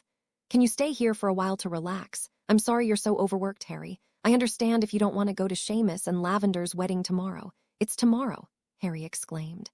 "I had no idea. I mean, I received an invitation, but that was ages ago. I need to get them a present. Of course I'm going. Seamus is a good friend. I'm sorry I forgot, Luna." His brain whirred with guilty thoughts once again. He was so angry at himself. Seamus had been there for him when he was in need on multiple occasions, and Harry was so close to forgetting about his wedding. "Don't worry about it, Harry. Please don't be upset. You now know. Everything's working out. Since we're going together, I've already got a present for us to give. I'll pay you back. How much was it?" "It's just a vase Daddy and I painted ancient runes onto. It cost hardly anything to make, and I wouldn't let you pay me anyways," she smiled. "You've done enough for me." Harry softly caressed her warm face with his icy cold fingertips, but she didn't flinch once and stared deeply into his eyes. "You've helped me so much, Luna. I haven't forgotten." He combed his fingers gently through her silky hair and tucked a loose strand of it behind her wand-free ear, then leaned in for a light kiss. Harry felt electricity he'd never felt with Ginny pass through every molecule of his being as their lips slowly met. He thought he'd go bouncing across the room. They pulled away slowly, her eyelashes tickling his cheeks as they parted. "Sorry to interrupt, Mr. Potter, but this is my house and I'd like to ask you to leave," said a stone-cold voice from across the room. Harry and Luna looked up, surprised. When Luna saw who it was, she wore an expression of bewilderment. Xenophilius Lovegood was ordering Harry to leave his house. His thin, chapped lips were curved into what looked like a permanent frown, and he looked extremely distressed, with his wispy hair tangled and matted as though he'd been running his fingers through it madly. His face was as red as the hair of a Weasley. Harry was unsure as to what he should do. "I'm really sorry, Mr. Love. Save it, Potter. I will not tolerate you groping my innocent daughter. Why she still wants you is a mystery. You cheated her." "No, I didn't," Harry said indignantly. He could feel his face getting hotter. Xenophilius smirked and continued. "You're using her to replace that Weasley girl. Daddy, stop it," Luna urged, sounding a level of upset that Harry had never heard before. Harry looked into her eyes and saw the silvery blue bulbs glistening with tears. He knew she desperately wanted him and Xenophilius to get along, so for her sake, he didn't hex him on the spot and kept his voice at indoor volume and his temper calm, something he'd never been able to control before. Usually, he would have exploded, but he instead took a deep breath and began to speak, ignoring Luna's pleas for him to disregard her father and Xenophilius' orders for Harry to leave the house. He couldn't bear the thought of Luna ever being so upset. He hated it. It seemed like a sin for someone to be the cause of a tear dropping from her eye. "Mr. Lovegood," Harry began in a confident voice, not knowing what his next words would be, but letting them spill out from somewhere unknown inside of him. "I met your daughter when I was 15. She was 14. We were on the Hogwarts Express and she was sitting near me. She seemed odd at first. I'm not going to lie. I promise you that I won't lie to you, ever. It would be an insult to Luna and to her intelligence, and to yours as well. I know you're a smart man, and I know she's a smart girl. Anyways, she was one of the only ones who believed me, you and her and a handful of my other friends. No one else. They thought I was crazy. They thought Luna was crazy. It's funny how we had that in common. She understood me from the beginning. She knew death like I knew death, and she was so calm and thoughtful all the time. She was the opposite of me. She let things happen while I am impatient and hot-tempered and rash. She's helped me so much, though. She's something else, Luna is. She's funny and fiercely loyal and one of the bravest people I know. At the end of my 5th year, she chose to come with me to the ministry and fight against Death Eaters, and she escaped without any serious injuries. Do you know how amazing that is? A girl, a beautiful, innocent girl of 14 who got away from Death Eaters who fought them. In my 6th year, she did the same when we fought in the astronomy tower. Did you know that I'd probably never have defeated Voldemort if it weren't for her? She helped me realize where I could find one of the last Horcruxes. I'm eternally grateful to her, the whole world should be. And has she ever asked for credit for any of the amazing things she's done? No, never. Instead, Ron, Hermione, and I are the famous ones. But Luna deserves it too, even more than I do. She chose to do the right thing. She chose her side. I had no choice. It was thrust upon me. I was born great, but she achieved it. And that's what makes her perhaps the most amazing woman I've ever met.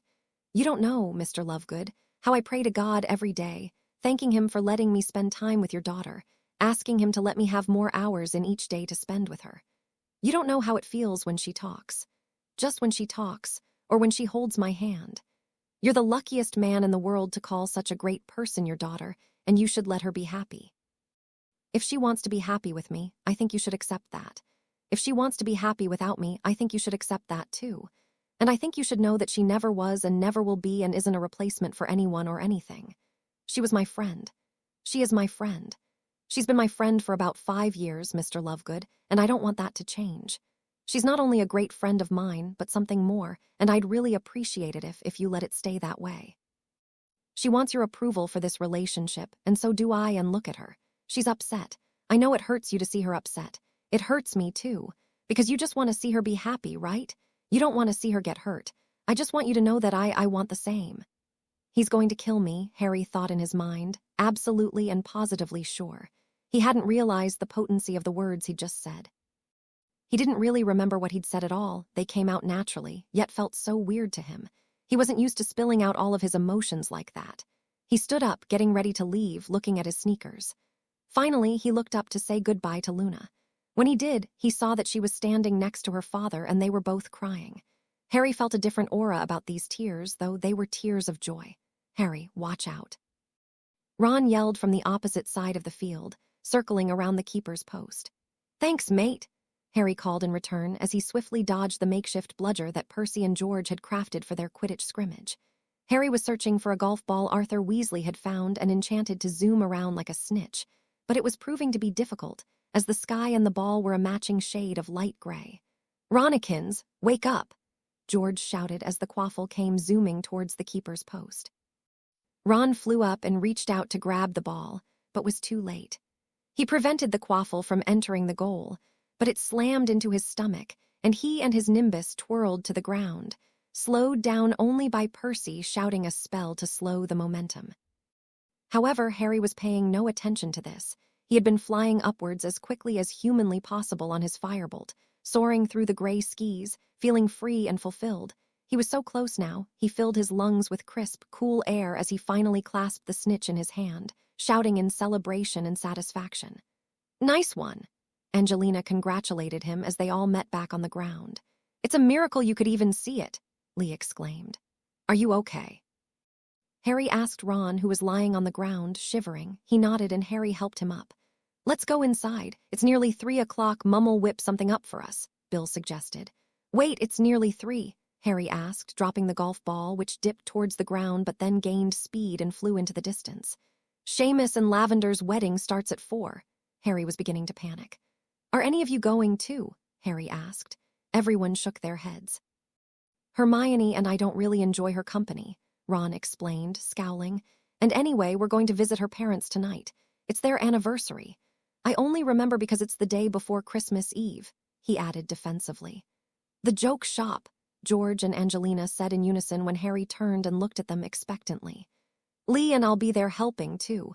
We have to add extension charms. It's packed to the brim every night," Percy added. "Fleur's only 4 months pregnant, but she might as well be 9, the way she's acting.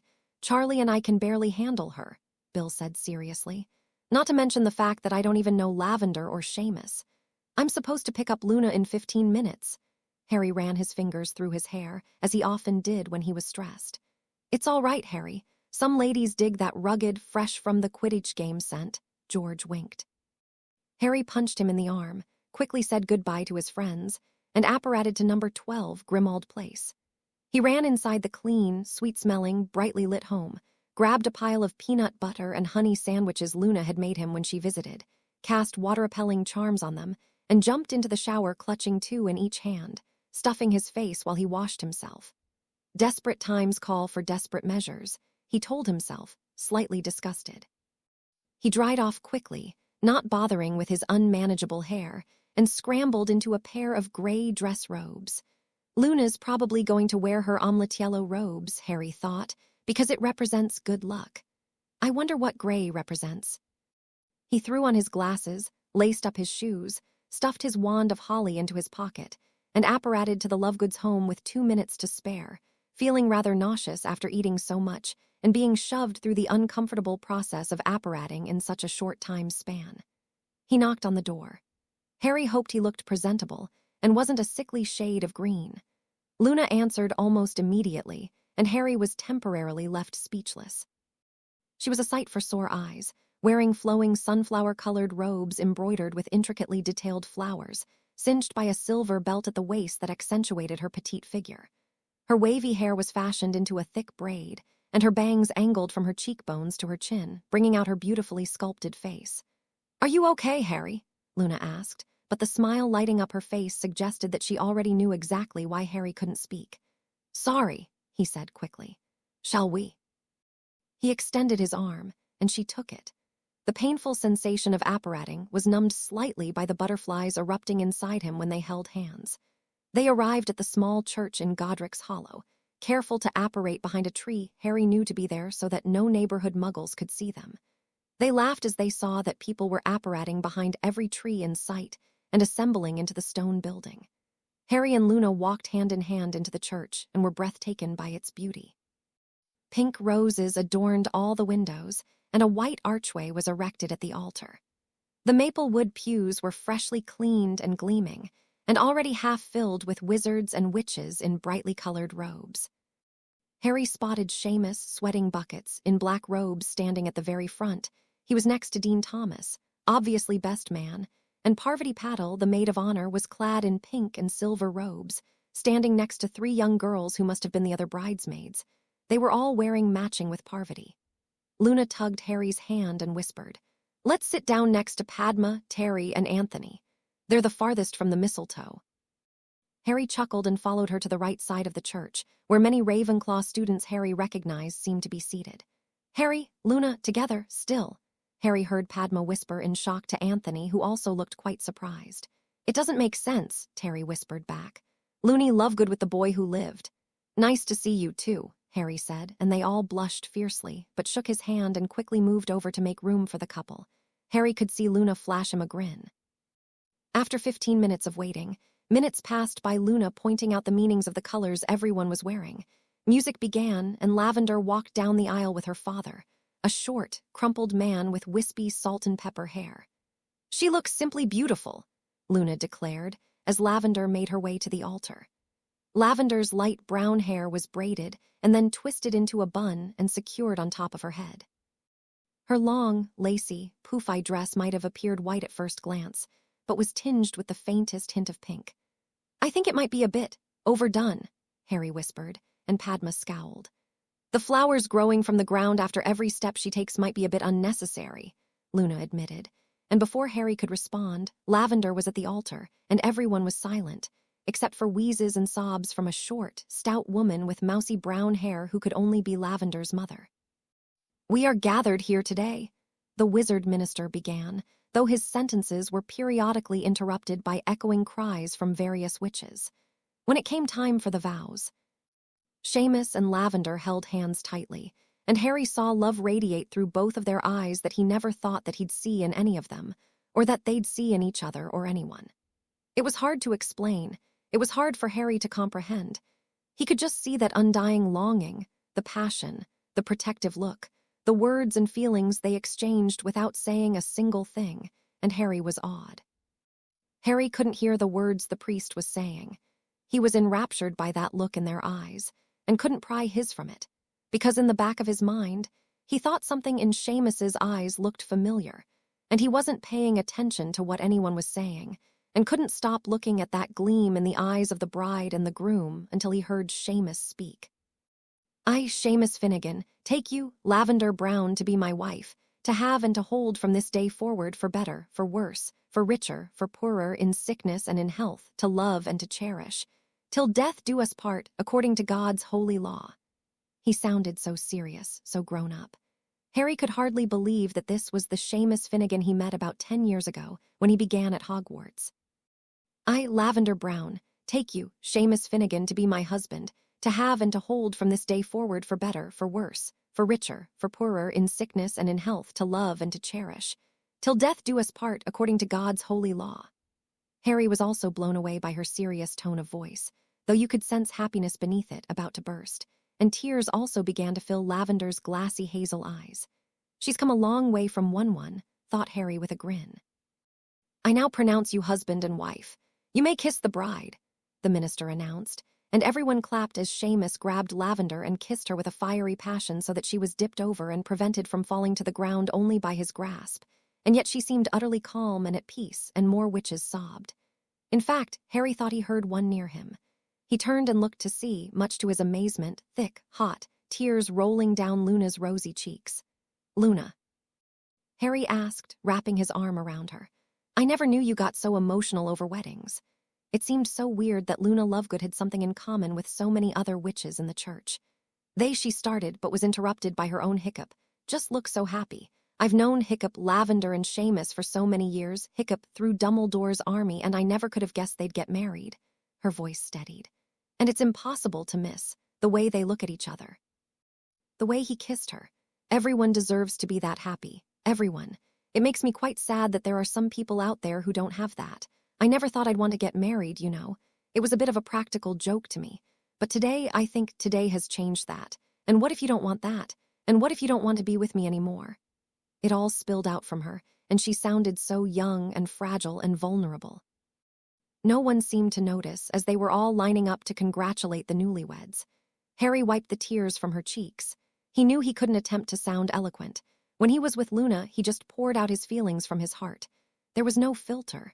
There was no attempt to lie or hide anything. It felt odd, but extremely natural. It was Luna that let him have those feelings, and he couldn't bear to see her so sad. I want nothing more than to spend the rest of my life with someone who makes me as happy as Lavender makes Seamus, Harry said adamantly. And I want nothing more than to be with you right now. Okay, Luna? She began, but stopped, her silvery eyes focused on the floor, which was extremely unusual as they nearly always met Harry's unflinching. What? Harry asked. Never mind, Luna replied, blushing. I'm never this emotionally on edge. It must be the Raxperts from such a huge crowd. What were you going to say? Harry pressed, tucking a strand of Luna's flaxen hair behind her ear, as it had gotten stuck to her tear-stained cheek. Well, if this makes any sense, I just thought that I saw a bit of myself in Lavender's eyes. Did I propose to Luna? No, I just said I wanted nothing more to spend the rest of my life with someone who makes me as happy as Lavender makes Seamus, and that I wanted nothing more than to be with Luna. Does that make those two the same things? I wonder if she saw it that way. No, I'm just a blithering idiot. She'd be able to tell if I was proposing. Was I? Of course not. It's been 2 months. Even Ron waited 5 months, but he'd known Hermione forever anyways. She said she saw herself in Lavender. Does that mean she wants to marry me? Shut up. Harry, are you all right? You haven't been talking very much and you look upset. Hermione noted, eyes narrowed with suspicion and concern. Her chestnut-colored hair was gathered into a thick, sloppy bun, and Harry, Ron, Hermione, and Luna were all gathered on a squashy couch in front of the crackling fireplace, steaming mugs of hot cocoa cupped in their hands, wearing thick, soft sweaters knitted by Mrs. Weasley. They were early Christmas presents. Seeing as Harry and Luna weren't going to spend Christmas with the Weasley family, Molly decided to give all 4 of them their gifts early since they were celebrating Christmas Eve together. It still hadn't snowed, much to Harry and Ron's dismay. They had been looking forward to a snowball fight. "Raxpert's got you," Luna whispered, so close to him that her lips just barely tickled the side of his face. Harry snapped back to reality immediately and forced his thoughts to stop battling with each other. "Sorry, I'm just really tired," he lied, and he could tell by the looks in the eyes of both Hermione and Luna that they weren't convinced. He yawned for good measure, nearly ripping his crimson sweater with a golden H embroidered into its center. They let the matter drop. They all really were quite tired, honestly. After Harry and Luna had given Ron and Hermione their presents, they had spent the entire afternoon playing Quidditch, or, rather, Harry and Ron played whilst Luna and Hermione watched, and then roamed Hogsmeade for hours. As the evening began, they had gone to visit Harry's godson, the ever-hyper metamorphagus toddler, Teddy Lupin. Harry had bought him a miniature broomstick for Christmas and watched him zoom around on it for nearly an hour, feeling nostalgic. He realized that Luna was asleep on his shoulder, breathing in and out. Harry found it fascinating to watch her body oscillate slowly, and his thoughts drifted back to the same battle he had been fighting with himself earlier. "What time is it?" Ron asked a few minutes later. He had dozed off and sounded disoriented. His red hair was tousled and Hermione quickly patted it down for him. Ron's, unlike Harry's, obeyed. "Nearly 11, Hermione said, "and I'm about to collapse with exhaustion. We're so pathetic." "We used to pull all-nighters like it was our job," Ron recalled. "Remember when we didn't sleep for 3 nights straight and we used up all of your dad's supply of energy potions?"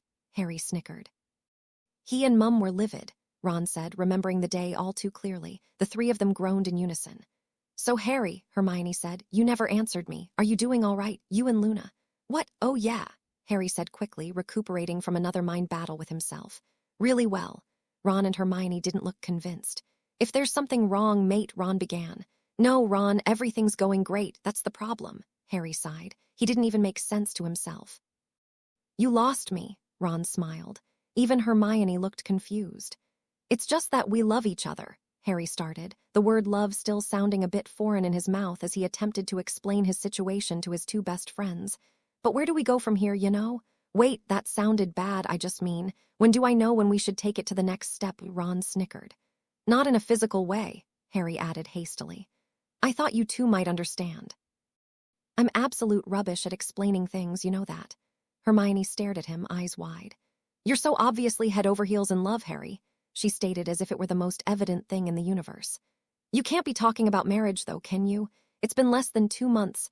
I know that, Hermione, but how do you know when you know?" he asked, stumbling over his words. He couldn't believe he was asking such a question. He never really, truly, deeply thought about marriage.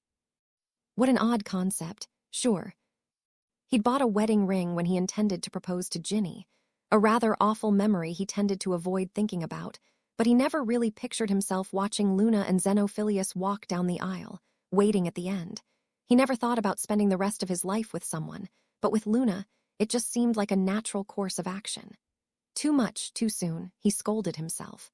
"Luna doesn't exactly seem like the wedding type, does she?" Ron asked. She didn't seem like it to me either, but she was crying at Seamus and Lavender's wedding. She said she saw herself in Lavender's eyes, the way she looked at Seamus, I suppose. Whatever that means, Harry replied, deep in thought. Girls are confusing enough, and then you've got Luna, Ron and Hermione said in unison. The three of them chuckled as Luna's gentle breaths became less and less frequent, indicating her descent into slumber. You'll know when you know, Hermione said suddenly, looking deep into Ron's eyes. Ron nodded and blushed, his cheeks as red as his hair. It's hard to explain, mate, Ron said as he saw Harry's confused expression. Harry, you're usually absolute rubbish with girls. You're making progress. Don't be too hard on yourself. I never thought I'd say this, but don't plan ahead, Hermione said, smiling. I never thought I'd be here right now, but everything's worked out perfectly. Harry and Ron nodded, and the golden trio nodded off into deep, uninterrupted sleep. Harry woke to Luna humming a Christmas tune while skipping around the room and Ron and Hermione at the table eating breakfast. About time, Ron laughed. Usually I'm the one who just won't wake up. Why didn't you wake me? Harry asked crossly, rubbing the sleep from his eyes. Merry Christmas to you, too, Hermione grinned. Blimey, I forgot, Harry exclaimed. Happy Christmas, Hermione, he said, rising on unsteady feet from his sleep and hugging her. You too, Ron, and where'd Luna just skip off to? Hermione sighed. Probably to the backyard. She's been looking for a gnome to get bitten by all morning. She woke up ages before us. She woke me up actually calling for gnomes all across the village. Ron roared with laughter and Harry smiled slightly to himself. Luna's really something special, he thought to himself. I'll go find her, Harry offered, and walked outside, sloppily combing his tangled hair with his fingers, though it did nothing to tame it. He stepped outside into the fresh, frigid air. Snow was lightly falling and powdering the earth like Mrs. Weasley sifting flour. Harry was overcome with joy. Perhaps he and Ron could have a snowball fight later if the snow continued to fall. It wasn't thick enough now. It was merely a beautiful, pearly sheen when, mixed with the bright rays of sun, glinted fiercely. He walked barefoot to the backyard, following Luna's hum. He found her in a thick green sweater with richly dyed purple drainpipe jeans, her hair hanging down naturally in hip-length waves. Her hair looked twice as pale blonde as it usually did. Her skin was orsolane white as the sun and snow beat down on it, and her lips were tinged with the slightest shade of blue. She looked like a doll to Harry. A beautiful doll. He knew she was tougher than that, though. He walked over to her slowly. Happy Christmas, Luna, he said, sitting next to her on snow-glazed grass. Your feet, are they cold? Luna asked him, smiling ever so vaguely. Harry recalled a conversation they had years ago. She shivered. He wrapped his arm around her. Thank you, she whispered, turning to him. Their faces were mere inches apart. She stared at him, unflinching as always. Thanks for being with me, he whispered back. Thanks for helping me keep the Raxperts away. She leaned in and kissed him, softly and gently and innocently. He could feel her cheeks warming up and the warm breath from her nose tickling his cold face. All Harry wanted was her. Forever. It would always be so and never be otherwise. Her quirks were what made her her, and he wouldn't trade them for anything. Happy Christmas, Harry, she murmured into his ear. Thank God I took down all the mistletoe here before Hermione woke up.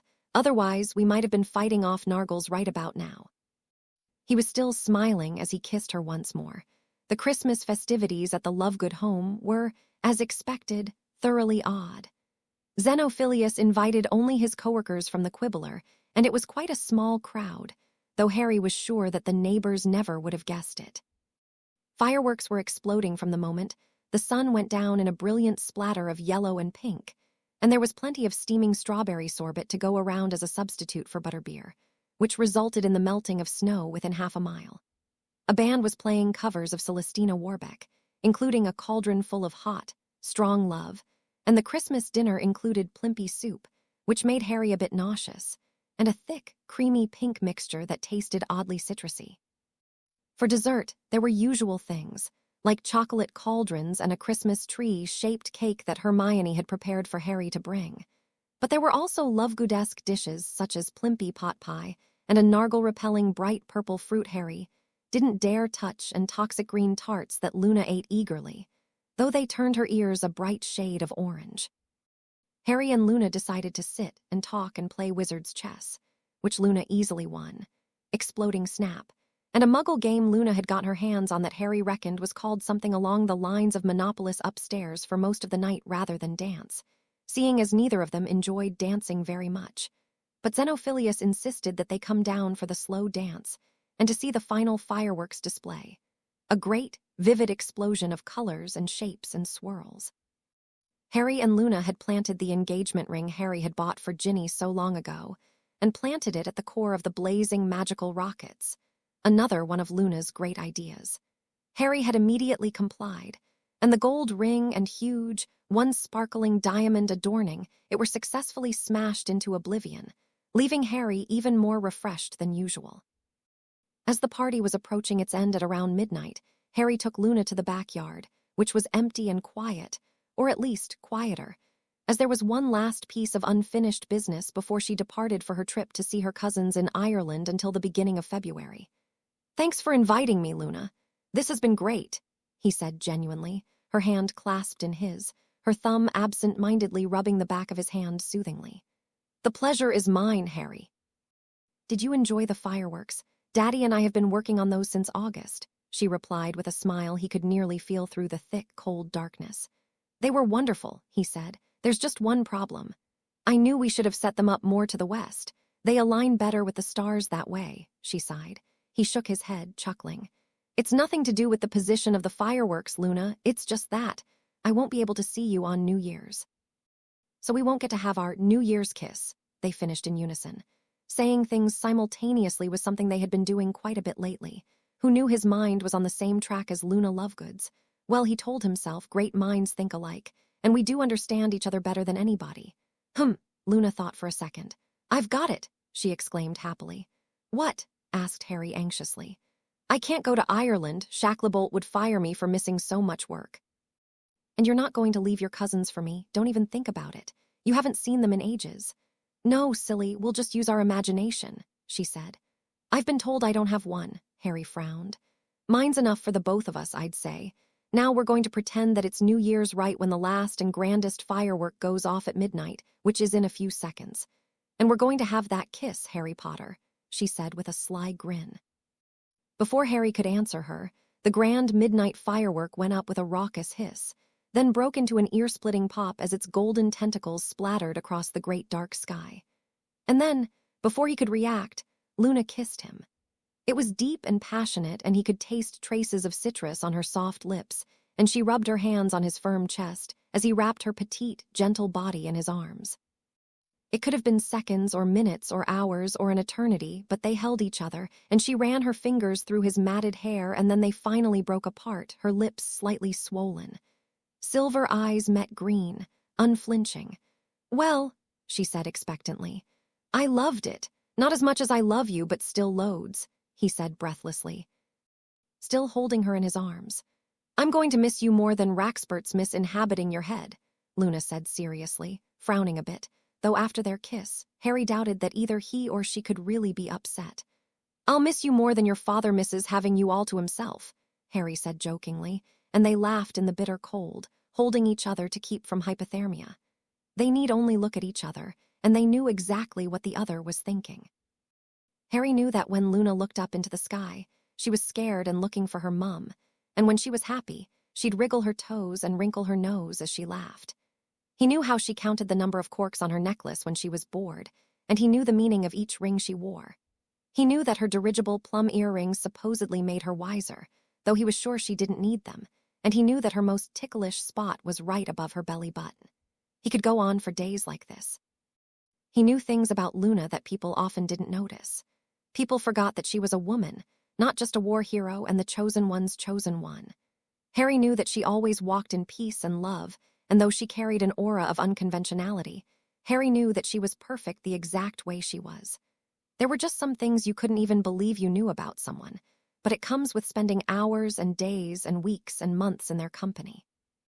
There are some people who become uglier as you get to know them, and then there are the rare ones who become even more unbelievably beautiful the longer you know them.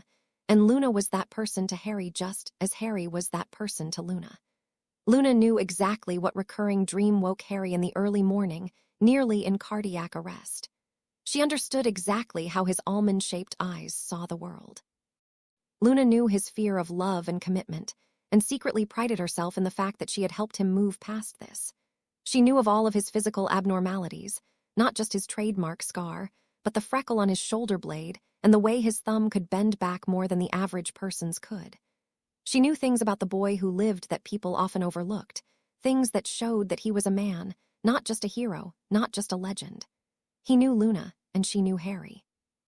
Everything about them was in perfect harmony, and with every breath they took, they were thankful for each other. Even their shivers in the pitch-black, snowy night were in sync. Through 10 seconds of eye contact, they exchanged all their love and thoughts and understanding with each other, and then it was time for them to part. The next few weeks passed much too slowly for Harry's liking, even slower than he expected. The clock at work seemed to taunt him by inching by at the pace of a stupefied snail, and the only relief he found was spending each evening over at Ron and Hermione's cottage for dinner. They frequently spoke of Luna, gave Harry advice, and complimented him on the fact that he had finally found a stable and healthy and genuinely loving relationship. Ginny and Neville remained incognito and at the back of Harry's mind. His midnight thoughts centered around why she'd choose Neville over Harry, or why Harry wasn't enough became less and less frequent. His thoughts were focused mainly on Luna and the rest of his friends. He missed Luna, but their frequent letters to each other tided him over. He would never admit this in a million years, but he kept them, along with the pressed flowers and crystal phials of Irish pixie dust that Luna sent to him, in a drawer in Sirius's room, next to his mother's letter to Sirius from so long ago. It felt like the only proper thing to do with them. He fell asleep at night with one of her letters in his hand, the smell of fresh Irish air and woodsy-scented perfume she dipped her parchment in wafting into his nose and inducing wonderful dreams of the two of them together. Dear Harry, you would never guess how many Raxperts were present when I first arrived at my cousin's home. You might have thought they were muggles had you just seen the amount. Don't worry, I'm working on the situation. Ireland is quite beautiful. Everything is very green. I do like the color green. It reminds me of your eyes. I like your eyes. My cousins are watching me write this, actually. They said they'd like to meet you. Perhaps they'll visit before they board the Hogwarts Express for the first time this year. You would get on just great with them, I know it. My aunt and uncle say to send you their greetings. They're nothing like your aunt and uncle, don't worry. You'd like them, too. Daddy and I are also busy researching various plants and animals to report in the Quibbler. Just yesterday, we found a 4-leaf clover and a flower that causes your eyebrows to grow thorns. It wasn't a pretty sight. Anyways, Daddy sends his greetings. This morning, I could have sworn I spotted a blibbering humdinger, and the waters here are filled with plimpies. Tomorrow, my aunt's friend is taking me to a dragon sanctuary. I'll draw pictures and send them to you soon. I do hope you're making the most of your winter. The snow won't last forever. When I get back home in February, let's have a slumber party. My aunt fashioned me very comfortable pajamas and insists on making you a pair. Is Tumo Gia, that's Gaelic Irish for I love you. Luna, he smiled and hastily scribbled a reply, wishing Hermione was nearby to help him. Harry was rubbish at expressing feelings through words and spent nearly an hour on a rather short letter. He knew Luna wouldn't mind, though, and that was another reason he loved her so. She understood that even if he couldn't express himself well with words, he still loved her more than anything. Hell, he thought, she can probably picture me right now trying to write something romantic so I don't sound like a total prat, and she's probably laughing. Dear Luna, I'm glad you like Ireland. I wish I could be there as it sounds you're doing a lot of interesting things, though I've tried to avoid dragons since 4th year and the incident at Gringotts a couple years back. I'd love to meet your uncle, aunt, and cousins, and I promise I will one day. Say hello to them for me for now, and tell your dad I say hi. I'm counting down the days until you get home, and I've already planned a Valentine's Day date for us. Please don't run off with an Irish bloke. Keep me updated. It's rather dull without you here. Missing you, Harry. He didn't know it, but Luna did the exact same thing with the letters he sent her, laughing herself to sleep as she realized he had wrote to her on the back of a crumpled potions essay from his 6th year. However, there was just one thing Harry knew that Luna did not, and that was his plan for Valentine's Day. Harry, are you all right? Hermione asked as the trio sat in the warm kitchen of her home, sipping from steaming mugs of breakfast tea on a chilly February morning. Her thick mane of waves was gathered into a neat bun, and she was snuggled in a cream turtleneck to shield her from any cold seeping in from the cottage's walls. Yeah, mate, you've been acting off this week. I know Luna's coming back next week, but no need to get so nervous about it," Ron added with a smile as he shoveled porridge into his mouth. Harry's eyes met Hermione's for a moment, then he returned to staring at his mug of tea and the thin, dwindling string of steam rising from it. He decided he had no appetite. His stomach was far too filled with butterflies of anxiety and fear and excitement to the point of nausea. He slid the porcelain mug away from him and began to spin his wand in his fingers out of nervousness. He required the help of his two best friends, but the whole situation felt so surreal it was difficult to say the words out loud. Harry began, but his voice dwindled out. He could hardly believe what he was planning. It felt more insane than attempting to destroy the world's most powerful dark wizard. But you were successful, he reminded himself, with the help of your two best friends. And there they sat in front of him, staring intently at their dear friend. "We're not getting any younger here," Ron joked, and Harry laughed, though it was more of a dry croak. "Sorry," Harry's voice trailed off.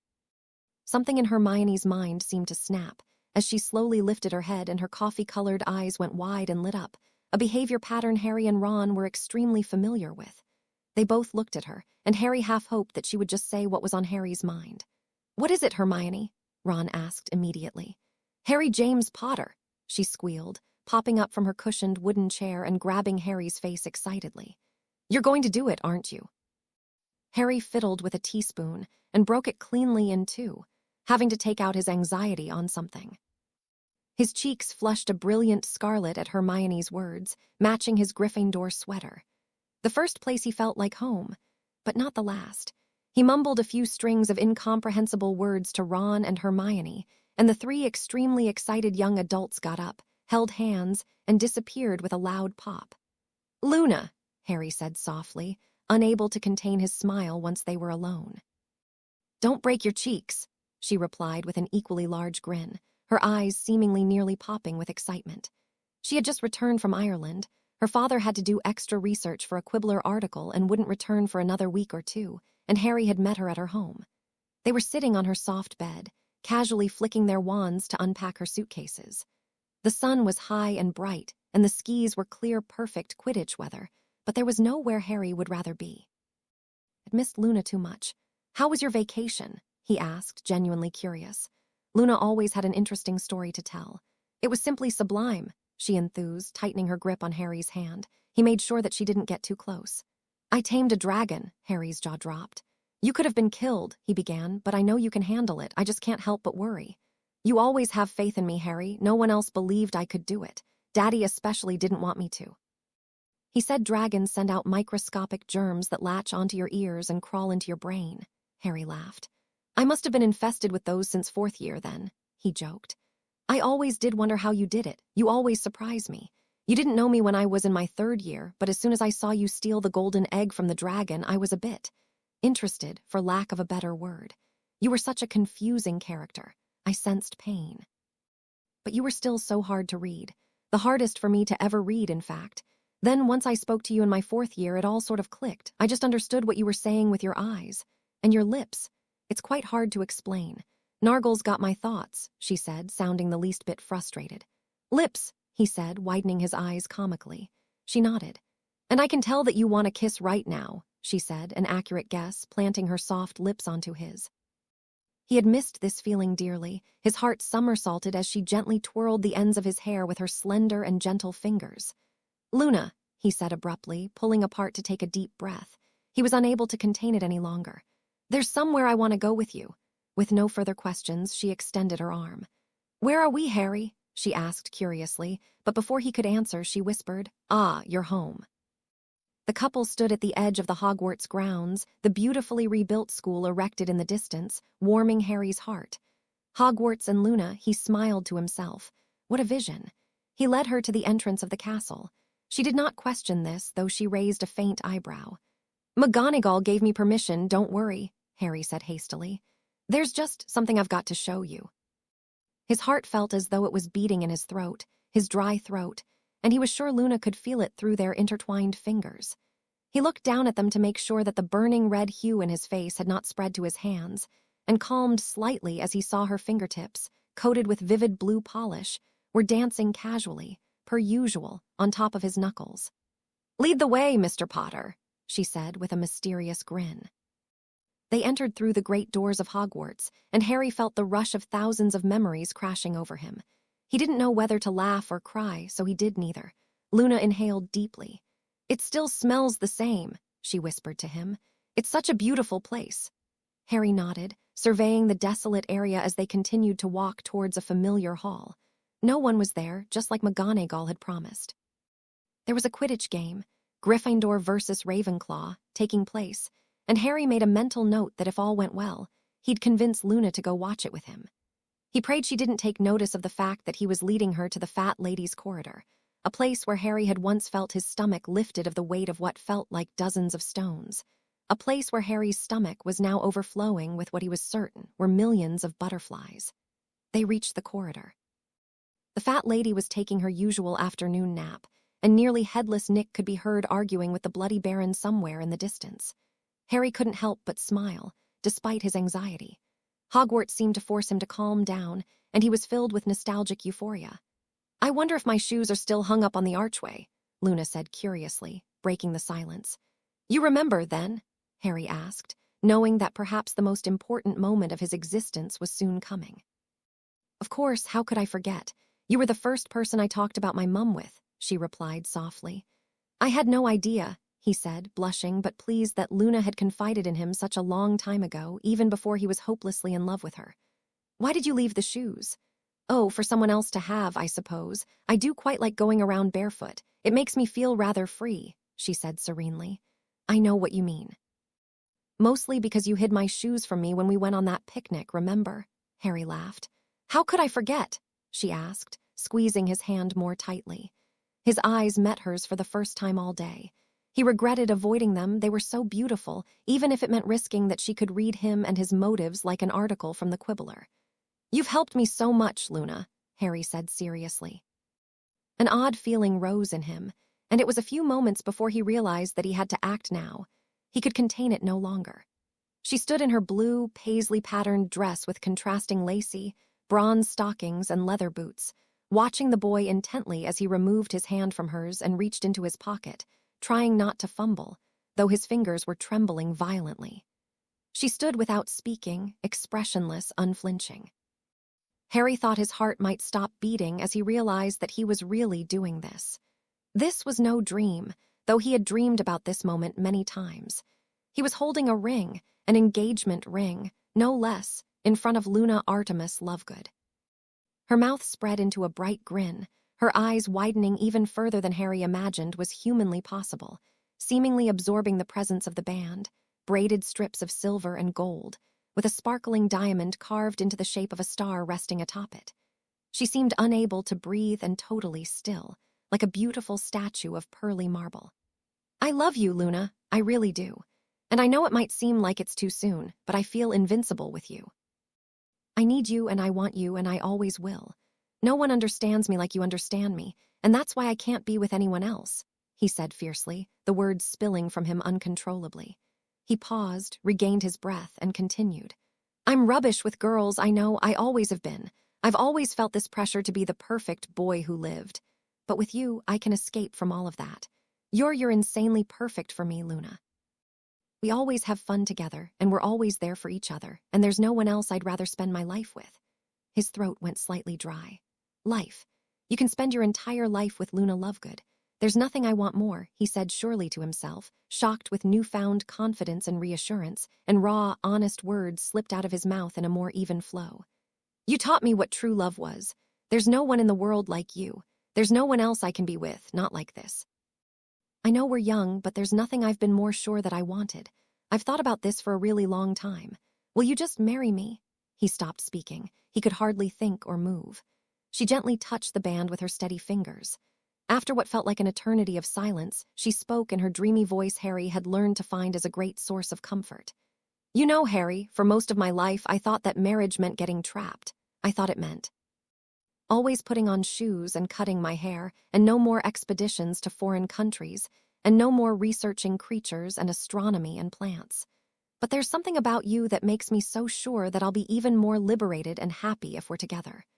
You confused me for a long time, and there's a part of you that will always keep me at edge, but I need that. In my 4th year, we became friends. And I knew we had a bond that I hadn't felt with anyone else, but I wasn't sure yet because I was so young. And then a few years passed, and our destinies collided again over something difficult for you, but we bonded over that. And we grew past that and together, but for a while I was worried you were only using me as a replacement for Ginny. But I know now that we're meant to be, because there's no one else I can feel this way about, and you've moved on from Ginny. I know that. I can see it in your eyes, and the way you talk, and the way your body moves. You make me feel like I'm in a dream, like I'm in my own universe all the time because everything is so perfectly imperfect. We're both flawed people, but together, we fill each other in so that we're just right. You're my home, Harry, and if marriage will make it official, there's nothing I'd rather do than marry you, she finished, her cheeks ever so slightly flushing to a rosy pink.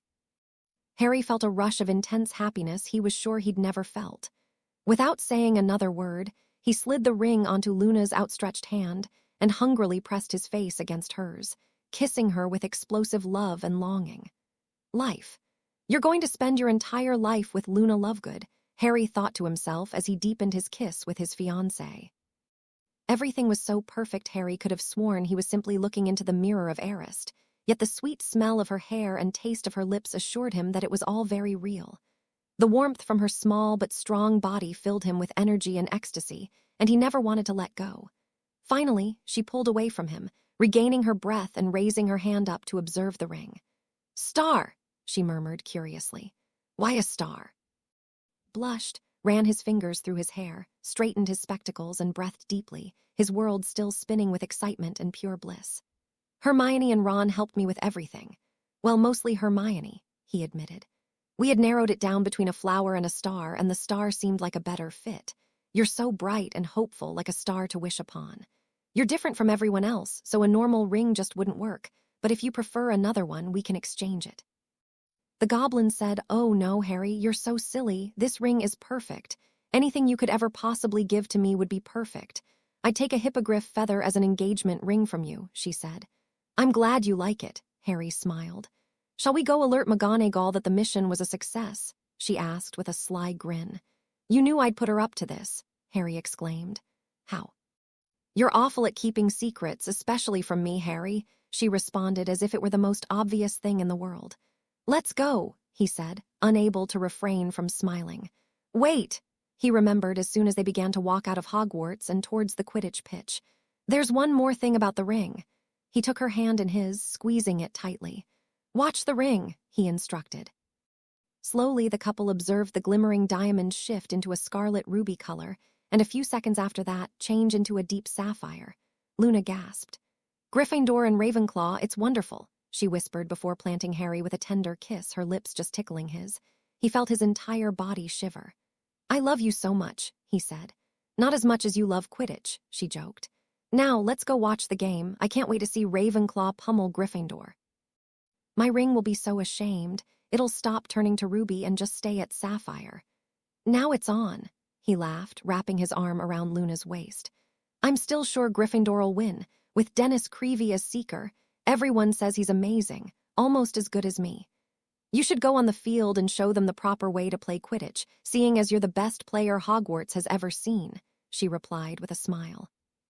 "You should go be the commentator and find out who's suffering from loser's lurgy in this game," Harry responded, and they laughed to the point of nearly doubling over. "It'll be one of the Gryffindors, that's for sure," Luna smirked. They continued their casual bickering all the way to the Quidditch pitch, though Harry interrupted his fiancée occasionally with kisses, which she didn't seem to mind. As far as Harry was concerned, this had to be the happiest any human being could ever possibly manage to be. Harry could hardly believe that the day had already come.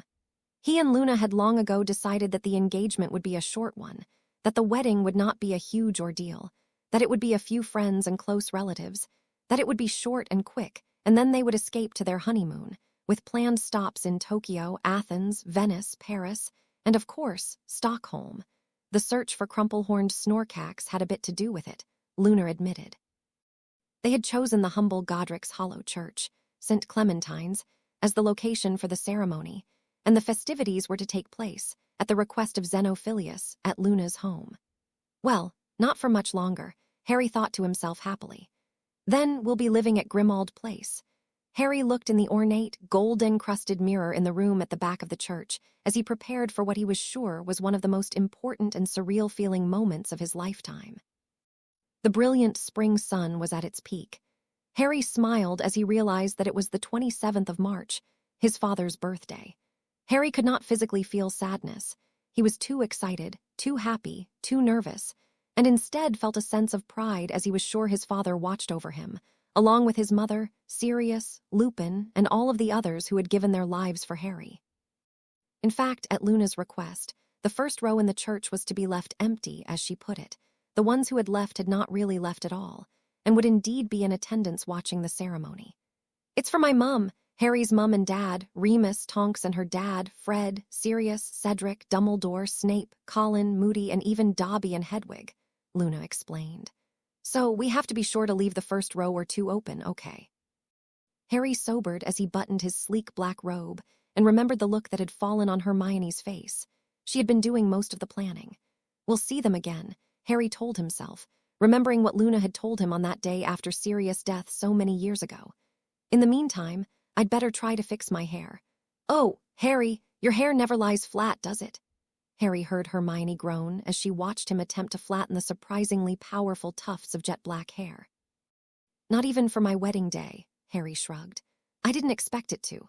Hermione smiled, her eyes shining with tears of joy.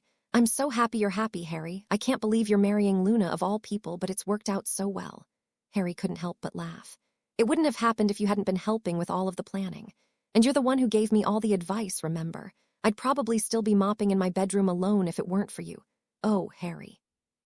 Hermione blurted, sprinting towards him in a wave of silky periwinkle fabric and wrapping him in a hug tighter than Devil's Snare.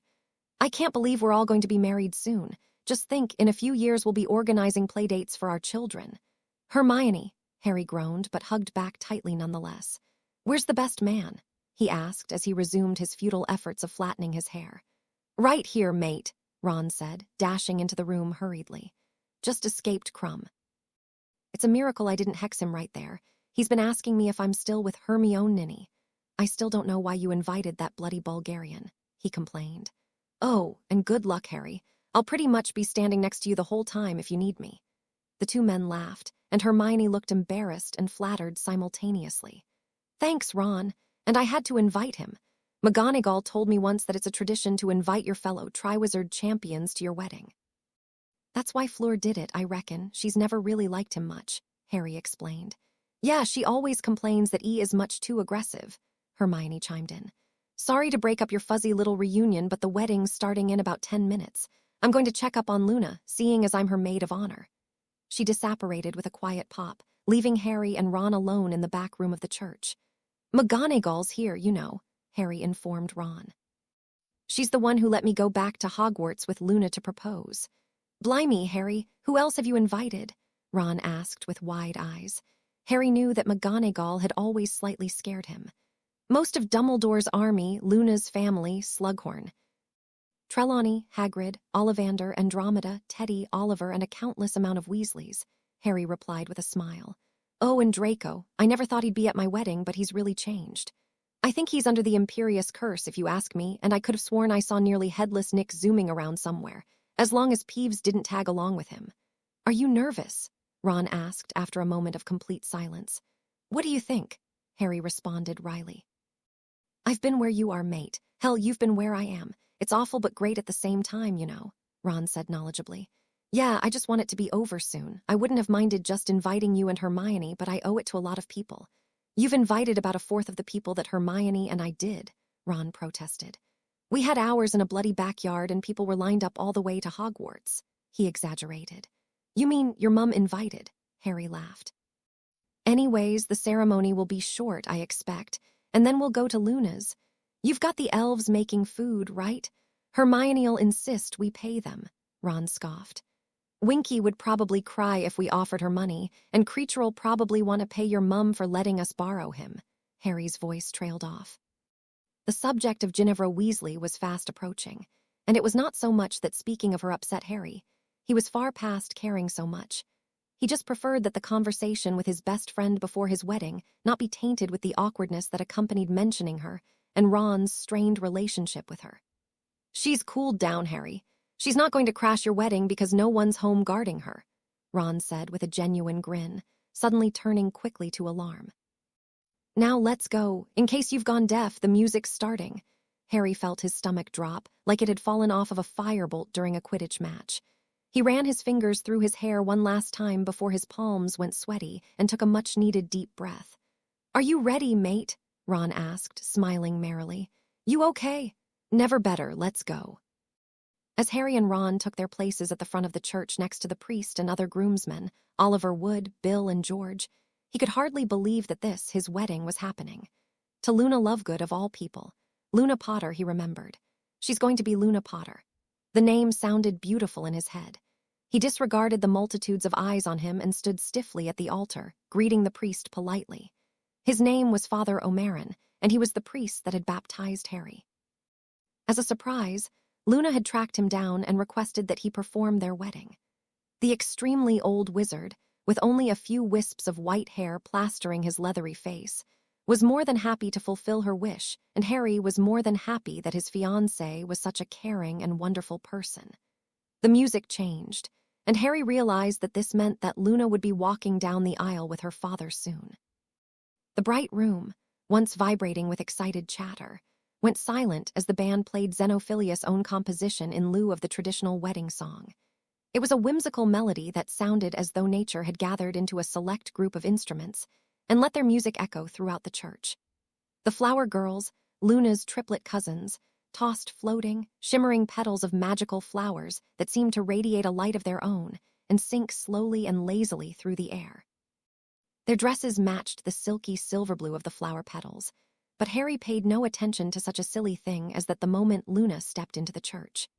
It was as if everything had stopped, except for her. Harry noticed not Xenophilius, nor the flower girls joining their parents in the second row, nor the noticeably empty first row causing whispers throughout the pews, nor the groomsmen eyeing Fleur and Gabrielle, Luna's only other bridesmaids besides Hermione. Harry was sure that all the villa gathered together in the world could never divert his attention from the beauty emanating from Luna. He took off his spectacles and put them on again, to make sure he was seeing clearly. Luna had always been gorgeous, but she looked absolutely divine. Harry did not even hear Hermione and Mrs. Weasley's sobs, or Ron's chuckle, or George whispering, "He's whipped, he is," and Bill and Oliver laughing and nodding in agreement. Her skin was glowing in the sunlight that seeped into the small church through the stained glass windows, little smudges of faded ruby red and sapphire blue dancing across her immaculate face. Harry could almost feel the smoothness of. She was smiling, causing a sort of contagious joy to spread throughout her entire being and all the way to Harry, and her smile was as unwavering as her glimmering silver eyes, wide and surprised and gleeful. Her star-shaped earrings, made to match with her dazzling ring, were silver, or perhaps they were clear, and absorbed the shimmering and reflecting gray of her eyes, and her hair was braided again, and then wrapped into a thick golden bun, like a heavenly work of art. Her walk was sure and confident and goddess-like, and then Harry noticed her dress as she was nearly halfway to the altar. It was a long, floaty fabric of many layers, crafted with the lightest silver that glowed and sparkled as though it were flecked with diamonds, cinched at the waist and clinging tightly to her chest. But at her hips, it relaxed and flowed until it seemed to slowly fade into nothingness as it approached her ankles. After what felt like forever, Harry was sure he could simply watch her forever. She stood across him at the altar, and he noticed a nearly transparent veil hanging from a thin braided silver circlet atop her head. "Beautiful, Luna, you look beautiful," he breathed, finally able to speak. He fought the urge to kiss her right here, telling himself that it was only a few more minutes before they would be bonded for life, and he would get to spend every second with her, and they would be going off on their own for some time, she whispered. "That's a very nice thing to say," before the priest cleared his voice to speak. "We are gathered here in the sight of God, and these witnesses to unite Harry James Potter and Luna Artemis Lovegood in holy matrimony. Harry and Luna, as you prepare to take these vows, give careful thought and prayer, for as you make them, you are making an exclusive commitment to one another for as long as you both shall live. Your love for each other should never be diminished by difficult circumstances, and it is to endure until death parts you," he warbled happily. Harry was listening intently, and yet everything was a blur of joy. He was much too overwhelmed with happiness and Luna. The priest continued as Harry's emerald eyes met with Luna's silver eyes and refused to part. He wanted so badly to touch her, to talk to her. If any person can show just cause why they may not be joined together, let them speak now or forever hold their peace. Suddenly, there was a loud boom, followed by a series of noises that sounded like firecrackers going off. Everyone turned in shock to face the source of the noise, the entrance into the church, and Harry nearly doubled over as he saw who stood there, surrounded by the flaming remnants of the doorway, a tornado of ashes crowning the girl who made all the wrong choices. "I have just cause," shrieked Ginny Weasley, her once bright eyes clouded and her luminous skin faded to a sickly pallor. Harry could not believe that this was reality, that this was happening, that Ginny Weasley had come to destroy his wedding. Mrs. Weasley cried out and fainted on the spot. The crowd gasped as if it were some sort of television program, and Ron growled, "She's cooled down, Harry. She's not going to crash your wedding, Harry." Famous last words. Hermione raised her wand and pointed it at Ginny, who had made no other attempts to move or speak. "Get out of here now, or I'll hex you out. How dare you ruin his wedding after you just about ruined his life?" Hermione yelled, instigating a cheer from Hagrid. Ron ran up next to Hermione and pointed his wand at his sister, followed by George, Bill, Oliver, Percy, Charlie, Dean, Seamus, Lavender, and other various members of Dumbledore's army Harry did not notice who. He was shielding Luna, his wand pointed at Ginny and already releasing sparks out of sheer rage. Mr. Weasley was murmuring spells to Mrs. Weasley, attempting to reawaken her. Kingsley and Crumb pointed their wands towards Ginny, and even Draco stood up next to them with his blackthorn wand in his hand, though it was not yet raised. "Harry, I'm okay. Let's listen to her. Maybe we can help her." Luna attempted to calm him and make him see through his blind anger. He took a deep breath. "You can't marry Luna, Harry. You love me, you love me," Ginny shouted, stepping closer to him.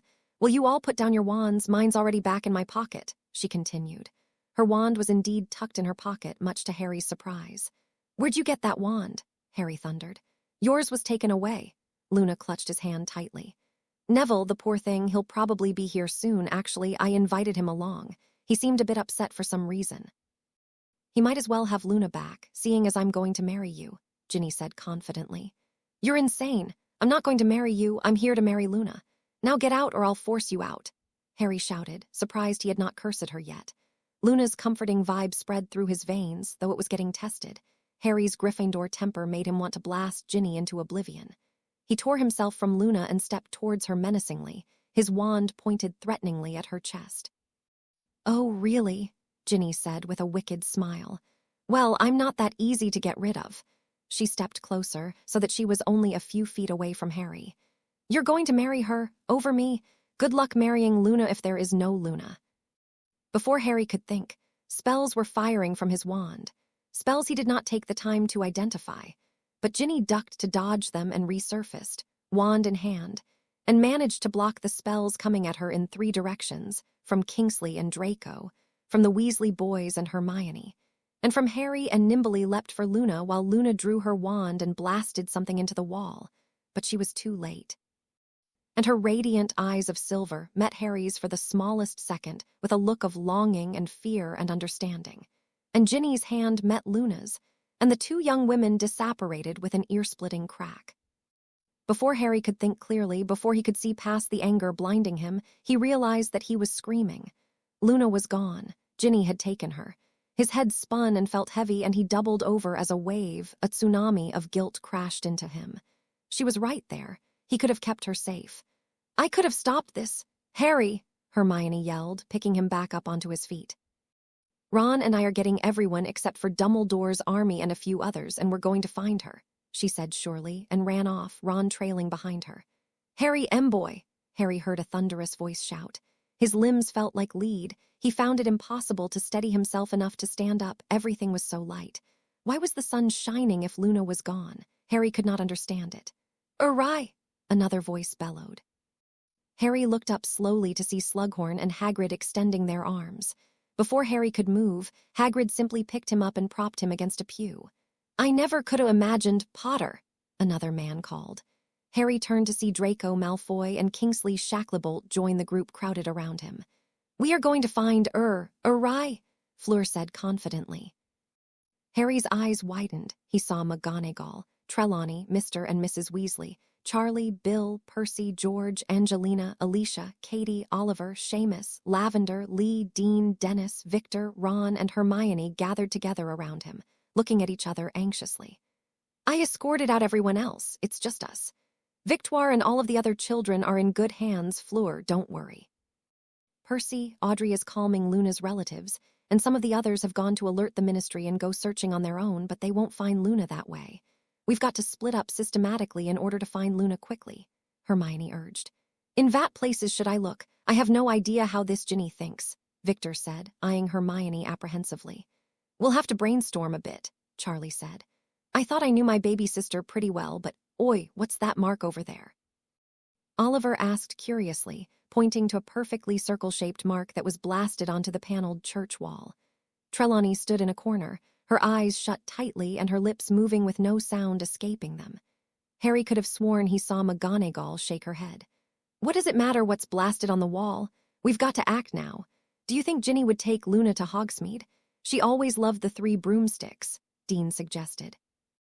"No, I think Mr. Wood is onto something and has noticed something other than Quidditch for once," McGonagall exclaimed, and everyone rushed closer to get a look at the suspicious mark, Katie's eyes lingering on Oliver with a smile. Harry lagged behind them, his world spinning and crumbling. What if it's too late? The words echoed in his head, torturing him until Ron pushed him forwards. "It'll all be fine, mate," Ron assured Harry half-heartedly. "We're going to find her, be strong. For Luna." There was something about Ron's words that moved something in Harry, and he thought of his father and mother, who had been so brave for him. He thought of Sirius and Lupin and Tonks and Dumbledore and Snape and Dobby, and everyone else who had given themselves to win against evil, and Harry decided that he had to be brave for them, and something filled him with the strength he needed to sprint towards the peculiar circle in the wall. "What could this mean?" Alicia wondered. "Beats me, it's just a bloody circle," Seamus groaned. "I agree with Dean. We need to get a move on. We'll search through Hogsmeade and meet you all back here in a bit if we don't find anything." Dean and Lavender nodded in agreement, and the 3 of them clutched hands quickly and disapparated. "Maybe it doesn't mean anything," Percy said timidly. "Perhaps we should search through the Forbidden Forest, maybe even the Chamber of Secrets." Shivers shot down Harry's spine as he thought of what Ginny could do to Luna in the Chamber of Secrets. What if she taught herself Parseltongue? Harry worried. He prepared himself to apparate towards Hogwarts, when suddenly, "Wait!" Harry cried, something clicking in his head as he recounted the traumatic experience of Luna being taken from him. "Right before she took her, I saw Luna point her wand at the wall and say something. She must have casted that spell to make the circle, and it had to have been for a reason." "A circle? What could a circle possibly mean?" Mrs. Weasley cut in. "During the Battle of Hogwarts, Luna mentioned that a circle had no beginning," Harry said, and his voice cracked. He hated that every second they spent talking was another second in which Ginny could possibly bring harm to his precious Luna. "I don't think that's it, Harry. I think it's supposed to be a ring," Hermione said. "A ring." "How would that help us?" Dennis asked madly. "It's Loony Lovegood we're talking about. She left it because she knew it would help us," George said surely, Lee nodding in concurrence. "Merlin's beard," Slughorn squealed with a shocked expression on his wrinkled face. "Potter and boy, your wedding rings don't happen to be goblin-made, do they?" he asked excitedly. Bill's face lit up and his eyes went wide. "Oh my God," he shouted. Even Draco's tight frown shifted into something of a smile. "What?" Harry screamed. "What's going on?" "Goblin-made rings have a special property," Slughorn began. He patted his oversized belly, looking proud, as though he had made an important discovery. "It's a rare spell that can be used on them. Not many know about it," Bill explained. "In essence, with said spell, which I'm sure a genius like Ms. Lovegood would know, you can carve a message onto one ring and it will transmit onto the other," Slughorn declared. "But we haven't exchanged the rings yet, so there's no way," Harry started, but Hermione was already calling everyone over to the altar, where the rings had been set on a plush, lacy pillow of powder blue. "There's one missing. Luna must have grabbed for the ring right when Ginny had taken her. She was standing right by the altar," Hermione ascertained. "Oh, bloody hell, here we go," Ron muttered as the group reformed at the altar. Harry stormed to the front. grabbing the silver wedding band that he and Luna should have been wearing at that moment, and felt a stab at his heart. Rubbing his spectacles with the tattered sleeve of his once elegant dress robe, he squinted to find small, lightly carved words forming on the ring, growing steadily brighter and clearer. Everyone gasped, and Harry, Ron, and Hermione began to read them out loud, their voices dry and dead as they began to grip the full meaning of what Luna was telling them. The place where it all began, she has the cloak, the Department of Mysteries. No, Harry screamed, punching the wall closest to him. Not someone else, not again. His stomach dropped to his knees, and he gagged and nearly vomited, but nothing escaped him. He was empty. "We've got to go now," Ron yelled, but Kingsley and Mr. and Mrs. Weasley had already disapparated with Charlie. "The place where the prophecies lie, I must see this at once," Trelawney declared, disapparating with the faintest pop. "I'd better go make sure she doesn't get herself killed, and then we'll find Luna. Don't worry, Potter. Luna makes you the happiest I've ever seen you.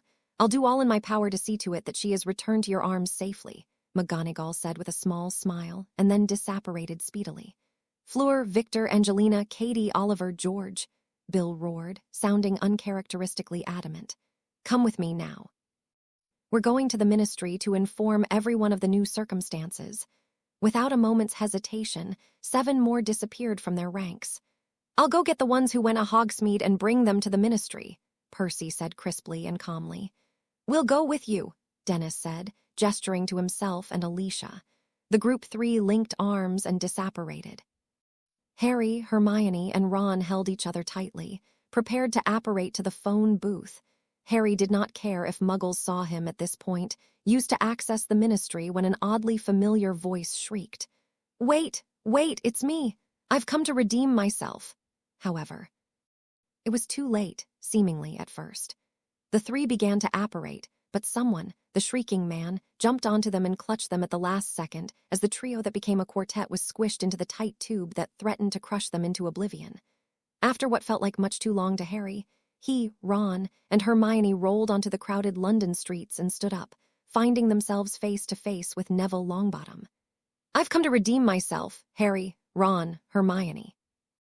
"I was the worst Gryffindor since Peter Pettigrew, I expect," he said solemnly, wiping at his puffy eyes with a bloody, splinched hand. "I know you won't forgive me, but you need to know that I'm sorry. I'm so sorry, Harry. I didn't know that this would happen. I didn't know. I'm going to help you save Luna and put Ginny where she belongs. I stole my grandmother's wand and just splinched off half my fingernails for this. We've got to hurry. Dumbledore's army." Neville cried, urging them into the phone booth and dialing the entrance number, 62,442. Harry found himself grateful for Neville's assistance, despite all that had happened between them. Harry knew that Neville had no idea that Ginny could have possibly become so evil, and decided that in such a critical moment, he could find it in his heart to forgive Neville. It's what Luna would do, he told himself. Luna. The phone booth descended into the ground, to the 9th level, but not quickly enough for Harry to stop panicking. At least 10 minutes had passed since Luna had been taken by Ginny. Harry could hardly bear to say her name in his head, and he had been hoping for the best but could not pull his mind off of the alternative of the worst.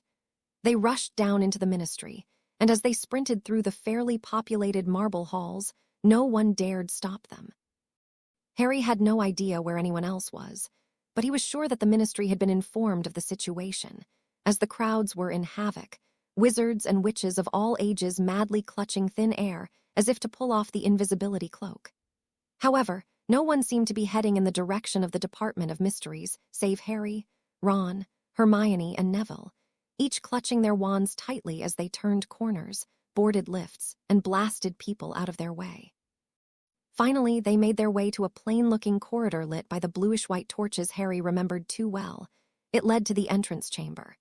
Harry's brain was flooded with memories of the circular room, the polished black tiles, the 12 identical doors, the rotating walls. He was reminded all too much of his 5th year, and Sirius, and the veil, and the voices behind them. "AGH, that bitch." He screamed, increasing his speed so that his heart might have burst out of his chest at any given moment, but he could not have cared less. His mind was only thinking of one thing, of one face, of her. "It's worth it," he shouted to no one in particular. "For Luna," was his undying battle cry echoing throughout the halls of the Ministry of Magic. The entrance chamber was just as haunting and eerie as Harry had remembered. It was as though he was back in his 5th year, and he had thought he would be going to save Sirius, when in reality, Sirius had saved him, and then had been killed because of Harry. "No one else is going to die because of me," he vowed. "The doors rotate, remember?" Ron was the first to speak, his voice echoing throughout the dark, chilling, tunnel-like area. "Should we split up?" Neville asked as he conjured a bandage with his wand and created a tourniquet for his fingers. Nausea nipped at Harry as he noticed that half of Neville's middle finger was missing, yet Neville barely even grimaced as he tended to his hand. "No, I don't think that's a good idea. It's too risky," Hermione said. She approached the first door and attempted to open it, but it was locked. "Alohomora." Nothing. "This must be the Chamber of Love that Dumbledore told you about, Harry." "No one can open it except for the unspeakables. There's no way Ginny could have gotten in there," Hermione said confidently. Harry agreed and ran towards the next door. "Aloichoamora." The door swung open, revealing gigantic orbs of what looked like planets floating in midair. "That's the space chamber. Homnum Revelio," Neville said. "There's no one in there," he confirmed as Harry slammed the door shut. On to the next. As soon as Harry opened the next door, he felt as though memories as heavy as bricks had been thrown at him, and he decided that this was where they had to go. "Oi, the time room," Harry shouted, and Ron, Hermione, and Neville ran in with him at once. "It leads to the Hall of Prophecies. That's where Ron began, but never finished." A scream rang out, a scream that belonged to none of the four gathered in the rectangular room lined with clocks and a sparkling, dancing light. "We've got to hurry," Hermione exclaimed, her voice nearly as hoarse as Harry's. "Don't worry, Luna, we're coming," Harry yelled, his voice making the clocks in the room quaver. The quartet ran through the back door and into the Hall of Prophecies. It was lit with a bluish light that fit well with the cold temperature of the seemingly endless room. Towering shelves stuffed with orbs of different sizes and colors stretched as far as Harry could see. "Now we can split up. Look everywhere," Hermione instructed, running off to the left with Ron. Neville ran to the right, spells flying out of his wand and smashing prophecies as he went. Harry charged straight ahead, shouting, "REDUCTO, C1FRNGO, Stupefy, BOMBRDA, C1FUNDUS, CRUCIO," over and over again to no one in particular. The hall was silent save his voice. Had Ginny already killed Luna and left? Or were they not here at all? What if Ginny had known about the rings and sent a false message from Luna's? But there was that scream. He could not pinpoint exactly which direction it had come from, or who it belonged to. Horrible thoughts whirred in Harry's head, and his stomach somersaulted relentlessly. He sprinted all the way to the end of the hall, and saw no one except for Neville, who joined him as they continued to run aimlessly searching for Luna. As prophecies toppled over and landed on the tiled floors, crunching beneath their feet, Harry decided that there was no time to waste. He had to check another chamber. "Neville, keep someone stationed here in case Ginny brings Luna back here, and then go looking in the other chambers," Harry ordered. Neville nodded and split from Harry, a trail of blood dripping from his purple-tinted hand following him. Harry found himself unable to prevent himself from admiring Neville's courage. He really is redeeming himself, Harry thought. Harry dashed as quickly as humanly possible towards the exit of the Hall of Prophecies and jumped out like a possessed madman. Stumbling over himself, he finally reached another door and opened it to find the foreboding room he feared the most, the Death Chamber. "Lumos," he whispered as he entered the painfully familiar room. The tip of his wand ignited immediately, but not rapidly enough for Harry. He had to find Luna, and quickly. He knew Ginny and Luna were there from the moment he stepped into the faintly lit rectangular room. His cloak of invisibility was crumpled into a fluid-like pile of silver on the ground. He picked it up numbly and stuffed it into his pocket, gripping his wand of holly so tightly he was surprised he did not crush it. Suddenly, he heard a whimper echo through the room, and the hissing, crackling, snapping sound of a curse escaping from a wand. "You have one last chance. You saw what I did to the last two people who tried to stop me, and I promise your fate will be worse. What'll it be?" Harry heard Ginny shriek from the depths of the pit in which the accursed veiled archway stood on the all-too-familiar dais. "Luna!" Harry cried, running down the steep stone staircase to the platform where the ancient archway stood. He felt a sharp pain in his chest as he passed Mr. and Mrs. Weasley's unconscious bodies sprawled across the stone steps, hand in hand, but he had no time to help them, not now. He jumped down onto vast plateau where Sirius's life had been taken by Bellatrix so long ago. Whispers crawled through his ear. Whispers he was sure Ginny and Luna could hear now, 2 whispers of the dead. He thought briefly of his mother and father. Were they trying to talk to him? He half considered jumping in and joining them. The veil looked so beautiful. Then, his eyes fell onto the body of his wife-to-be, lying helplessly on the ground, the worn veil flapping nearby. Luna's dress was shredded to pieces. Her skin was more black and blue than its natural color of a light, flawless peach. She was bound and gagged, and 2 wands were in Ginny's hands, Luna's and Neville's. Luna was barely conscious, her fluttering. Swollen eyes met Harry's only with a look of immense confusion. "What have you done to her?" Harry bellowed as he looked at Ginny, a fire erupting throughout him. "CRUCIO." Ginny's emaciated body twitched and writhed for a moment, but Harry's curse flickered out. Seeing Luna look at him as though she had no idea who he was or what was going on had drained so much, too much from him. "Come on, think of something happy. Something happy. We're all still here. We're still fighting. Come on now." Luna's voice flooded his head, and he felt the electricity similar to the feeling he got when he kissed her surge through his veins. His bones, his blood, his muscle. "Harry, it's because I love you. Don't make me hurt you. Don't make me kill her." Ginny screamed, and then everything seemed to switch into slow motion, as if the impediment curse had been cast on all of them. "Expelliarmus!" Harry shouted, a new sort of power filling him, and Luna's wand flew from Ginny's hand and into Harry's. "CRUCIO!" Ginny blocked the spell with Neville's wand and charged towards Luna's immobile body lying helplessly next to the veil. She thrust her leg back. In order to gain momentum, Harry knew exactly what she was going to do, and lunged for Luna's body. His hand met hers, and he began to pull her towards him and away from the whispering, alluring veil hanging from the antique archway, fighting the strangest feeling trying to overtake him, to make him jump headfirst through the veil. Ginny brought her leg back forward, and it met Luna's hip, sending her body skidding towards the veil. But Harry was too quick for her. His heart nearly burst in relief as he realized he had dragged Luna close enough to him so that her foot, the closest part of her body to the veil, was still a few inches away from death's cruel and unrelenting grasp. Before Harry had time to rejoice in his victory, Ginny laughed, a cold, scraping sound. "You were too busy saving your loony to remember your wand, Harry." She giggled, and panic shot through Harry as he realized she was right. He had been disarmed, standing upright clutching Luna's unconscious body, but disarmed nonetheless. He had no way to protect himself from another effort at Luna's murder. She raised her 2 wands, one pointing at him and one pointing at Luna. This is it, Harry thought numbly. He could try to physically fight off Ginny, but that would just give her an opportunity to catch him off guard and throw Luna through the veil. Harry clutched Luna's body tightly. Even her shallow breaths were comforting to Harry, steadying his shaking hands. "It's over. I could defeat Voldemort, but not my ex-girlfriend. I saved Luna once, but I can't save her again if I've got no." His thoughts were interrupted by an ear-piercing battle cry from above. And even Ginny forgot that she was about to kill Luna as the both of them looked towards the stairs to see Neville leading ministry officials. Ron, Hermione, Victor, Draco, Alicia, Angelina, Dennis, Seamus, Lavender, Dean, Lee, Oliver, Katie, Charlie, Bill, Percy, George, Fleur, McGonagall, Trelawney, Slughorn, Hagrid, Kingsley. And other various DA members Harry could hardly see. There were so many, they stretched so far down towards the dais. Everything happened so quickly. "Drop your vans!" Victor shouted. "Expelliarmus!" Neville and Ron shouted simultaneously, and Neville's wand flew back into his hand as Harry's wand flew into Ron's hand. Ginny's jaw dropped and her eyes went wide. Harry could not believe his luck. He began to laugh uncontrollably and kissed Luna right there, helpless to the will of his heart.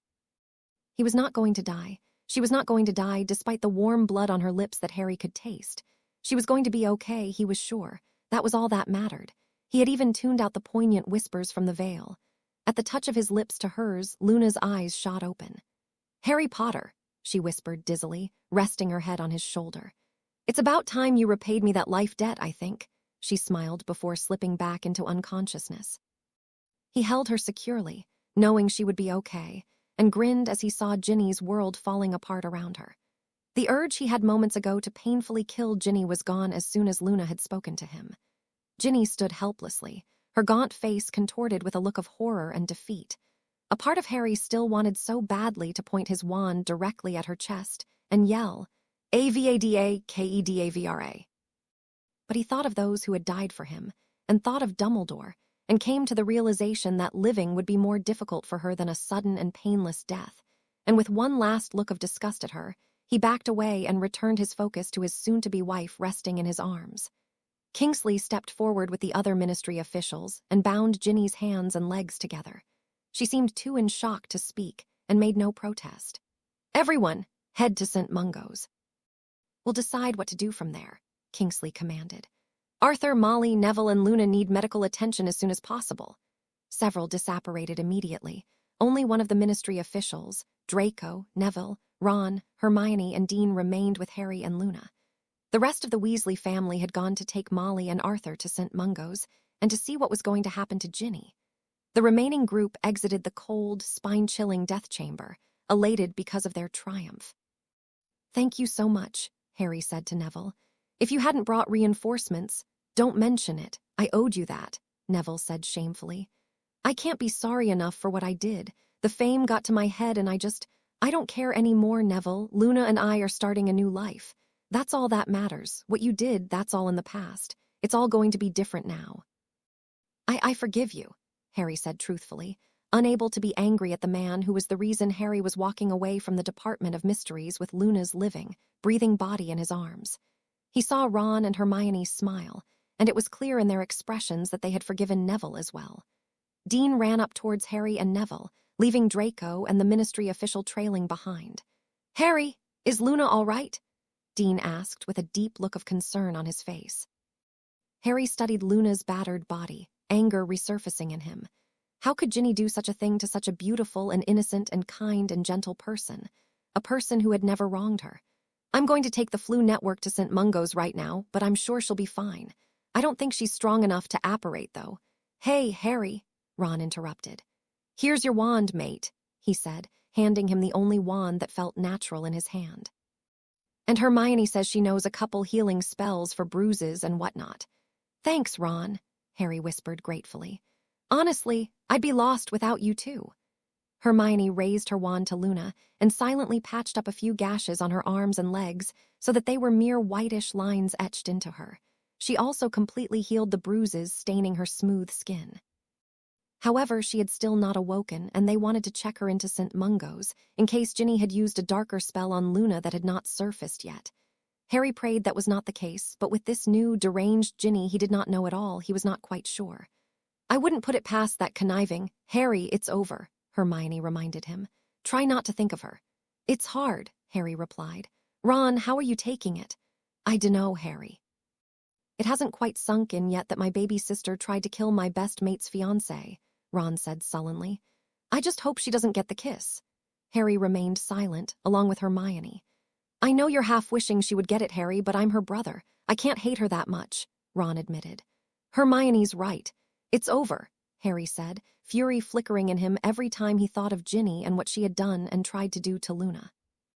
"Besides, Harry, you've got a wedding to think about," Hermione said with a smirk. "The show must go on." "Are you mental?" Harry blurted out. "Luna's nearly been killed." "But she hasn't. Come on, Harry, you've got everyone gathered in one place. I'll go back to Godric's Hollow and get everyone settled back into the church, and as soon as the healers finish checking out Luna, you can come back to St. Clementine's and wrap up the wedding," Hermione insisted. "Finish what you've started." "I think Hermione has a point. Think about it. The sooner you finish the wedding, the sooner you can leave for your honeymoon," Ron said with a wink. Knowing it was nearly impossible to win an argument against Hermione, Harry agreed to let her reorganize the wedding party. "Just make sure you tell Xenophilius that she's all right. Why didn't he come along for the search, anyways?" Harry asked. "He's actually at St. Mungo's, I think. He fainted when Ginny took Luna. Her aunt said she'd take him," Hermione informed Harry. "Well, I'll see you two in a bit then. I've got a wedding to replan." She waved her wand over her ragged dress to mend it back to its original state before she disapparated. "Do you want to go first, Harry?" Draco asked politely. "Getting Luna to the hospital is obviously the most urgent matter of business." Harry looked up to see the man that was once his arch-nemesis handing him some flu powder as they drew near one of the ministry fireplaces. "Thanks, Draco," Harry said, the feeling of calling Draco Malfoy by his first name still uncomfortable and unnatural. He tossed the silvery powder into the flames, which instantly turned emerald, and shouted, "St. Mungo's!" as he stepped in, still holding Luna as if his life depended on it. Harry sat at Luna's bedside, his hand in hers, simply watching the oscillations of her chest with each tiny breath she took, and the air that escaped her lips when she sighed softly. As Healer MacDonald charmed away the remainder of Luna's bruises and cuts, she had said that Luna was fine, and that there would be no lasting damage from the wounds inflicted upon her by Ginny. Harry felt some great weight that had to be as heavy as all of the gold in his Gringotts vault get lifted off of his shoulders as she said this. He thanked her graciously and went quickly back to Luna's side, afraid to leave her alone. He had to admit that he was slightly paranoid. Ginny was put into a deep slumber by one of the Aurors while everyone waited to see Luna's opinion on the matter. After Luna gave her opinion on the matter, the Wisengamot would likely be called to trial accordingly, as Kingsley had explained to Harry before he ordered everyone to either go back to the church or wait in the visitors' area so Harry could spend some time alone with Luna. The sun was just beginning its westward descent. It was no more than 3 o'clock. Harry had been watching Luna's unconscious body for some time. He was not exactly sure how long, really. His face was slanted above hers, waiting for her to awaken so they could return to their wedding. When he looked at her, time seemed to freeze or speed up or a combination of the two. He was lost in her full lips, her smooth skin, her silky hair, and virtually every last detail about her. Everything about Luna enraptured him, and he was sure it would stay that way forever. Always, his mother's voice echoed in his head. "Always," Harry whispered, squeezing Luna's hand as he wondered if this is how his father felt about his mother when they had fallen in love. A salty sting in his eye made him realize he was crying. He wanted his parents to be with him when he got married so badly, even more than he wanted Ginny to disappear from the face of the earth for all eternity. They deserve to be here now. A hot tear slid from his emerald eyes and dripped onto Luna's pale face as he imagined his mother and father, vivacious and ecstatic and so proud of their son, sitting in the front row of St. Clementine's in Godric's Hollow, the very church he was christened in. He imagined being able to have a conversation with them. He imagined being able to finally feel them and hug them and kiss them. He knew they would love Luna. He did not know how, but he felt it in his heart. "They're always going to be with you, Harry," a dreamy voice said gently. "With us!" Harry gasped as he saw that Luna had woken up. Her eyes opened slowly, still as bright as they had always been, and sparkled in the sunlit room. A rosy flush returned to the apples of her cheeks. His forlorn, depressed expression that he wore as he remembered his deceased parents changed instantaneously to a genuine expression of utter joy. She lifted up her arm and wiped Harry's eyes. "Now we have a wedding to get to, Mr. Potter," she smiled, propping herself up. "Wait, Luna, are you sure you're strong enough? We don't have to finish the wedding today if you don't feel strong enough. Your health is more important to me," Harry said seriously. "And your dress." 2 pairs of eyes fell upon the tattered beyond repair wedding gown Luna had worn so perfectly not long ago. Its luster and beauty had been squelched from it by a series of dark curses that made Harry want to throttle Ginny unconscious. Healer Doherty tried to fix it, but the curses did some sort of permanent damage that's unfixable. "There's no way you could get a new dress in time," Harry said sorrowfully. He really was looking forward to marrying Luna as soon as possible. Every time they spoke, there was no one else in the universe he could imagine spending his life with. "I may be of some assistance," Xenophilius Lovegood declared suddenly, walking into the room with a silver package cradled in his arms. "I'm sorry for interrupting, I was so distraught." His wrinkled face went betread as he walked up to Harry and Luna. "What's this, Daddy?" Luna asked curiously. Xenophilius smiled tearfully and opened the package to reveal a lacy white dress. "This was your mother's wedding dress. While we were waiting for you to wake up, I went home, retrieved it, adjusted it to fit you, and added some charms to spruce it back up to its former glory," he explained. "Your mother looks so beautiful in it, and I know that you will too, Pumpkin." Luna's eyes went wider than Harry thought was possible as she delicately touched the ivory fabric in her fingers. "Oh, Daddy, are you sure it's okay if— There would be nothing I would like better," he said softly. "Be returning to the church now, and alert the guests that the couple will be arriving shortly. Watch out for the heliopaths on your way. Though I must say, if you can survive that lunatic of a young woman, the heliopaths should be no problem." He exited the room quickly, and Luna's glassy eyes were still focused on the dress. "Your father never showed it to you before?" Harry asked, His heart warmed from Xenophilius' blatant approval of their relationship. Never. I assumed the Nargles had taken it, you know. He never enjoyed talking about Mum, she replied. A smile quickly formed on her face. I know she'd be happy for me just like your parents. I know, Harry said confidently. Let's go back to the church now, shall we? Everyone is waiting there except for a few Aurors and Kingsley, but I've got to tell them what to do with Ginny first, Luna said sorrowfully. Poor thing, Harry roared, then apologized quickly. I'm sorry, I just don't understand how you could call that monster. Imagine if I left you for Neville. She's just desperate. She doesn't deserve the kiss, Harry, and you know it, Luna said surely. She needs help. I'm going to ask them to keep her as a resident in St. Mungo's for a few years until the Raxburts leave her brain and the Nargles return her sanity and she can think straight. Harry sighed deeply. He knew that this was Luna's choice, and he supposed that Maybesh was right. I know you think I'm right and you just don't want to admit it, she laughed, sticking out her tongue at him. He raised his hands in defeat. Fine, you win this time, Luna, he confessed. We're getting married, you should start getting used to it, she replied half-jokingly. You're a Ravenclaw, I should have known I'd never win an argument, he responded. Well, she said pensively, you do have that Gryffindor determination. This will prove to be quite an interesting lifetime, I think. They laughed hand in hand until they reached the room where Ginny was being guarded by the Aurors. I don't think I want to see her. I don't know how I'll react, Harry professed. And you need to change into your dress. I'm not allowed to see you. Should I just wait at the church? I've got to clean up anyways.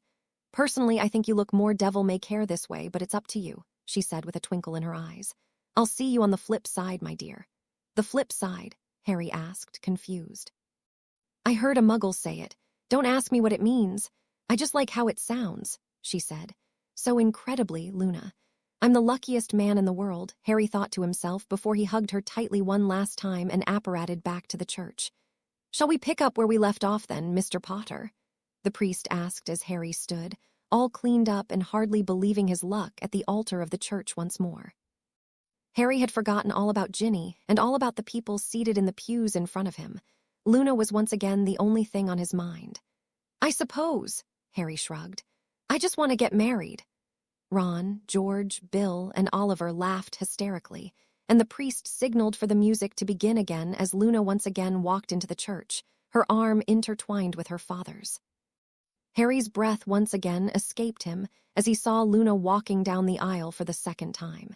He did not think it was possible for her to look more gorgeous than she had before, yet she did. Perhaps she just became more beautiful in Harry's eyes with each passing second they spent together. Her stylishly old-fashioned, traditional dress was a radiant ivory color, the neckline embroidered with silver flowers that reminded Harry of the spangled silver robes she wore to their just as friends date at the Slug Club party. The dress tightened, cinched by a wide strip of identical silky fabric, until it hit her hips, and then flowed downwards in layers, like upside-down flowers stacked on each other. The dress reflected Luna's personality beautifully multifaceted, effervescent, stunning. Who gives this woman to be married to this man? The priest said, breaking Harry's tunnel vision of Luna and her glowing aura. I do, Xenophilius said hazily as he released Luna from his tight grip, looking as though he was about to faint. Harry finally took notice of him. He wore bright yellow robes and his cheeks were stained with tears. Harry thought that he and Mrs. Weasley, sobbing in the second row of pews, would make great friends, then shifted his attention back to Luna as the priest began to speak again.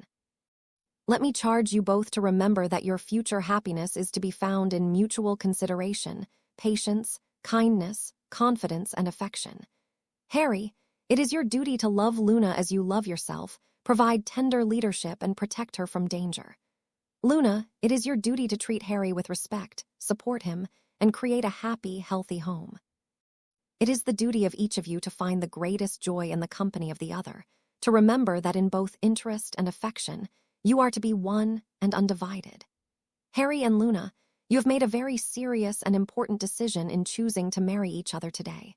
You are entering into a sacred covenant as life partners in God. The quality of your marriage will reflect what you put into nurturing this relationship. You have the opportunity to go forward from this day to create a faithful, kind, and tender relationship. We bless you this day. It is up to you to keep the blessings flowing each and every day of your lives together. We wish for you the wisdom, compassion, and constancy to create a peaceful sanctuary in which you can both grow in love. Harry James Potter, Do you understand and accept this responsibility? And do you promise to do your very best each day to create a loving, healthy, and happy marriage?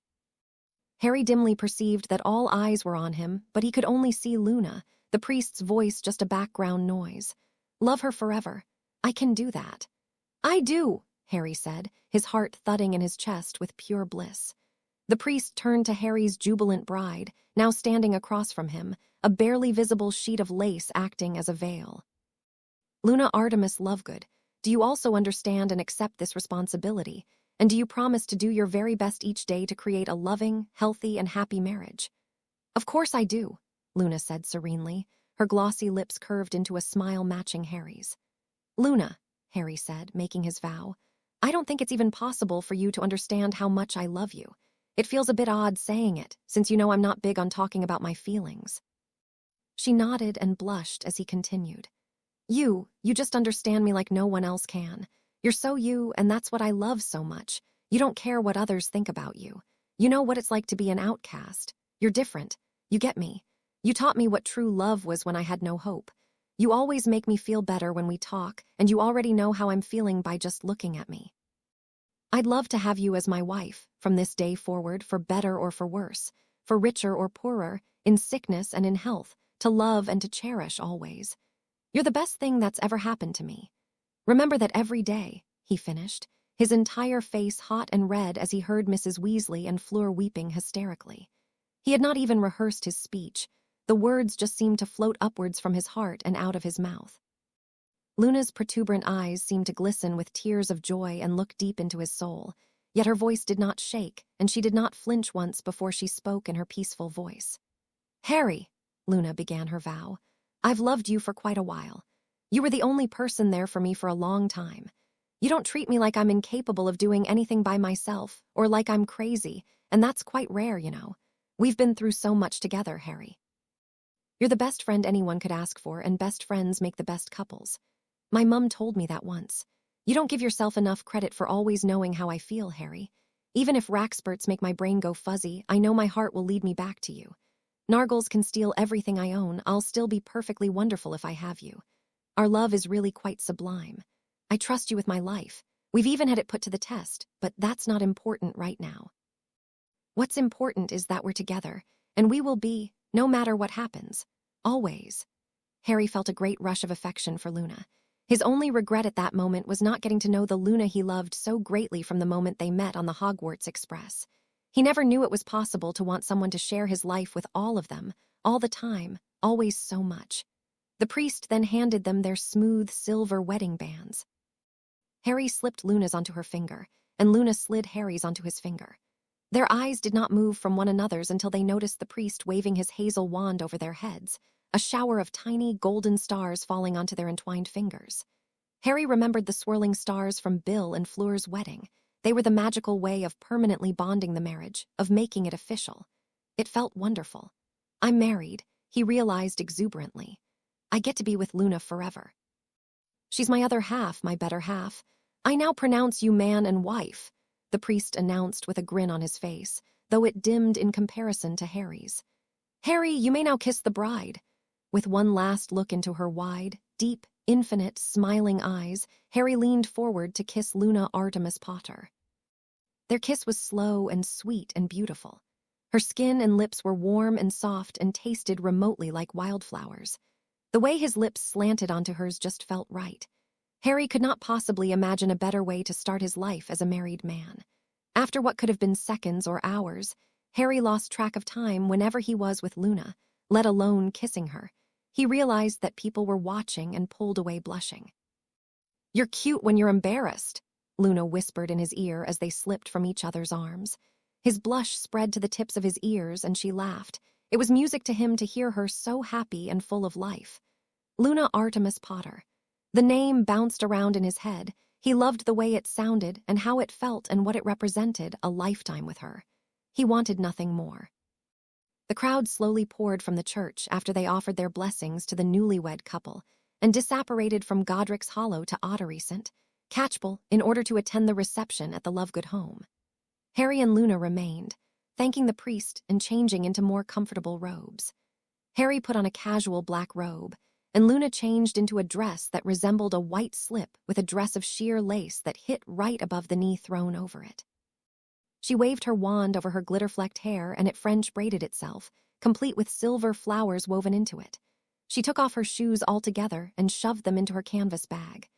"You look beautiful," Harry said to her as they carefully folded Luna's mother's wedding dress and returned it to the package Xenophilius originally had it stored in. "You're too kind, hubby," she replied with a smile. "We have one last stop before we go to the reception." She extended her hand and Harry took it without question, smiling as he saw the ring she wore. Within a split second, they had arrived at their destination. Harry was numb to the typical uncomfortable feeling of apparition. With his wife by his side, he could not help but feel overjoyed and oblivious to anything bad in the world. "The cemetery?" Harry asked, surprised, though after spending months with Luna, he was sort of expecting a surprise. "Well, I'd like to speak to your parents. I haven't had a proper conversation with them, you know. I do think it would be polite of me to properly introduce myself," Luna explained with a small grin. "If that's all right with you, of course." Tears stung Harry's eyes, rushing up quickly as though a dam had broken. "That would be great, actually," he answered immediately. "I'd like to say something to them as well." Luna squeezed his hand and they walked to the grave of James and Lily Potter. "They saw our first kiss," she reminded him. The two of them laughed in unison. "They like you, I can tell. They love you like their own daughter, I'm sure of it," Harry said. Luna blushed with pleasure. "Hello, Mr. and Mrs. Potter, or should I say James and Lily. I'd just like to thank you two for bringing such a wonderful young man into the world, and for everything that you did to rid the world of Voldemort. I know you two were watching over us from up there, or behind the veil. I hope you'll come to the reception. Daddy hired a wonderful band. They play songs that make the blibbering humdingers come out and dance," Luna said softly, her voice a floating melody in the temperate, sweet air. "You're perfect," Harry whispered. Luna waved her wand, and a bouquet of oddly shaped and brightly colored shimmering flowers formed and rested itself on the grave. Luna stared intently at the bouquet. "Do you think they'll like those flowers?" "I could always make a dirigible plum wreath. They'll love them," Harry said surely, thinking of his mother who had given her life for him when Voldemort had given her the choice to leave. He remembered his father who had been so brave and had tried so hard to earn and protect his family before Harry understood what was going on. He was talking to his parents in his head. Talking as though they were right by him, tangible, looking at him. "Mum. Dad. Hello. I know you're up there, looking down on Luna and I and congratulating us. I wish you could be down here, though. I just want to thank you both so much. For everything. I miss you. Please give us your blessings, and just know that I'll love you too until the end always." Luna's eyes widened astonishment and glee as a thick, rolling cloud in the azure sky separated into two, sending a beam of warm, golden light shining down onto the man and his wife, standing hand in hand and ever so still.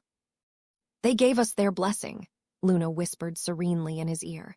He turned his head quickly and smashed his lips into hers, hardly able to comprehend and process what he was feeling. It was impossible, yet it had happened. His parents had sent him a sign. They were listening after all. He had tried to convince himself that they were even before he received their blessing, but now that it had actually happened. And Luna was kissing him, and he was caressing her face passionately, and her lips and her skin and her hair were all so soft, and there was nothing more he needed in the world. It could have been years, decades, centuries. Harry did not know, or care, before they broke apart, the sun making her skin nearly glow a pearly white, matching her lacy dress. Harry and Luna stood smiling at each other breathlessly. "Now that we've gotten our message, should we go to the reception?" "Daddy might be getting worried," Luna suggested. "Plimpy soup only stays fresh for so long." Harry nodded, unable to speak. She stared into his eyes and smiled. "Hey, Mr. Potter, you don't want to be late for your own wedding reception, do you?" The corners of his lips twitched upwards into a smile. "No, I better not. Molly would kill me," he said seriously. "Thanks for this, Luna Potter. Whenever I'm with you, I'm just so happy." "Get used to it then, because we've got quite a few more years, darling," she said with a harmonious giggle. He joined in her laughter, squeezed her hand, and apparated them to Xenophilius' home. Harry realized that Xenophilius would soon be living there alone. He deserves for his last day with his daughter to be a good one, Harry reminded himself. When they arrived in the verdant garden, It was already jam-packed with the guests from the wedding and several friends of Xenophilius that Harry did not recognize. He knew they were his friends, simply because of the extremely odd and brightly colored robes they wore. Long tables with curled feet and pastel-colored moss growing around them were topped with dozens of plates and bowls of various foods and random mugs, jars, and vases stuffed with wildflowers. Dainty teacups of various shapes and sizes were set upon scraps of lace and doilies. Mr. and Mrs. Weasley were waving their wands above them, and they were filling with a sweet-smelling liquid that reminded Harry faintly of butterbeer. "Oh, Harry, dear," Mrs. Weasley squealed, noticing his presence. Running up to him at the speed of light, she wrapped both Harry and Luna in a relentless hug. "Mrs. Weasley," he began, but was quickly interrupted. "Oh, you're a grown boy, you call me Molly now," she said, nearing hysterics. "Oh, I remember when you were just a tiny boy, and when Luna was a baby, not bigger than my forearm, and you were so thin and lost on the platform, and now you're so mature, and you've done so much. Mollywobbles," Arthur said, peeling her off of Harry and Luna. "Try drinking some of this. It'll calm you down, dear." He handed her a tall glass of brandy and briefly embraced and congratulated Harry and Luna before leading Mrs. Weasley to a seat at a table. "She loves you as her own son, I think," Luna noted as she sipped from a teacup. Harry nodded. "I love her like a mother," he said as he sampled the butter beer-like substance. It tasted oddly delicious. "What exactly is this?" "We were wondering the same thing," a woman's voice said. Harry and Luna turned to see Hermione and Ron, hand in hand, eyeing the teacups suspiciously. They hugged Harry tightly, beaming proudly, and Luna, who blushed with joy. "Congratulations, mate," Ron said, slapping Harry on the back. "We'll go on so many double dates, it'll be wonderful," Hermione said ecstatically. "We can go on triple dates soon, Hermione," Luna whispered. Hermione raised an eyebrow. "What do you look at Neville?"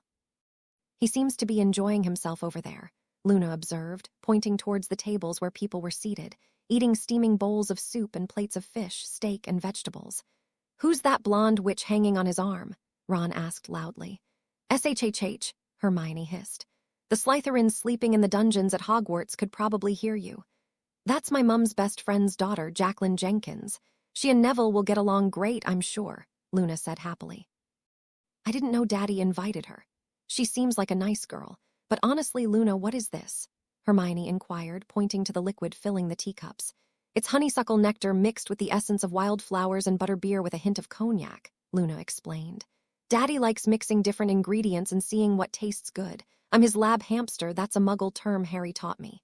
Hermione's eyes widened. "I've been drinking that this whole time. It's wonderful, Luna." "Tell your dad I'd love to try different drinks for him," Ron said, laughing. Hermione elbowed him, her attempt at being nonchalant unsuccessful. "Thank you, Ronald. You and Hermione should go try the Plimpy soup. I'm sure you two would love it," Luna suggested. Hermione covered her mouth to stifle either a laugh or a gag, but Ron dragged her towards the self-serve food tables. As soon as they left, Victor Crumb and Oliver Wood came up to Harry and Luna, postponing their heated Quidditch discussion to wish the couple well. George, Angelina, Percy, Audrey, Bill, Fleur, Charlie, and a young woman with short purple hair approached Harry and Luna next, each congratulating them and Fleur planting a kiss on Harry's cheek. The purple-haired woman arm-in-arm with Charlie introduced herself as Shyla Fabius, one of the musicians during the service.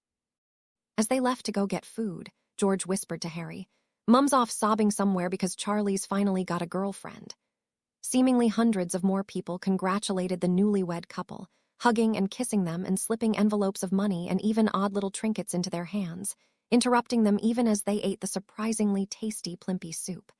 "See, you didn't think it would taste good, but it does, doesn't it?" Luna teased him. "Oh, no," Gudmund Gregors. "He's a writer for the Quibbler, loves pinching my cheeks, but it does hurt quite a bit. Let's go inside, shall we?" Harry and Luna dashed inside, holding hands, and erupted into fits of laughter, sobering as they saw Molly embracing Xenophilius, both of them sobbing on the now ivory-colored squashy sofa. "Oh, they've grown so much. When will it stop?" Molly cried. "Alas, if only there were enough time-turners to take us all back," Xenophilius wailed. Luna raised a finger to her lips, signaling Harry to be quiet, and pointed upstairs. The two of them tiptoed silently up the spiral staircase and into Luna's room. shutting the heavy wooden door as softly as possible. The windows were wide open, facing the rolling hills of the countryside, and sunlight streamed in, casting a golden sunset glow over everything. An open but empty suitcase laid on the bed Harry had spent so many afternoons sitting on, conversing with Luna. "You haven't packed yet?" Harry asked her. "We're leaving tonight. Things have been so hectic. Where are we going first?" She asked, waving her wand so that the dresser drawers in her room opened and her clothes flew out of them and into the suitcase, which Harry was sure had an enchantment on it to make it more spacious than it appeared. The necklaces and earrings and bracelets on her jewelry stand followed suit. "That's a surprise," he said with a smirk. "But we need to stop at Grimmauld Place before we go. I forgot to pack, too." "Our new home," Luna said dreamily. "Only if you want it to be.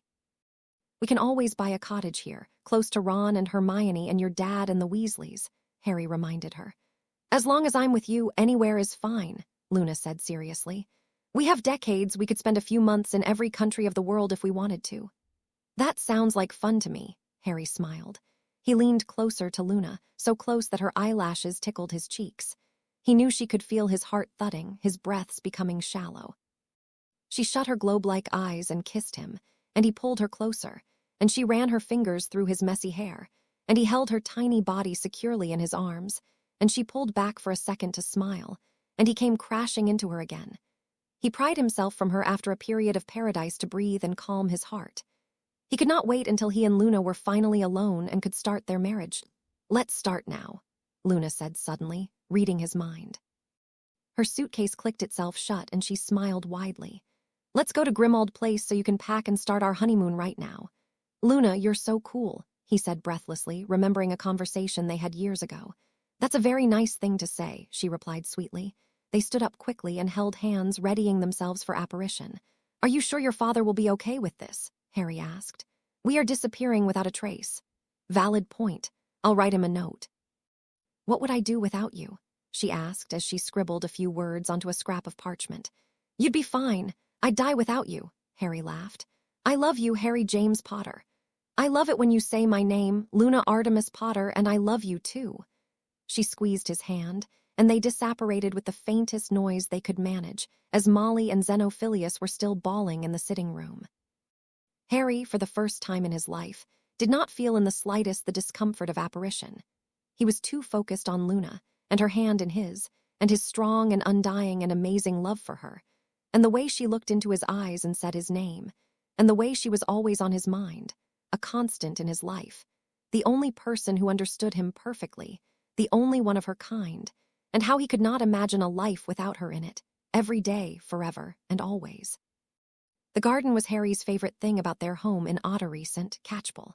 Harry and Luna Potter spent most of the year living in London, at Grimmauld Place, but during the spring and most holidays, they stayed at their cottage next to Ron and Hermione's. The garden was a beautiful, magical place. Luna planted enchanted flowers that spun and danced as they sparkled and glowed in the dappled sunlight. Luna's garden was simply alive. There were the magical lilies, singing petunias, perfumed daisies, cackling snapdragons, waving lavenders, and, of course, dirigible plums. Luna was sure to maintain these plants for a new pair of earrings once her old ones had worn. There were the edible vegetables and the honeysuckle that grew along the fence. The golden flowers ignited the darkness, woven through a beautiful archway that Harry and Luna would sit under and spend many midsummer nights, their love growing more each day. When it got so dark that the only light was the moon and the shimmering flowers, they would lay, his arm around her petite body, on beautifully patterned quilts Luna made in her spare time. They would discuss quibbler articles Luna was working on. Harry might bring up where they would go on their next vacation. Luna would always have something on her mind. There was never a dull moment in their perpetual bliss. "It's been 1 year and 7 months since we've been married, and I've loved every second." "I just thought you should know," Harry said one night in late June. He meant every word. They had their occasional arguments, but ultimately they loved each other more than either of them knew was ever possible. They could communicate with each other with a single glance. Luna read Harry so well he did not dare lie to her, not that his heart would ever allow him to. Luna smiled, resting a small, loving kiss on her husband's waiting lips. "Madagascar," she said, pulling away suddenly. "We've only been to one country in Africa. We should go to Madagascar next," Luna contemplated, smiling at him through the darkness. Her fingers were subconsciously rubbing Harry's thigh, then twirling the frayed edges of his jeans. It felt so natural. Her skin seemed to glow as brightly as the garden. There were breathtakingly gorgeous flowers surrounding the couple, but Harry was focused more on the breathtakingly gorgeous young woman lying next to him. "You know I'll go anywhere with you." "You can make any place a fun place to be," Harry said truthfully. "Madagascar seems cool." "I never have seen penguins before. How interesting that would be," Luna said excitedly. "I can test their reactions to rackspurts and heliopaths and blibbering humdingers and nargles." "As long as we don't get eaten by lions," Harry replied, and the two of them laughed. "I love your laugh," he added. "It's so peaceful." "I like my laugh better when I can hear yours, too," Luna responded, then maneuvered swiftly so that she was on top of him, her flowing locks of hair brushing his bare chest. "You know what I love even more than when you laugh? When you," Harry began, but was cut off by Luna's lips pressed onto his. The sensation was magical, a different kind of magic. It did not involve wands or spells or potions, but a strong magnetic pull of what could only be love between the man and his wife. His lips felt incomplete without hers merging onto them, her long eyelashes brushing his, her gentle, peaceful touch. She pulled away only for a moment, grabbing her wand and whispering, "Muffliato. We wouldn't want to disturb Ron and Hermione." "I'm going to be a dad. Oh my God, I'm going to be a father," Harry exclaimed breathlessly. Ron rolled his eyes. "Luna's is calmer than you are, and she's the one shoving a baby out of her bloody." "Shut up, Ron. Now is not the time," Hermione shouted. "Harry, shut up and say something encouraging to your wife." Luna breathed deeply and rapidly, but kept her shouting to a minimum, thankfully. Harry was the one who felt as though he might shout, just to release the anticipation building up inside of him. He held onto Luna's hand tightly, unsure as to what he could say to aid her in this situation. "It's coming, it's coming," healer Marceline Mason shrieked. Only a team of the finest healers were handling the Potter family's first child. "He's coming out." "It's a boy, you're almost there. Push, for the love of God." The next few minutes were a bloody, loud, insane blur to Harry, and then he saw his son and everything was perfect. Thick black hair and wide brown eyes and the loudest cries Harry had ever heard. He was in awe. "He looks just like you," Luna whispered, still holding his hand. "I can't believe you became a dad before me. So unfair," Ron joked. "Give them a moment, Ron," Hermione said, dragging him away. "Thanks," Harry said gratefully and returned his attention to his family. His eyes fell on his son and then on Luna. To him, they were the only people in the world, his sobbing baby boy and his elated wife. Tired, sweaty, but elated. She hardly blinked as she held their son in her sore arms. She was too busy taking in the presence of her firstborn child. "He's perfect," Luna said tranquilly. "Everything's perfect." "I love you, Luna," Harry said, his voice wavering to something of a shout. "I can't believe you just did that. We just did this. I can't believe this. What we brought into this world. Well, it was mostly you, but we created him, Harry. He's perfect, and he's beautiful, and he's ours, and what are we going to name the boy? He can't be just he forever." "You can decide. You did all the hard work," Harry insisted. "I can't believe I'm a father.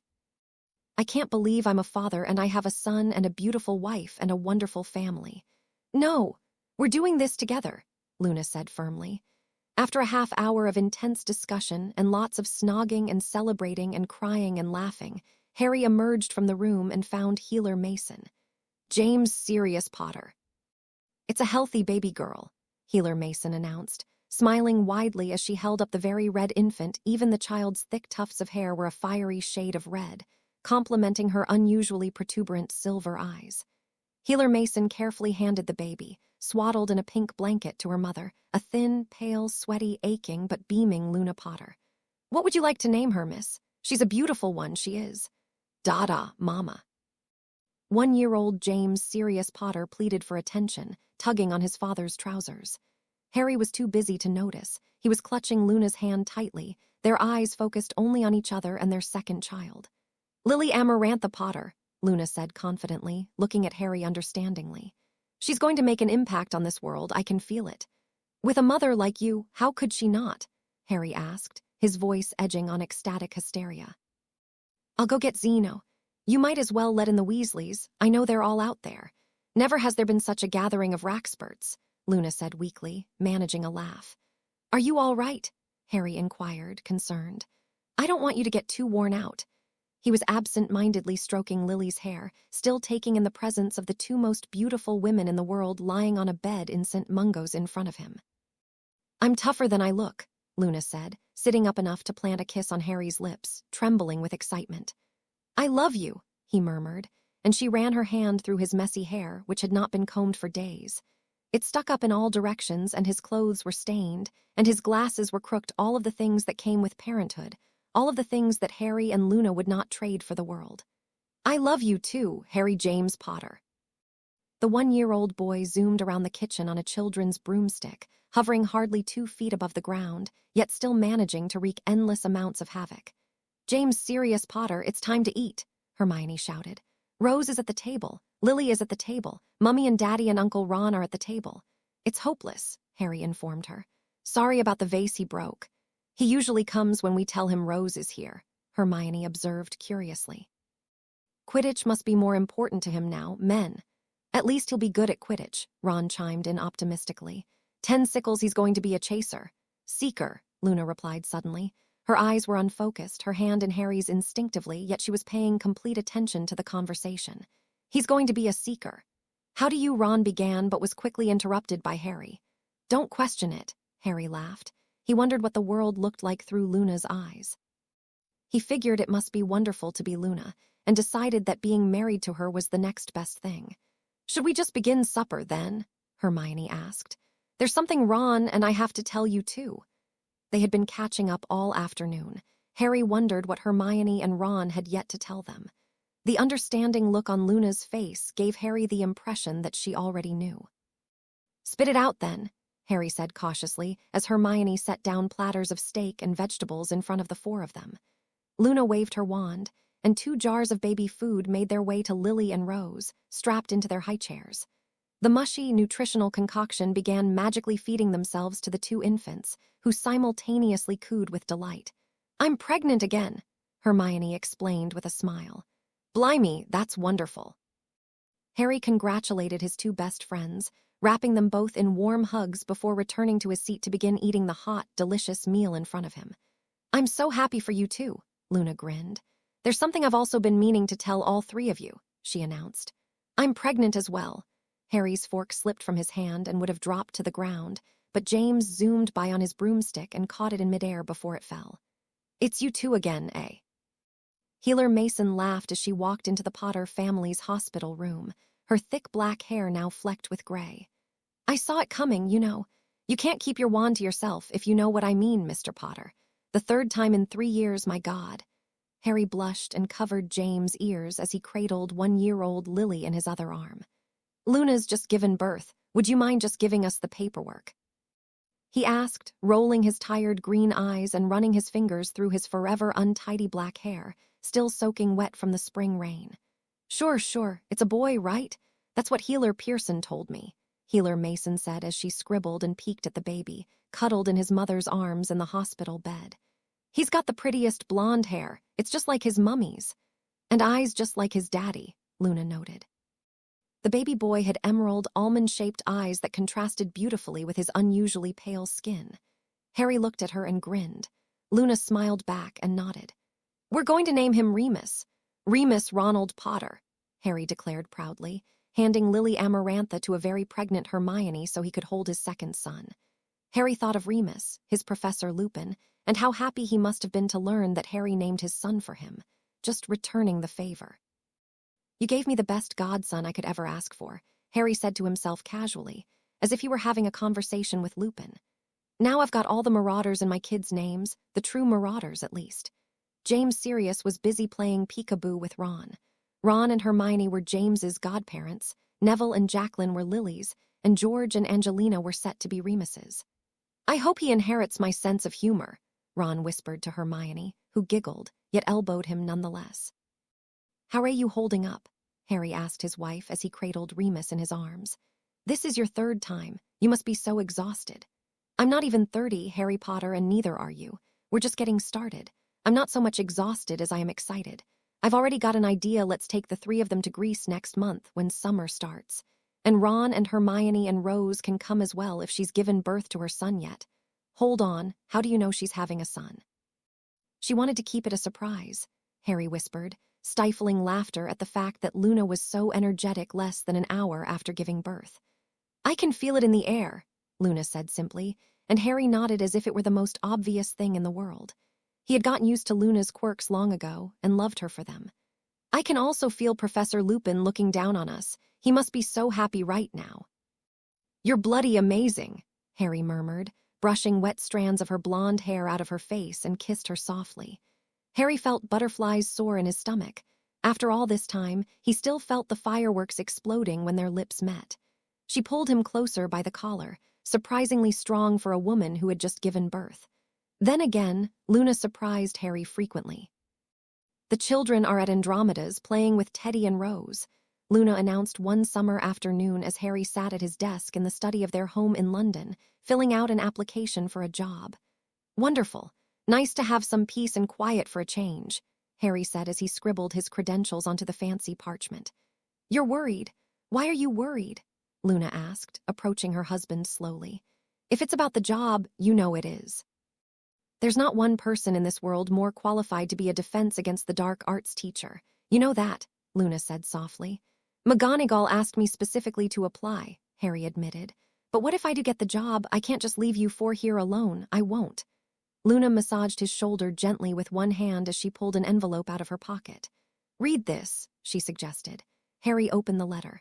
As he read it, his eyes widened. They asked you to be the care of magical creatures teacher, he asked in disbelief. This is too perfect. We can all move to Hogwarts as a family, she said with a peaceful smile. No need to worry about anything. McGonagall said she'd set up a daycare program just for us and Neville. He's got that cute little girl Alice now, but he wouldn't quit teaching herbology for anything. Do you mind Hagrid babysitting our kids? Harry asked with a smirk. Now that I've got to know him better, I don't mind him so much. Though I do think I broke a tooth on his little cakes, Luna replied, and the two of them laughed together. Harry felt substantially more at peace, once again thanks to Luna. I've just got to finish with this application then. Harry Potter, the kids are at Andromeda's, all of them. How often are the kids all out of the house? How often do we get the house to ourselves? Luna asked, sliding out of her robes and crossing her arms playfully. Harry raised his eyebrows and picked Luna up without another word. As he carried her towards their bedroom, he began to kiss her ardently, and she was fingering his unruly hair. Her touch felt like a current passing through his body, and a calming sensation passed through him, and he knew he would be all right as long as Luna was always near him. Fourth kid, have you two gone mad? Aren't the two of you professors? It's April. You could have planned this one better. Shut up, Mason, Harry groaned. My wife and daughter are asleep. And your hair, dear boy, it's just gotten longer over the years. At least your cousin Dudley cuts his hair, though I imagine his wife charms it off in his sleep since he does seem rather lazy. We're naming her Ariana Hermione. That's Ariana Hermione Potter. Can you manage to write that down and get out? I'm going on 3 hours of sleep and I've still got a stack of papers to grade. Who are the godparents going to be? Healer Mason asked, eager to keep up with the Potters. Not every healer got to tend to a world-famous family. You better not tell any of this to the Daily Prophet. I told Claudio Skeeter I'd hex his hands off if he published anything about my personal life ever again. Anyways, Luna and I were just talking about who the godparents should be. We were thinking Draco Malfoy, but his wife Ginny, that's the problem. They're busy with their daughter Narcissa anyways. Harry's voice trailed off. Probably Bill and Fleur Weasley, or Oliver and Katie Wood. Ah. What does the child look like? Father or mother? I've grown quite attached to your family after these 4 years. Healer Mason said curiously as she scribbled down the information. Black hair like mine and James's, pale skin and silver eyes like Luna's. Only her eyes are shaped like mine, Harry described, unable to prevent the giant smile forming on his face. Oh, that's good. Those eyes of Mrs. Potter do creep me out a bit, Healer Mason confessed. So wide. They're beautiful, Harry said indignantly. And you're in love, Healer Mason giggled as she pranced away. The lake's beautiful this time of year, Luna said serenely, hand in hand with Harry on a crisp autumn afternoon. It had been 5 months since Ariana was born, and the fall term had just started. Hagrid and Slughorn had insisted on taking care of the children for a couple hours to give Harry and Luna some time to themselves. You're beautiful every day of the year, Harry replied. Luna smiled and kissed him longingly. 4 kids later and we've still got it, Luna said as she pulled away. How does it feel being 30? I don't mind it so much as long as you're with me, Harry said honestly. You and the kids, I love you all more than anything I could have ever imagined. Being 30, it doesn't feel any different, really. These years have just been happy, insanely hectic but happy. I've got a good job and a perfect family. What more could any man ask for? It hardly feels as though any time is passing at all, Luna noted. A nice side effect of having you as my husband. Remember when we went to Chile and I thought we were going to die on those mountains and we didn't? Harry asked. How could I forget? I wasn't really going anywhere with that. I just love spending time with you. I love you more every day and I'm going to love you for the rest of my life, so thanks for putting up with that. Luna squeezed his hand and whispered, Tokyo. Her lips brushed the side of his face, sending shivers throughout his body. What about it? He managed to respond, fighting the longing to snog her senseless. We haven't been there yet. Let's go for the winter holidays, Luna said. As long as I'm with you, Harry responded, unable to pry his eyes from her long, blonde hair, her smooth, pale skin, her wide, glimmering eyes, her soft, full lips. She got more beautiful every day. Oh, Harry Potter, just kiss me, she said with a sigh, and Harry kissed her so fervently he pushed her up against a tree and nearly tripped over her. He didn't care. He got to be with Luna Potter. He got to be with her forever, and that was all that mattered. He never wanted to part from her, and he knew they would be together always, and that when he had Luna by his side, all was well. Thanks for watching. If you'd like to see more, please subscribe to my channel.